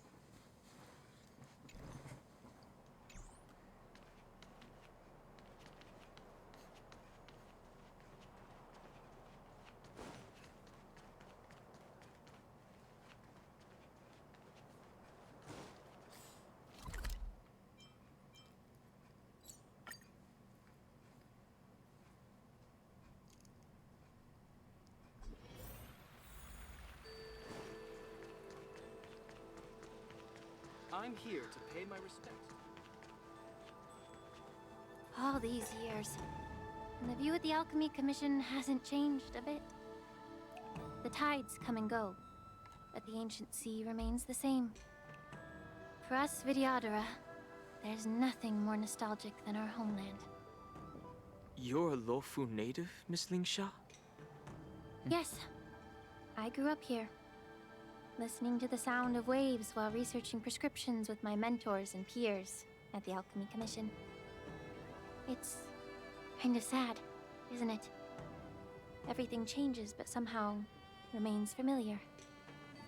Just like you, Don Hung, I traveled far from home, and now I've returned. Seeing the familiar scenery brings back a hint of nostalgia. The view here would be even better without the Ambrosial Arbor. Oh, really? I think that towering tree looks pretty impressive. Even if it's impressive, It's a plague mark. The Xianzhou have been fighting abominations for thousands of years. And now that the Ambrosial Arbor has been reborn, it's only natural for everyone to feel uneasy. Well, once a seed is planted, no matter how long it takes, it'll eventually sprout and bear fruit. In my humble opinion, the rebirth of the Ambrosial Arbor and the resurgence of the disciples of Sanctus Medicus were inevitable. The seed was already planted when the ancestors of the Xianzhou sought immortality.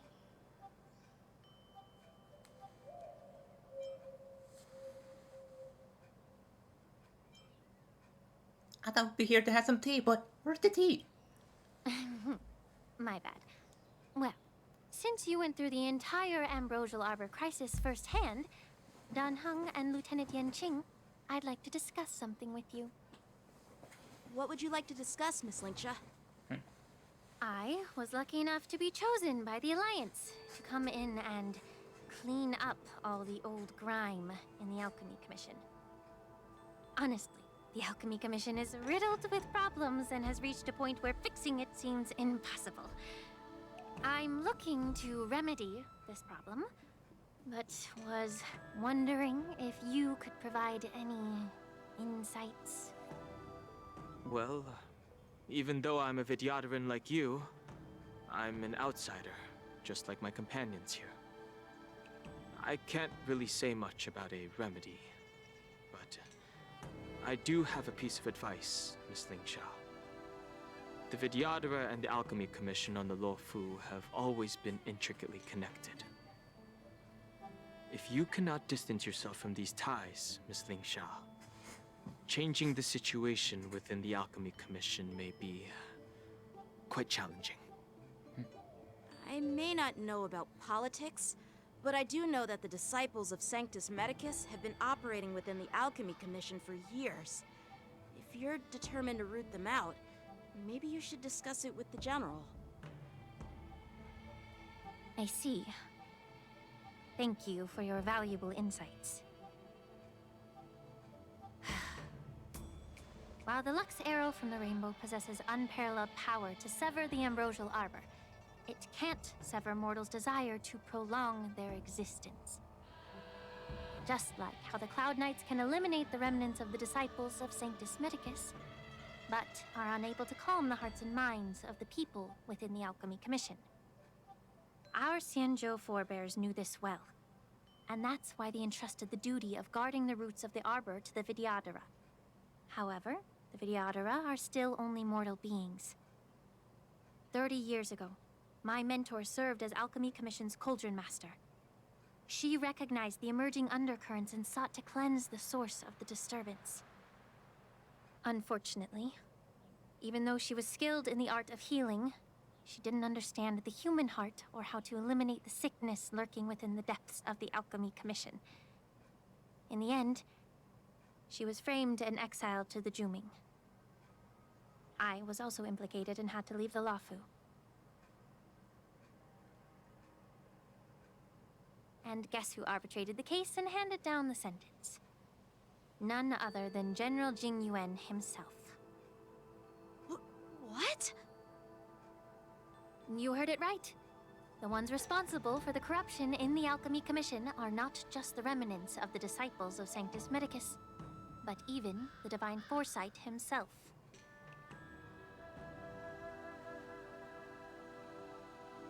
Alas, why is your face turning pale, Yanqing?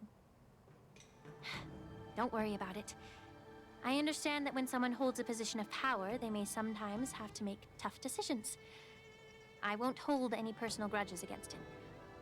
Besides, at our age, holding personal grudges is a luxury we can't afford. Lingsha, you're back! Ugh, I've been waiting ages for you.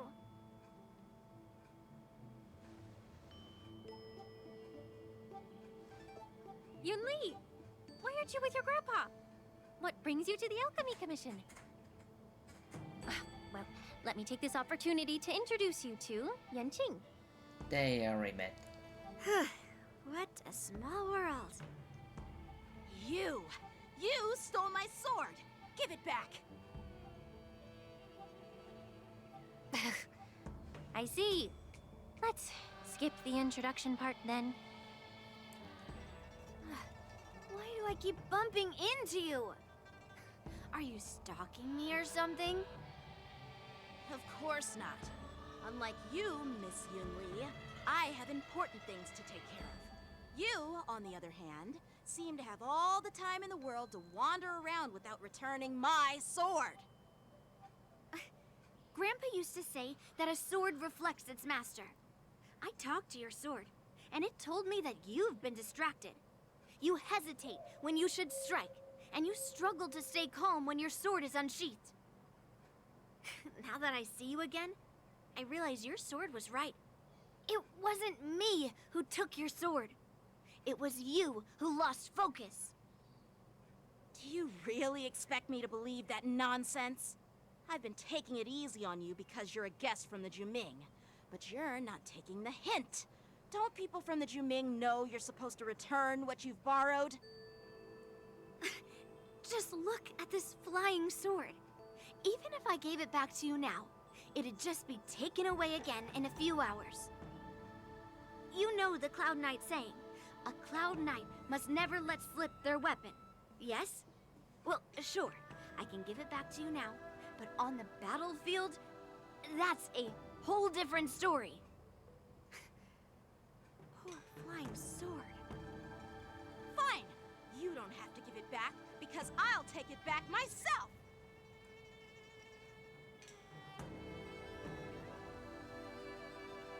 Here she comes, General. But which general should I call? Between these two, who do you think is tougher?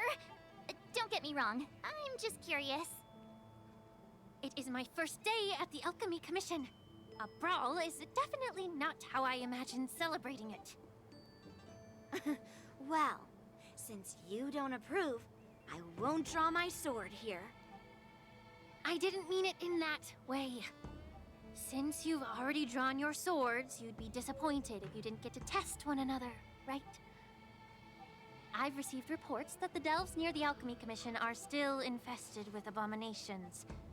Seems like my predecessors left quite a mess. So, if you two want to determine who's better, why not focus on them instead of each other?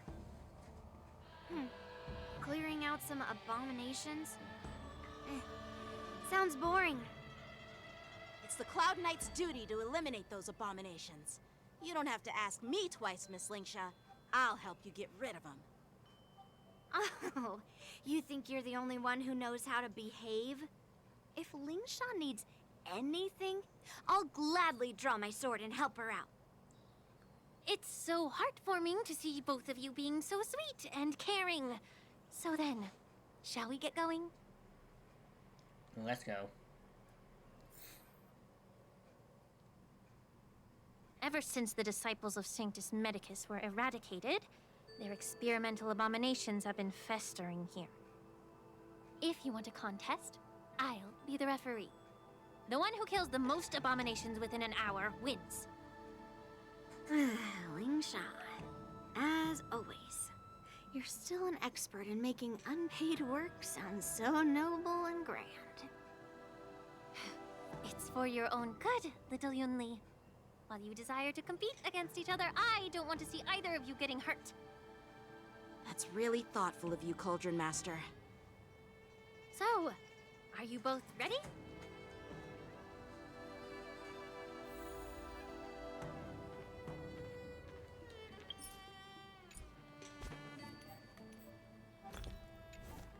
Now I hit this.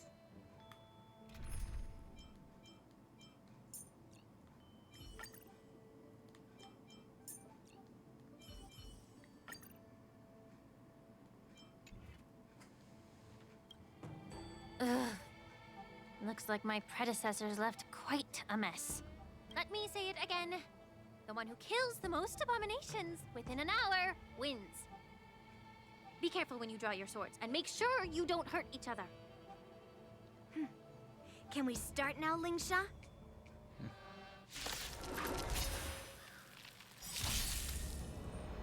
Time for some sword play! Beat the enemy first. number and defeat by claiming some historical reports here. Strike with heart!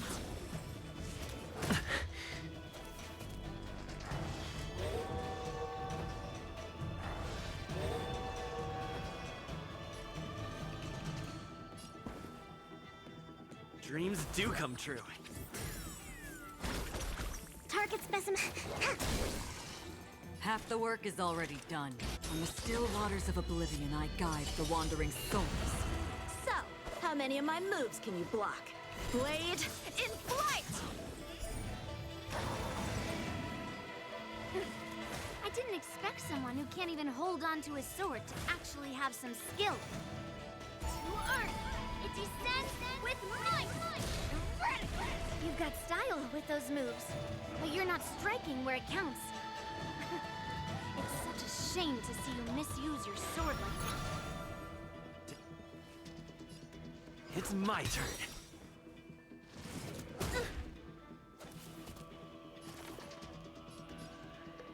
Excuse me, coming through. Strike with heart!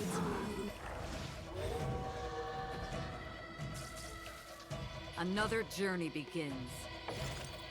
This is fleeting as the dawns do, destined for oblivion. The mood is set just right. Let the show begin!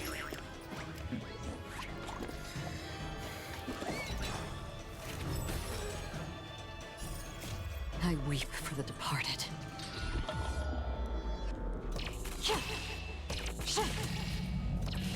Dusk's reign, it too shall fall.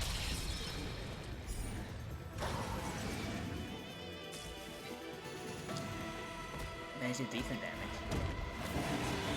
Although he's going for Akron. No killer. How familiar. Time for some sword play!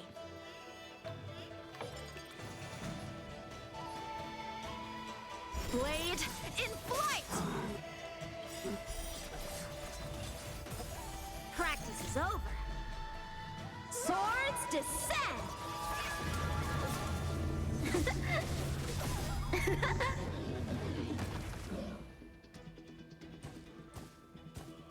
Any reinforcements, huh?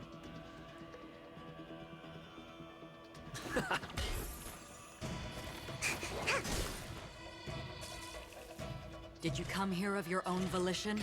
From the still waters of oblivion, I guide the wandering souls.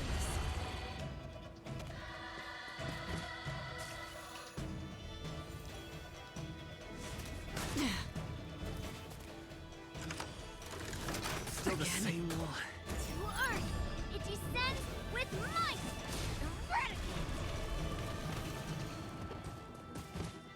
So, how many of my moves can you block?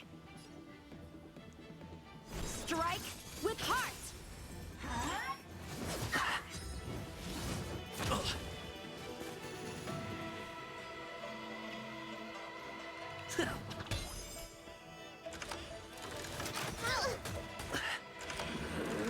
Again? To travel far away. For a tough case like yours, we're gonna try 'em all!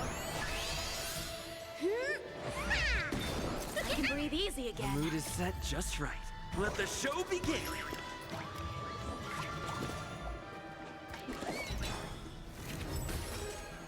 Commencing research. Half the work is already. Existence is fleeting as the dawns do, destined for oblivion.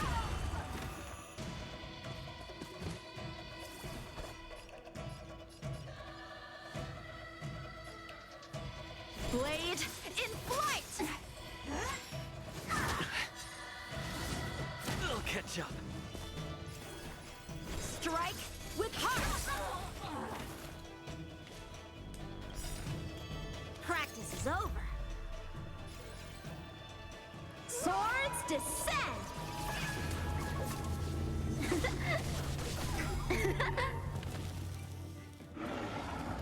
Stay in step. It's my turn. To Earth! It descends with might!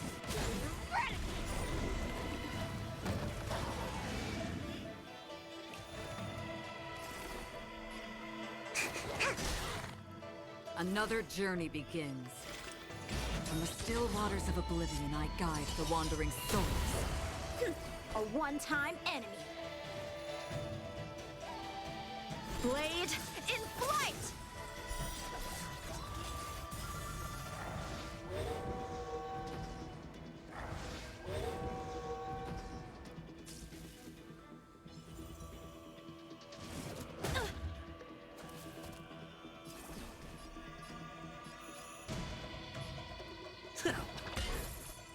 Target specimen sighted.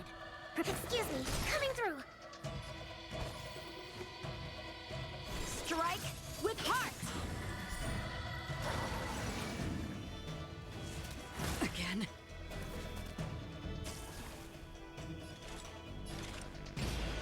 Existence is fleeting as the dawn's dew, destined for oblivion. I weep for the departed.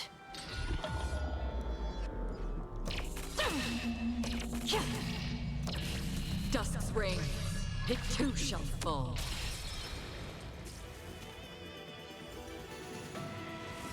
Still the same old...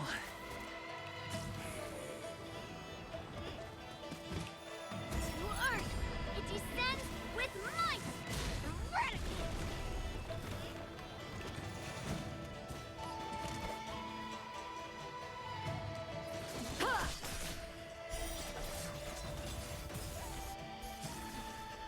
Take your positions.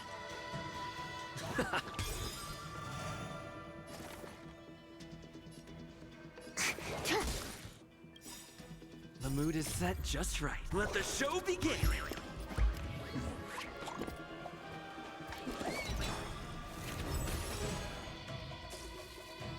Did you come here of your own volition? From the still waters of oblivion, I guide the wandering souls.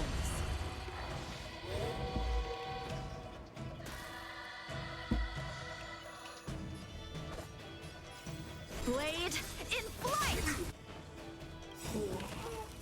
Practice is over. Swords descend!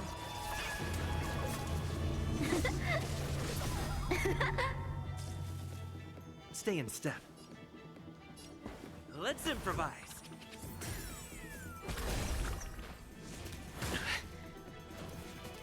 Perfect. Strike with heart! To Earth, it descends with might! Eradicate! See? I won. Your technique was all over the place, and you relied too much on speed. Is this really all the Cloud Knights of the Lawfu can muster? So disappointing. All you did was chop down a few monsters. Don't get carried away with yourself. Oh. Well, then I'll give you a chance. Defeat me, or hand over all your swords. If you're trying to pick a fight, just ask, because I'm ready for you.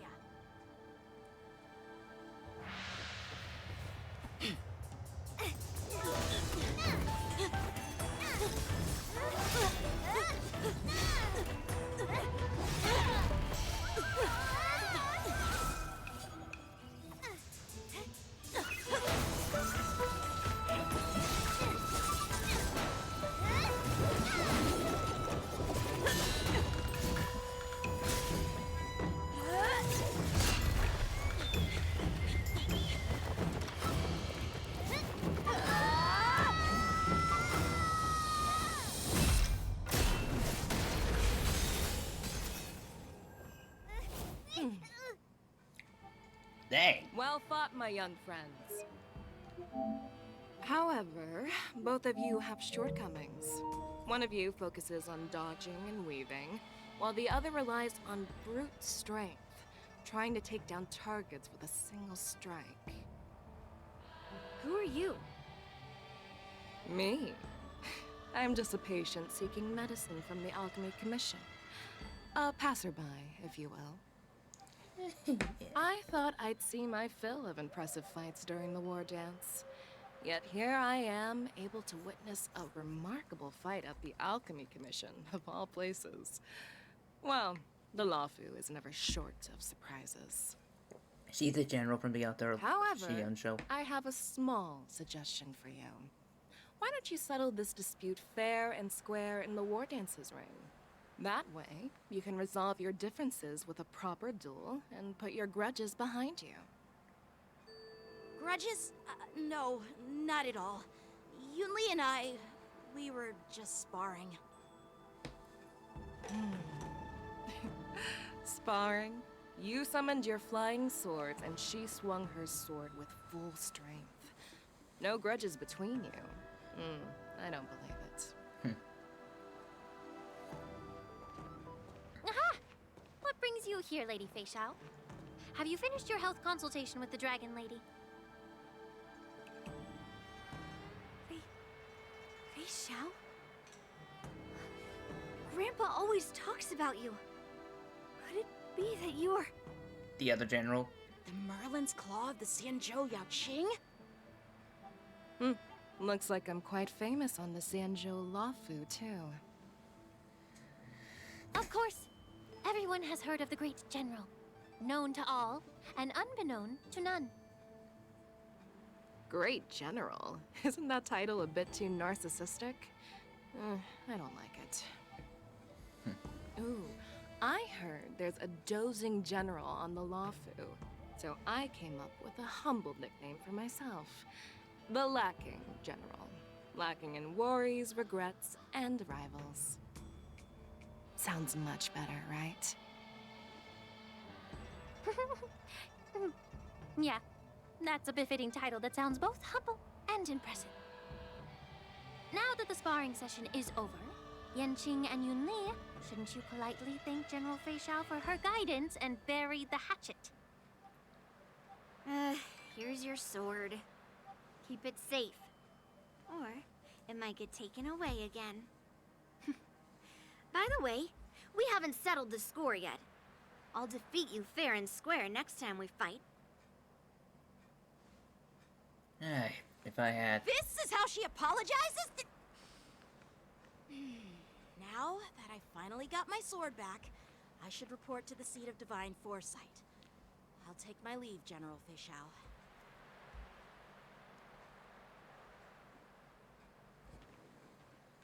Oh, by the way, Miss Linksha, if you've got some free time, I'd like to invite you to the seat of divine foresight for a chat with General Jingyuan. I think there's more to those personal grudges you mentioned earlier.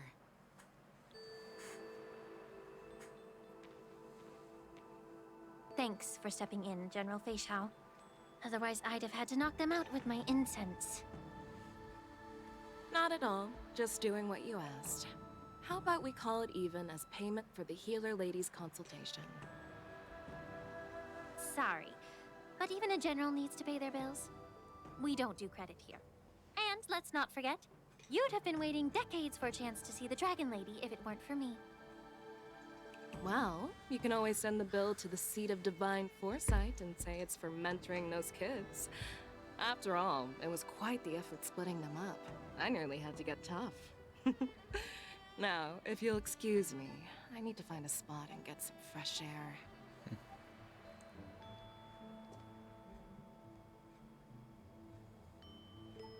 At the moment, Fusion Lecture Walk, can this thing go slower?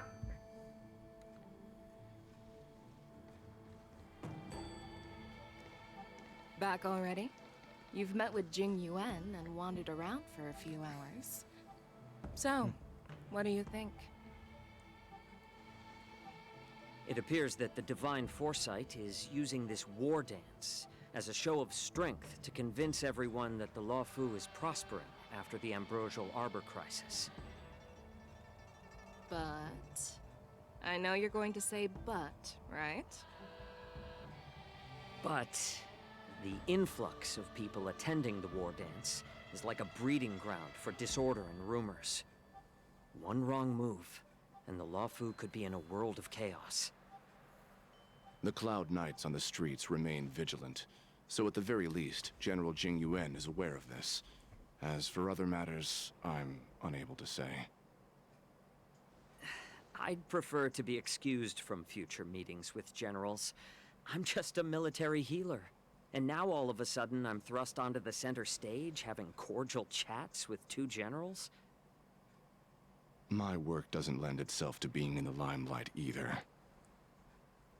Just stop whining. At least you're in one piece, right? Before getting in touch with General Jing Yuan, I wanted to put aside my assumptions and see his momentum. That includes the overall bearing of the Cloud Knights on the street, what people are saying, and how those close to him behave. The might of an army dwells not within its pawns, but within the force of its collective momentum. Recognizing this fact reveals the true measure of power. Thanks for enlightening me, General. A perfectly clear statement turned confusing thanks to your translation. You've made me lose where I was now. Anyway, this is how I operate in battle, so you might as well get used to it. Are you treating General Jingyuan as your enemy? The longest-serving general of the Xianzhou Luofu. Do you think he'd have only a few enemies? By the way, General, you met the healer lady, yes? Could you show me the medicine she prescribed you? Well, the healer lady couldn't do anything about my condition. She just told me to enjoy some tasty food. So not even the famed healer lady could help? Don't worry. I'll fulfill my promise and find a way to cure you. Actually, I've found some leads. Well, life and death, Jiao Chou. It's all predetermined. Upon starting my military career, I made a pledge that the rest of my life would be dedicated to being the Xianzhou spearhead, hunting down the abominations of abundance till the end of my days. I just like these art. They're just so cool. As long as I can fulfill that deep-seated desire, I don't care how long I live. You asked if I view General Jing Yuan as my enemy. No. My real enemy has always been myself.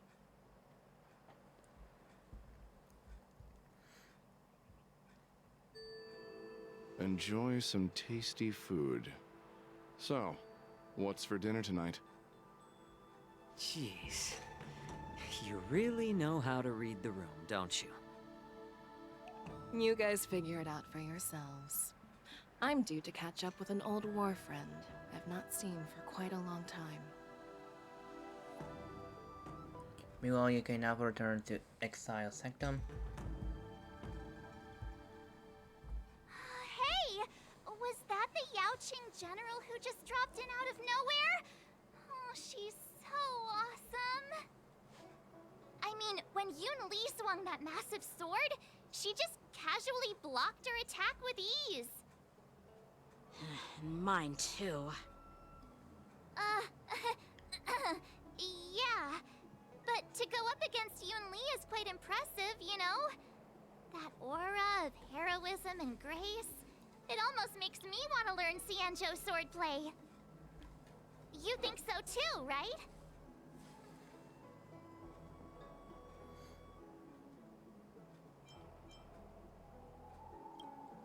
Can't you put a little more enthusiasm into it? Thanks for the kind words, Miss March. The war dance is coming up, and I've been chosen to represent the Cloud Knights in the ceremony. I've had my fair share of defeats lately, and even though I know there are always more skilled swordmasters out there, seeing General Fei Xiao's skills today has made me feel a bit uneasy again. Don't underestimate yourself. After all, generals won't fight in the ring during the war dance. Just remember the state of mind you had when you single-handedly took on me and Blade, putting life and death aside. With that mindset, you can prevail against most challengers. I see. Thanks for the advice, Master Danheng. By the way, now that today's events are over, General Jing Yuan wants to invite all of you to the seat of divine foresight. He has something important to discuss. Something important? I bet it's about how to deal with the generals from the Yaoqing and the Zhuming. I really don't want to get caught up in grown-up games so soon. I just hope Generals Fei Xiao and Huaiyan can see the truth. We don't need any more chaos on the Luofu before the war dance.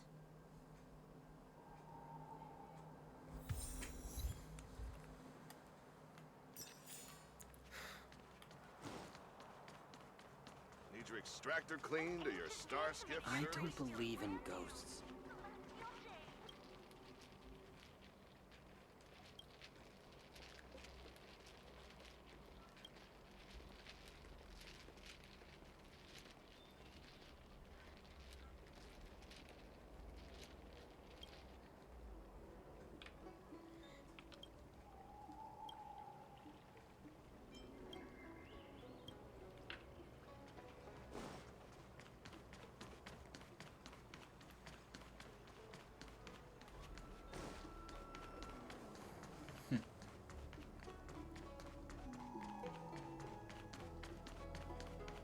Would you like me to relay your message?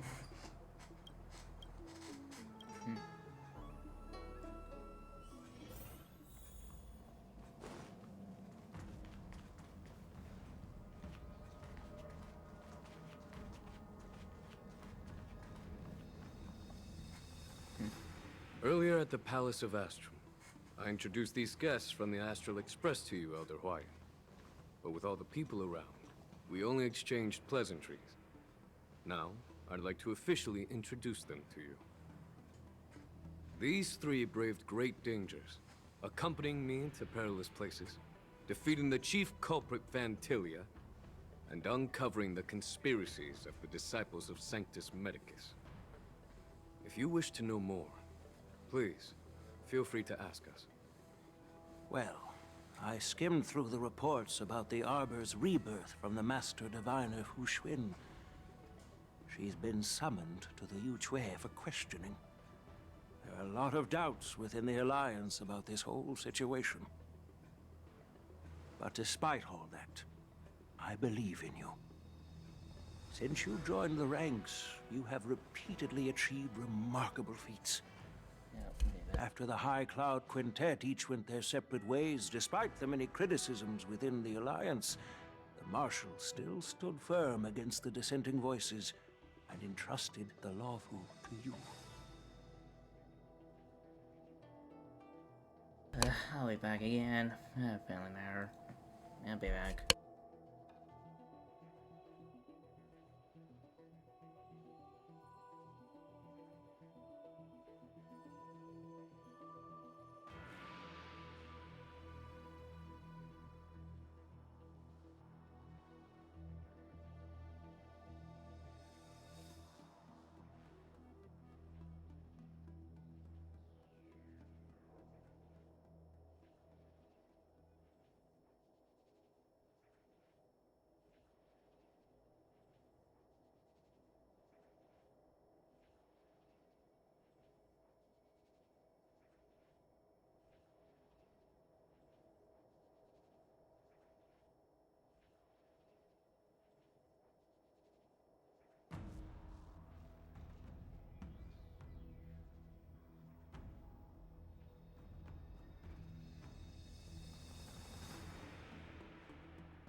I'm back. It took a bit while because I was helping my family.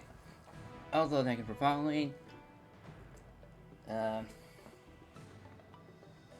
Why you?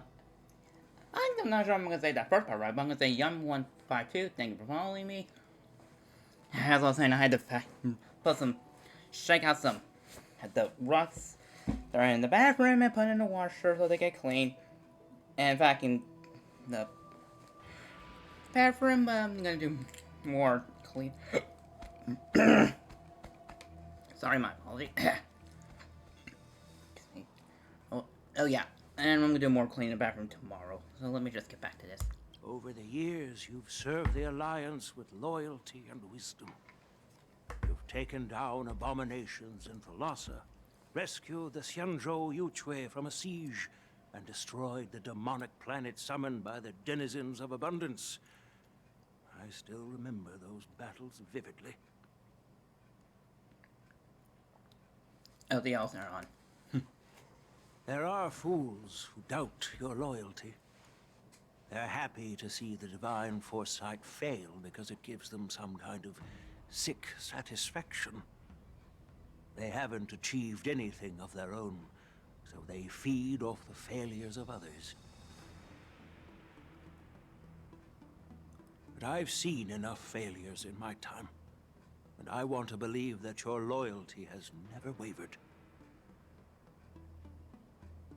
So, General Fei Xiao of the Yaoqing is the only one investigating the Ambrosial Arbor crisis on behalf of the Alliance? No. I am too. This old man's words always catch me off guard. The Marshal ordered me to come to the Xianzhou Laofu. But the document only says, attend the war dance and listen to Fei Xiao's questioning.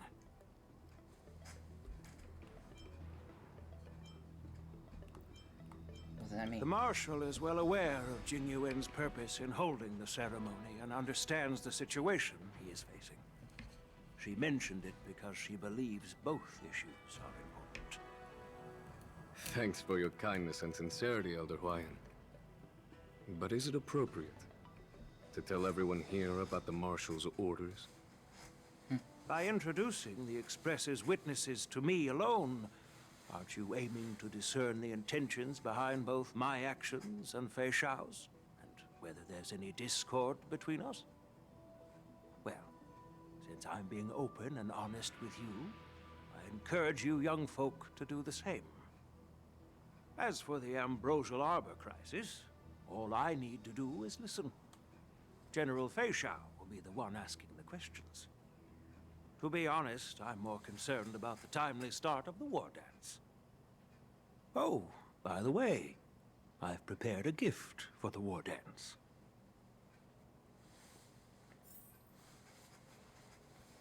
Okay. And look at here. Yes, it's this case right here. This case gleams with muted luster, crafted from a material neither wood nor metal. Its surface is masterfully woven with metallic thread, outlining an intricate pattern of lotus flowers. There will be numerous contests and celebrations during the war dance, and the main event will be the Ringmaster's Challenge.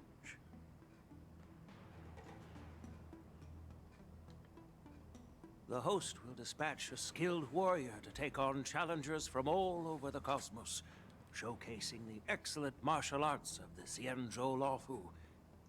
When you mentioned that the Astral Express would be attending the ceremony, I thought the High Elder of the Laofu would be the Ringmaster. You humor me, Elder Huayan. The healer lady is just a young lady who knows nothing about martial arts. How can I assign her as the Ringmaster?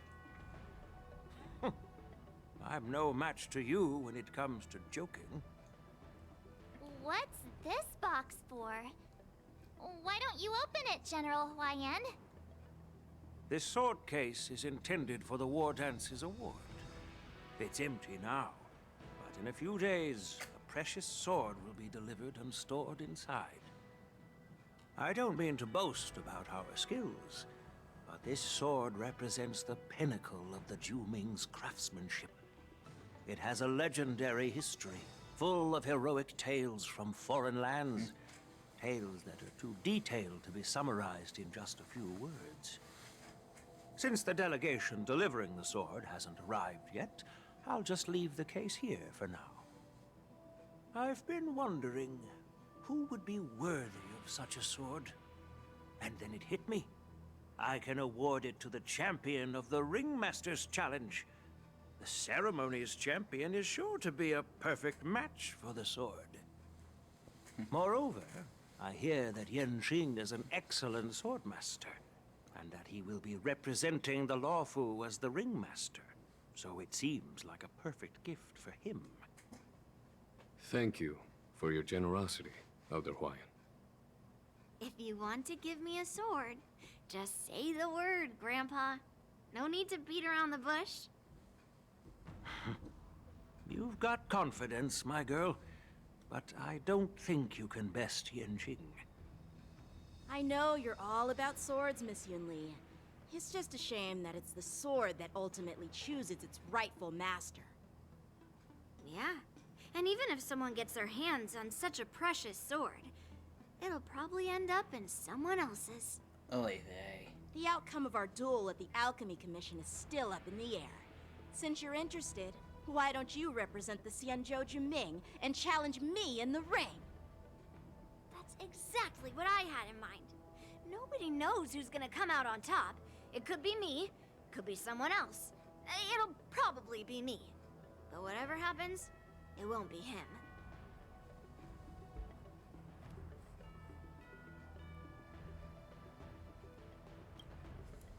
Not to be rude or anything. We've been watching their drama. I'm dying to find out who beats who. Quiet down. We have other guests here. I've prepared this sword to add some excitement to the ceremony, not to have you two squabble. It's not a good look for the Alliance. While you both seem confident that you'll win, you need to remember there can only be one winner and one loser in the ring, which could lead to hard feelings. Actually, I have an idea. We don't know who the winner will be, and it might not be either of you. But if you're eyeing that prize, you'll need to work together. I want you to take on an apprentice who will take part in the war dance and win at least one match. How does that make sense? Jinx.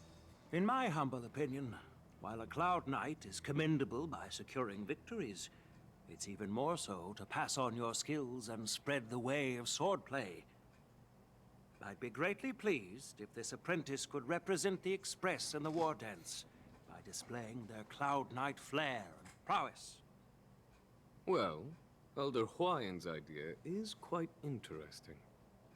Imparting swordplay skills requires teamwork, and both the winner and the loser will learn a valuable lesson regardless of the outcome. The question is, whom should the two of them take as an apprentice? I have a feeling it's gonna be March. Huh? Who? Wait, me? I noticed just now that Miss March seemed quite interested in the outcome of your sword fight. So I thought, why not teach her the art of swordplay? Oh, wait. Are you serious, General? Why am I being dragged into this all of a sudden? I've never practiced swordplay before. I'm a total newbie. You really think I can learn it?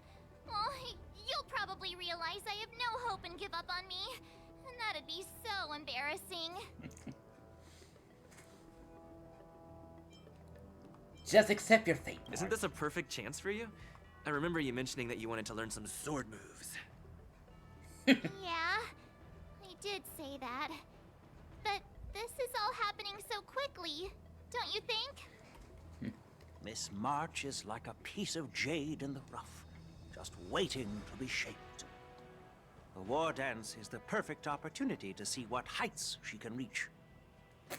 I appreciate your kind words, General YN. But won't teaching me swordplay be a waste of Yanqing and Yunli's time? They should be preparing for the ceremony. Plus, I heard that each swordmaster has their own special moves. What if they let something slip while teaching me? If everyone knows each other's tactics, won't that make it hard to catch people off guard during the war dance? That's considerate of you, March 7th. But don't worry. It'll take you at least a decade of hard training before you can even start learning special moves. No need to freak out. A few Juming swordplay tricks will mean you'll be more than equipped. Really? Looks like March's curiosity has been piqued. The whole point is to know each other's moves. Defeating your opponent in just one move? How boring would that be? Plus, what really decides a swordsman's fate isn't some special move. It's the solid fundamentals. So Miss Yunli has already agreed. What do you say, Yang Qing? General, I haven't graduated yet. How can I be qualified to teach swordplay to others? So you're admitting your defeat, huh? If you're not even confident to teach, why don't you let me be the ringmaster instead? Yang Qing, teaching an apprentice is also a way of honing your own skills and gaining insights. You've been an apprentice for years. It's about time you looked at swordplay from another perspective. I see, General. Then count me in. Now that Yang Qing has agreed too, it all comes down to Miss March giving her nod. It's up to you to make the final decision, March.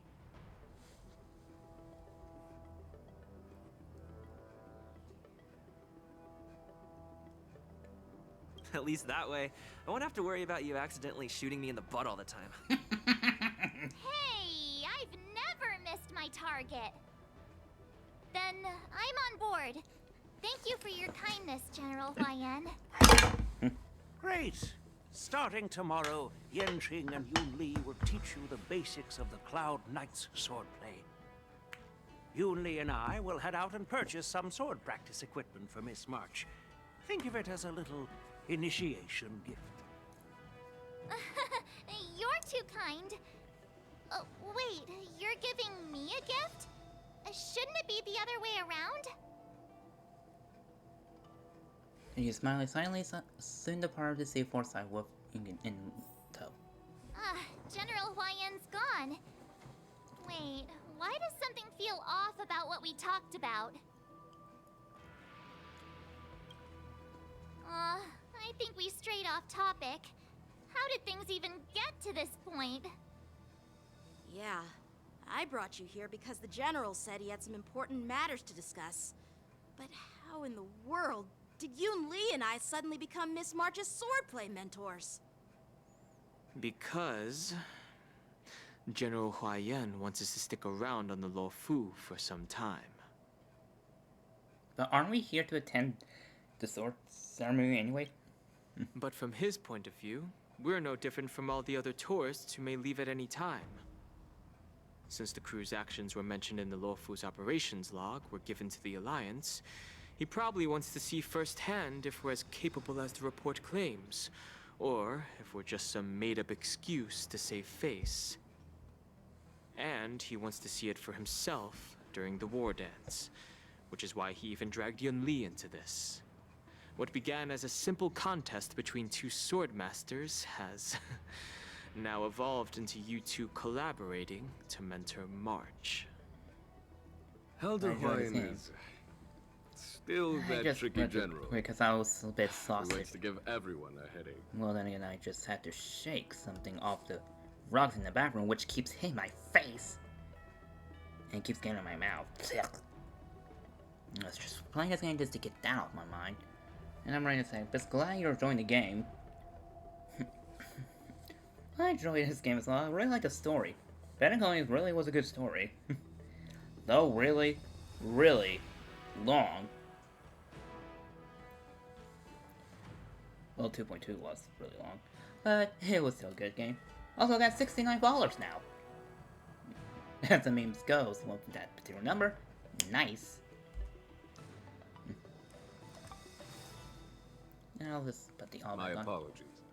Truth be told, I invited all of you to the ceremony because I wished for you to act as my witnesses. Now I apologize for not disclosing this information earlier. In the coming weeks, I'll also invite all of you to a meeting with General Fei Xiao, where you may need to answer her questions and clear up any doubts she might have. So please, be prepared for the meeting. Answer a few questions, no big deal. Don't worry, General. No matter what happens, I'm prepared to stay here as the Express's witness and answer any questions. Thank you, everyone. General, I know there isn't much I can do to share your burden, but... As the Lawfu Ringmaster, I won't let anyone defeat me in the war dance. I know.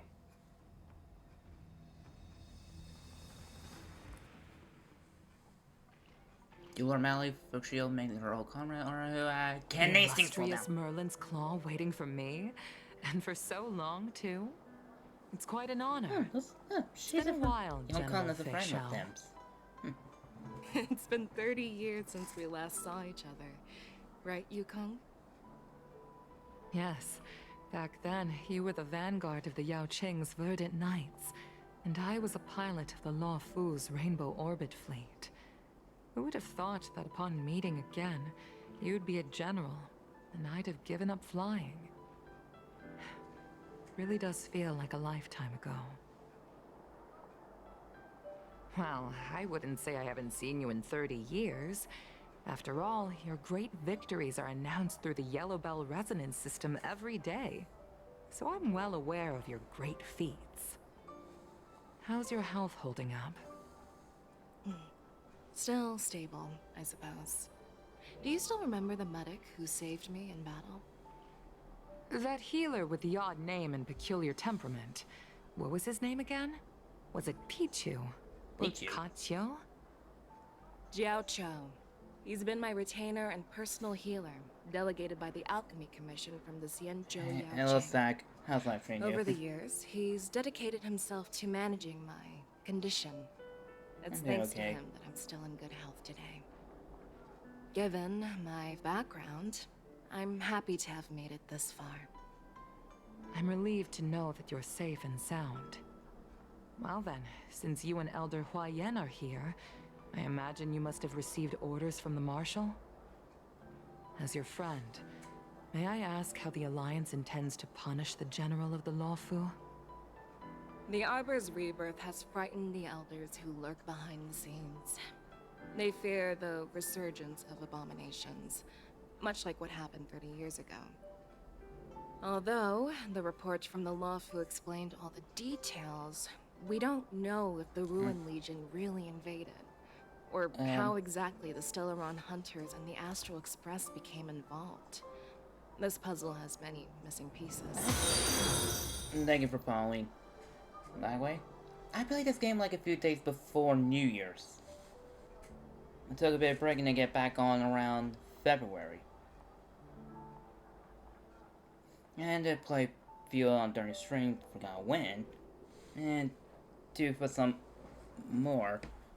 So yeah, I played this since started playing this around February with this one stream I did when I switched to Genesis Impact and Honkai Star Rail every half an hour, or wasn't every hour I switch. But then I started playing more Honkai Star Rail and I'm really falling in love with the story and the gameplay. As you know, the fugitive Jing Liu, who mysteriously disappeared many years ago, has resurfaced. This time, she has brought along an outworlder and a coffin, claiming to offer the Marshal a method to fight against the Eons. The Lawfu Preceptor has also leveled accusations against Jing Yuan for neglecting the Alliance's principles. She asserts that Jing Yuan enabled the exiled Imbibitor Lunae to re-enter the Lawfu, thereby unlocking the lunarescent depths within Scale Gorge waterscape, which in turn disrupted the Vidyadhara's dutiful watch over the ambrosial arbor. It is for these reasons that I have come here to the Lawfu today. I stream, like, I guess in a way, from like, the earliest I remember start streaming was during Fortnite's during their cross event with Rocket League and Persona 4 the Phantom, Persona 5 the Phantom Strike, but did more streaming in 2021. Well, duty calls. Perhaps I shouldn't have mentioned all of this to an uninvolved person, but since we once fought together, I didn't want to keep you in the dark. Perhaps pretending you didn't hear any of this would be for the best. I understand. I'm sorry. I was out of line. I know I shouldn't be defending General Jing Yuan right now, but... well, you know how I am. The Lawfu has enjoyed centuries of stability since the end of the sedition of Imbibitor Lunae, much of which can be attributed to General Jing Yuan's masterful strategizing. Unfortunately, for long-life species, I don't have enduring webcam through for the one. ages always I culminates do in a also need to failure sub that to webcam. undoes all previous Pretty achievements. much it's my A 3DS. moment that our adversaries relish. My 3DS. I just use it during when I stream Pokemon, which I'll be streaming on Sunday at 1 p.m. for the Incineroar raid, because I'm trying to finish Honkai Star Rail, all of the bonus contents of 2.4 before 2.5 comes here. That's true. And that's why I'm also here for another purpose. To visit Hule. Hule? You mean that Hule? The Borisin Warhead? Oh.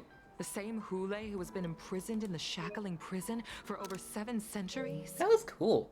And worth taking some use as a wallpaper for my PC.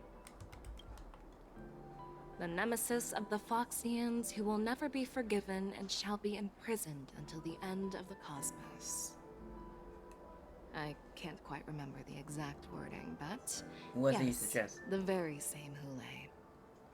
Usually, only emissaries from the Xianzhou Yaoqing Skyfaring Commission visit him once every century. Why do you have to visit him now, of all times? The Foxians and the Alliance made a pact to combat the abominations, aiming to achieve justice and free their kin.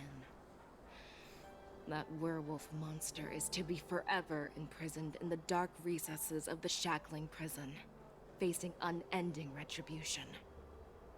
Given the situation on the Lawfu, those on the Yaoqing are concerned about Hule's imprisonment.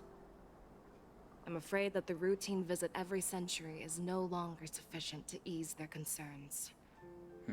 That's why I was sent here, to reassure them. It's all bad news. Well, not everything. There might be a silver lining. Oh, by the way, I found some clues about the thing you asked for. Tell me more. The Verdant Knights followed the route you mentioned and discovered the wreckage Now of the they're Whistling trending that Flame there's ship. a lot of benefits of using them Unfortunately, in there were no stream. survivors and no cargo. However, someone had already been on the scene before we arrived. Our people? Or someone from the IPC? No, neither. Yukong, have you heard of a person named Ron May? Oh. Interesting. It is actually... I'm actually visual contact creator, okay? After that, he finally arrived at Primarch Inn for Wilda's arrest. This night, you wrestled from me, the general and bustling crowd, before worrying keeping you from falling asleep. At least this is going slow, not like the other day 2. Unlike the other time when it goes so... I'm still feeling Backslide crafting sleepy. precise speed to process from Avatar's animation. Did I oversleep? Where did March and Donhum go?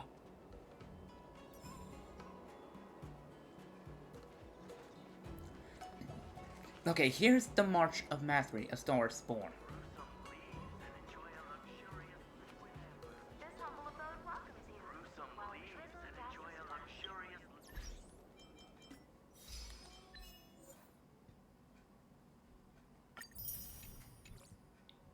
Okay. An artist I work on Fortnite since 4 years. That's okay.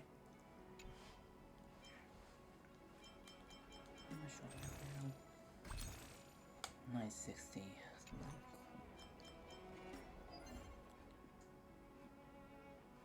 Yes, I could grind for a bit.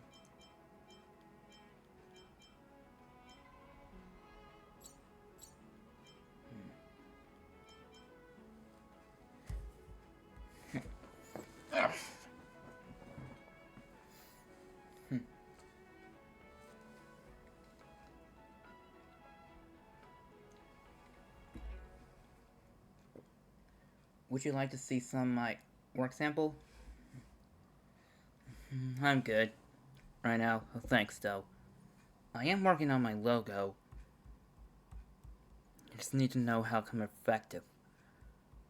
But with me being autistic and have ADHD, I just want it to be perfect.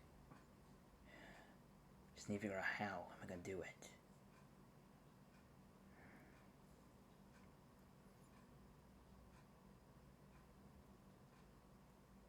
And for me, to use VTubers, I just feel like I just need a certain number of followers and or subscribers on YouTube. I feel like you had to be well known to even use those, in my mind at least, or how I feel it.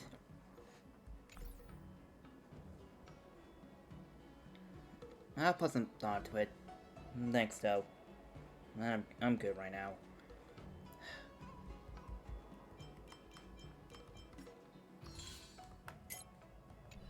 And plus, I'm planning to end this stream now. Because it's getting late, and I want to save some of this for tomorrow.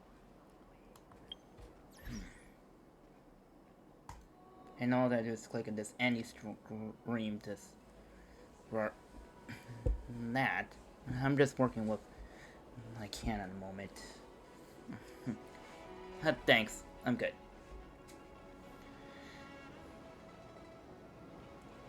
This maybe later, just send me a link to like your website you post your artwork on, like a DeviantArt or something, and I'll look at it later.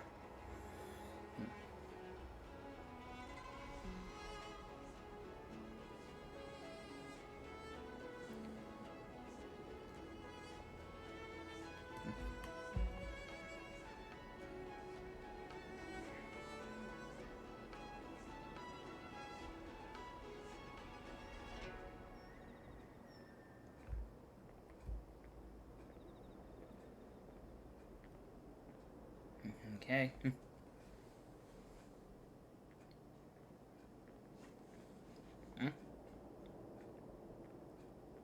Website hashtag or star parentheses. Let me just flip the scene.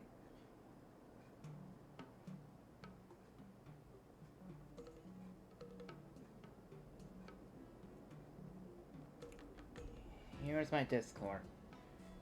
Okay. I'll check it later then. Well, might as well end this stream. Thank you everyone so much for watching.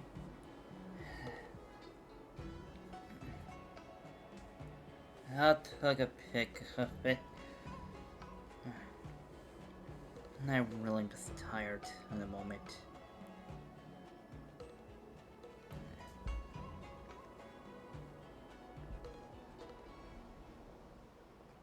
Okay. With that being said, thank you everyone so much for watching. Thank you so much for watching, and I'll see you next time. I'll Dragon, sign out. Take care everyone, and enjoy the rest of your day, and the rest of your week. Bye!